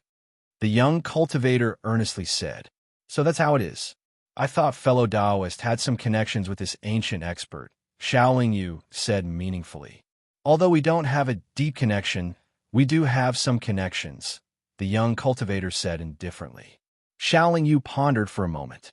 Then, she suddenly said, "There's something that you probably don't know. Earth no longer exists in the cultivation world." Hearing this, the young cultivator immediately frowned and looked at Xiao Lingyu in surprise. But then, he sighed and said, "Sigh. Even though the ancient experts of Earth took great pains to hide Earth away from the prosperous cultivation world, it was still difficult to ensure that it would last forever. Every planet has a lifespan like a living creature. It's impossible for it to last forever. Earth is the same." Xiao Lingyu continued, "I saw that fellow Taoist was a little sad when you heard this news. Could it be that fellow Taoist is a descendant of Earth?" The young cultivator smiled and said, "Although I feel that we are fated to meet, it doesn't mean that fellow Taoist can ask me about it." Xiao Lingyu replied calmly, "Then I was rude." The young cultivator waved his hand casually and said, "I feel that fellow Taoist is more like a descendant of Earth. Otherwise, why would you be so interested in Earth?" Xiao Lingyu felt that she couldn't continue to play tricks with this young cultivator. This was because although the other party seemed relaxed, he was very careful with his words. Xiao Lingyu couldn't trick him at all, let alone get any useful information from him. Since that was the case, she might as well lay all her cards on the table and see how the other party would react. After deciding on a plan, Xiao Lingyu stared at the young cultivator and said, "Fellow Taoist guessed correctly. I am indeed from Earth. Moreover, I came to the cultivation world on the day of Earth's destruction and obtained the opportunity to cultivate." The young cultivator didn't look surprised and said, "Actually, I already guessed that fellow Taoist is a descendant of Earth. But since fellow Taoist didn't want to tell me the truth, I didn't dare to ask. However, there is one thing that I don't understand. With fellow Taoist's current cultivation, you should have ascended to the immortal world many years ago. Why did you say that Earth was destroyed not long ago?" Xiao Lingyu didn't answer and asked instead, "Fellow Taoist, you should be able to tell me now whether you are a descendant of Earth or not, right?" The young cultivator nodded silently. Xiao Lingyu didn't question it. This young cultivator didn't have to lie to him on this issue at all. However, he didn't know how to answer the young cultivator's question. If he answered truthfully, not only would it be too shocking, the other party might not believe him. After all, his cultivation speed was too fast. Fellow Taoist, don't tell me that you just ascended to the immortal world not long ago. The young cultivator saw that Xiao Lingyu was a little embarrassed. His thoughts turned slightly, and his originally calm expression revealed some surprise. Indeed, not too long ago. Xiao Lingyu nodded and said vaguely, "Then what is fellow Taoist's current cultivation level?" The young cultivator asked again. However, he felt that it was a little too presumptuous of him to ask so directly. So he said again, "Fellow Taoist, please don't misunderstand. I don't mean to pry into the truth. I just want to say a few more words to you." Xiao Lingyu thought for a moment. Although he was a little hesitant, he still answered truthfully, "I'm only half a step away from the immortal monarch realm." The young cultivator frowned again and said with great confusion, "How can you not be an immortal monarch yet? Although I feel that fellow Taoist cultivation level shouldn't be high, it definitely shouldn't be weaker than any immortal monarch." Xiao Lingyu didn't explain too much. He only said, "Maybe it's because of the cultivation technique I cultivate." The young cultivator pondered for a moment and then said, "Fellow Taoist, please follow me. Let's go back and talk." The two of them wandered around the city for a while and finally arrived at that ordinary-looking shop. The shopkeeper on the first floor still looked sleepy. When he saw the two of them enter, he only raised his head slightly and glanced sideways. The two of them went up to the second floor and sat opposite each other like last time. In ancient times, Earth's cultivators roamed the cultivation world and could be said to be invincible. However, too much time has passed. Now, in the three realms and the cultivation world, apart from some statues and ancient books, there are basically no traces of Earth's ancient powerhouses. However, not all of the ancient Earth cultivators were powerhouses. There were also many cultivators who died under the brilliant heavenly tribulation. However, these cultivators left behind many descendants of Earth, and I am one of them. The young cultivator continued, "We descendants of Earth didn't receive too many inheritances from the ancient Earth's powerhouses. After they separated the realms, almost all of them went to the God realm. They didn't leave behind any powerful Dharma treasures, nor did they leave behind those heaven-defying cultivation techniques. Even if they left behind, we don't know where they are.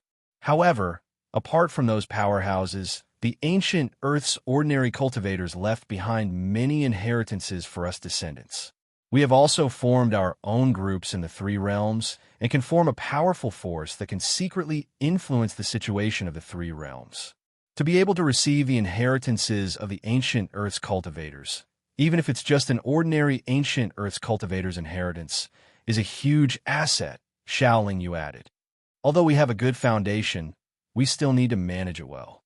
Moreover, after such a long time, our true descendants of Earth have become fewer and fewer. Moreover, many cultivators from the various realms are hostile to us Earth's cultivators. This has also accelerated our consumption. I'm afraid that it won't be long before Earth's cultivators can only be seen in the God realm.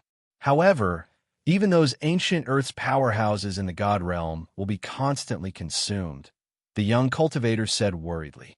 "Why are the cultivators from the various realms hostile to Earth's cultivators?" Xiao Lingyu asked, a little puzzled.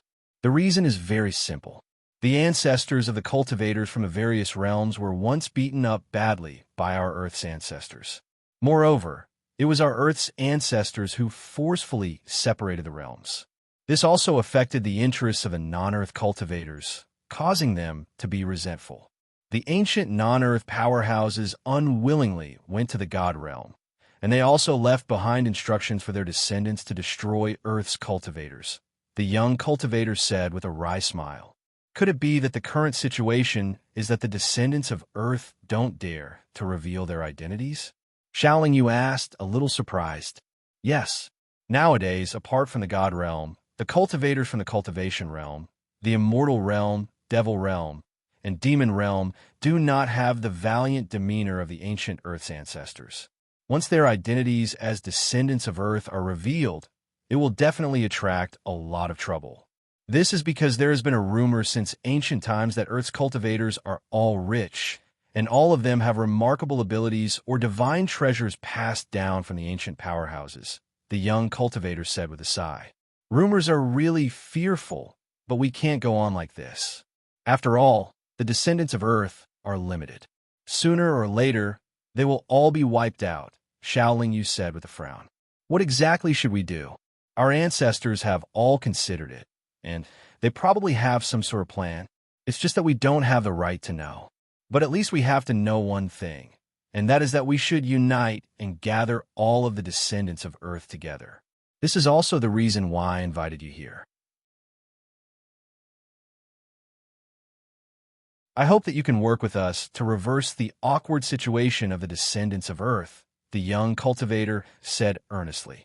I am also a descendant of Earth. It's only right that I do my best.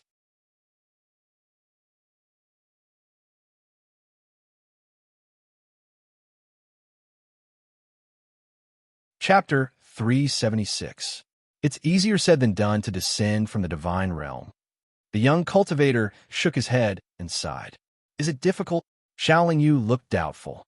He had seen 3 cultivators descend from the divine realm when he was still in the cultivation world, so he subconsciously thought that it wouldn't be difficult for them to descend.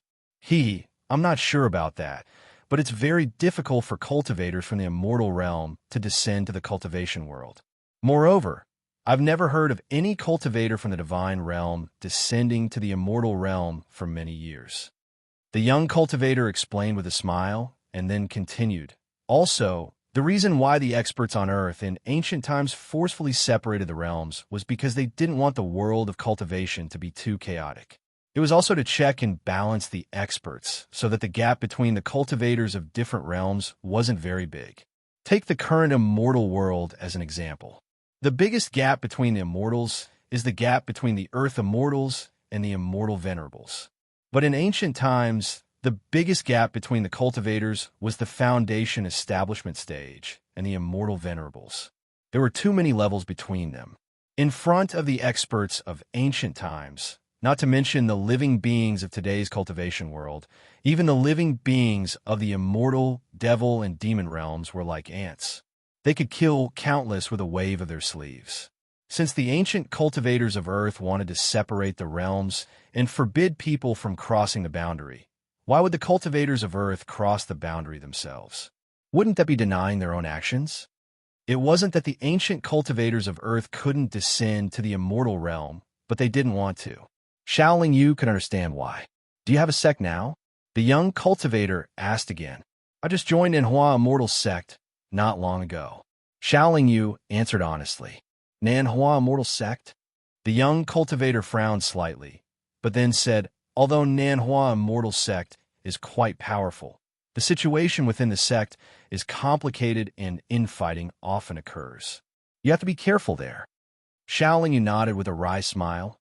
Yeah, I just went to Nanhua Immortal School, and the 3 sects all came looking for me. The young cultivator pondered for a while and said, actually, I've been paying attention to Nanhua Immortal Sect for a long time because they're not united. There are probably a lot of people who are paying attention to them like me. Everyone is waiting for Nanhua Immortal Sect to fight among themselves again. It would be best if they split apart and take advantage of the situation. Xiaoling Yu asked curiously, could it be that you guys are also planning to take advantage of the situation? The young cultivator smiled and said, Nanhua Immortal School is such a big force. Once it splits, many big forces in the immortal world wouldn't mind trying to gain some benefits from it. However, Nanhua Immortal Sect's internal strife has been going on for a long time, but they never hurt the sect foundation and never split up. When they face outsiders, their attitude is still very unified. Many major forces who want to benefit from this can't do anything about it. Xiaoling Yu agreed. These big forces are deeply rooted and have been passed down for countless years. They naturally have a way to protect themselves. How can they split up so easily? The young cultivator shook his head and said, "That's not necessarily true.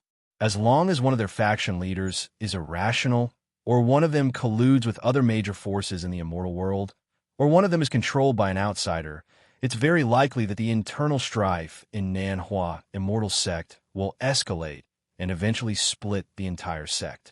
There are countless examples of this in the immortal world."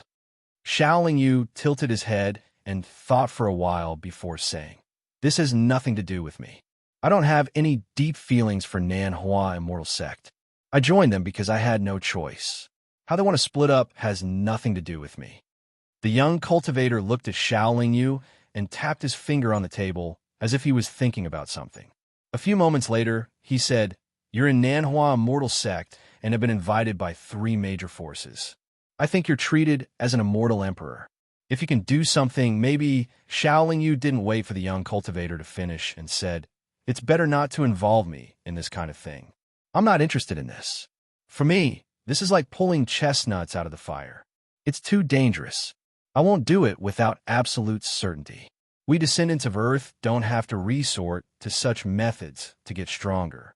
The young cultivator's eyes flashed and said, "Since you don't want to, I won't force you." But at this moment, another person went up to the second floor, and the young cultivator didn't say anything else. "Zhongji, I've been waiting for you here for a few days, and you didn't come back. I went to the city to look for you for less than 2 hours, and you came back. Are you trying to make things difficult for me?" The person who came was also young. After he came up, he started yelling with a resentful look. When he saw Xiao Yu, he just glanced at her but didn't greet her or show any surprise. "Ji, why didn't you stay in your Pingjing continent? Why did you come to the East Imperial continent to look for me?" The young cultivator, Zhongji, who had been talking to Xiao Yu for a long time, didn't get up to greet him. Instead, he asked impatiently, "Don't mention the Pingjing continent to me. It's a godforsaken place. I was really bored there. It's been a few hundred years, and no one came to ask me to do anything. I was bored to death, so I came to the East Imperial continent to play." Ji Yong replied with a resentful look. At this moment, Ji Yong was already in front of Xiao Yu and said, "Have you settled your matter?" Xiao Yu didn't know what Ji Yong meant, but she nodded. She didn't come here to discuss anything, and at this moment, it could indeed be considered as settled. Since it's settled, hurry up and leave. Once the matter is settled, I will inform you. Give me a seat. Ji Yong pointed to the chair Xiao Yu was sitting on and said, "There are still seats over there. You can sit there."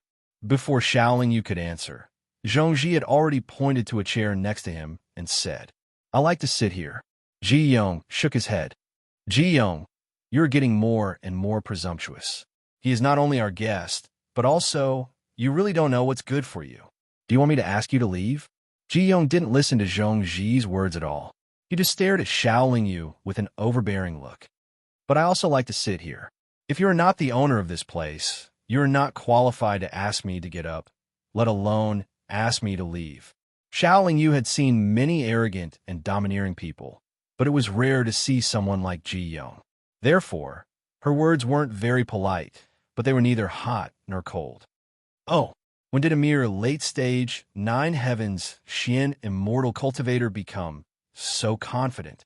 Ji Yong looked at Xiao Yu with a look of disdain and ridicule. Xiao Yu's expression changed slightly when she heard this. She also looked at Ji Yong with great surprise. Xiao Yu was sure that she had absolutely never come into contact with Ji Yong before. But how did Ji Yong see through her cultivation level at a glance? "Ji Yong, you are too much." Zhongji's expression was a little gloomy. He was afraid that Ji Yong would say more. So he immediately said the half of the sentence that he didn't say before. He is also a descendant of Earth. Oh, no wonder he is a little confident. However, even if they are of the same origin, a late-stage 9 heavens Xian immortal doesn't even have the basic etiquette in front of an immortal emperor. It seems that he's going too far, right? Ji Yong sneered at Zhongji and asked, "This brother, Zhongji, the more you live, the more backward you become. You're also a dignified immortal emperor expert, but you actually call a late-stage 9 heavens Xian immortal brother. I really don't know why Elder Qi thinks so highly of you. Ji Yong didn't wait for Zhongji to finish speaking and laughed loudly. Xiao Lingyu looked at Ji Yong and said indifferently, "There were indeed many people like you on Earth in the past, but they usually didn't have a good ending." Ji Yong lowered his head and said, "Are you lecturing me?" Xiao Lingyu replied, "How would I dare? Oomph, you blind thing." Ji Yong scolded coldly. Then he directly raised his arm and slapped Xiao Lingyu. Ji Yong could see Xiao Lingyu's cultivation level, so he naturally thought that Xiao Lingyu was not strong. He only wanted to teach Xiao Lingyu a lesson, so he didn't hit very hard. Although he was arrogant, he didn't dare to kill a guest and a cultivator of the same sect in front of Zhongji. "No!" Zhongji shouted, but he didn't have time to stop Ji Yong. Ji Yong's palm was about to slap Xiao Lingyu's face. However, what Zhongji and Ji Yong didn't expect was that Xiao Lingyu, who was only at the peak of the late-stage Nine Heavens Xian Immortal mystical demon, had already raised his arm in front of his face. At the same time, he quickly raised a leg and kicked directly at Ji Yong's crotch. Ji Yong's palm firmly hit Xiao Lingyu's arm, but his legs suddenly clamped together and clamped down on Xiao Lingyu's flying leg. However, Xiao Lingyu's arm and the sole of his foot that had kicked out simultaneously surged with chaotic primordial fire. Ji Yong subconsciously retracted his palm, but he didn't have time to loosen his grip on his legs. The scorching heat of the chaotic primordial fire immediately caused him to feel bursts of scorching pain in his legs. He couldn't help but cry out in surprise and then quickly retreated. After all, Ji Yong was a descendant of Earth and seemed to be an old acquaintance of Zhongji. Xiao Lingyu only wanted to teach him a lesson, so he didn't want to seriously injure him. Therefore, he withdrew his chaotic primordial fire.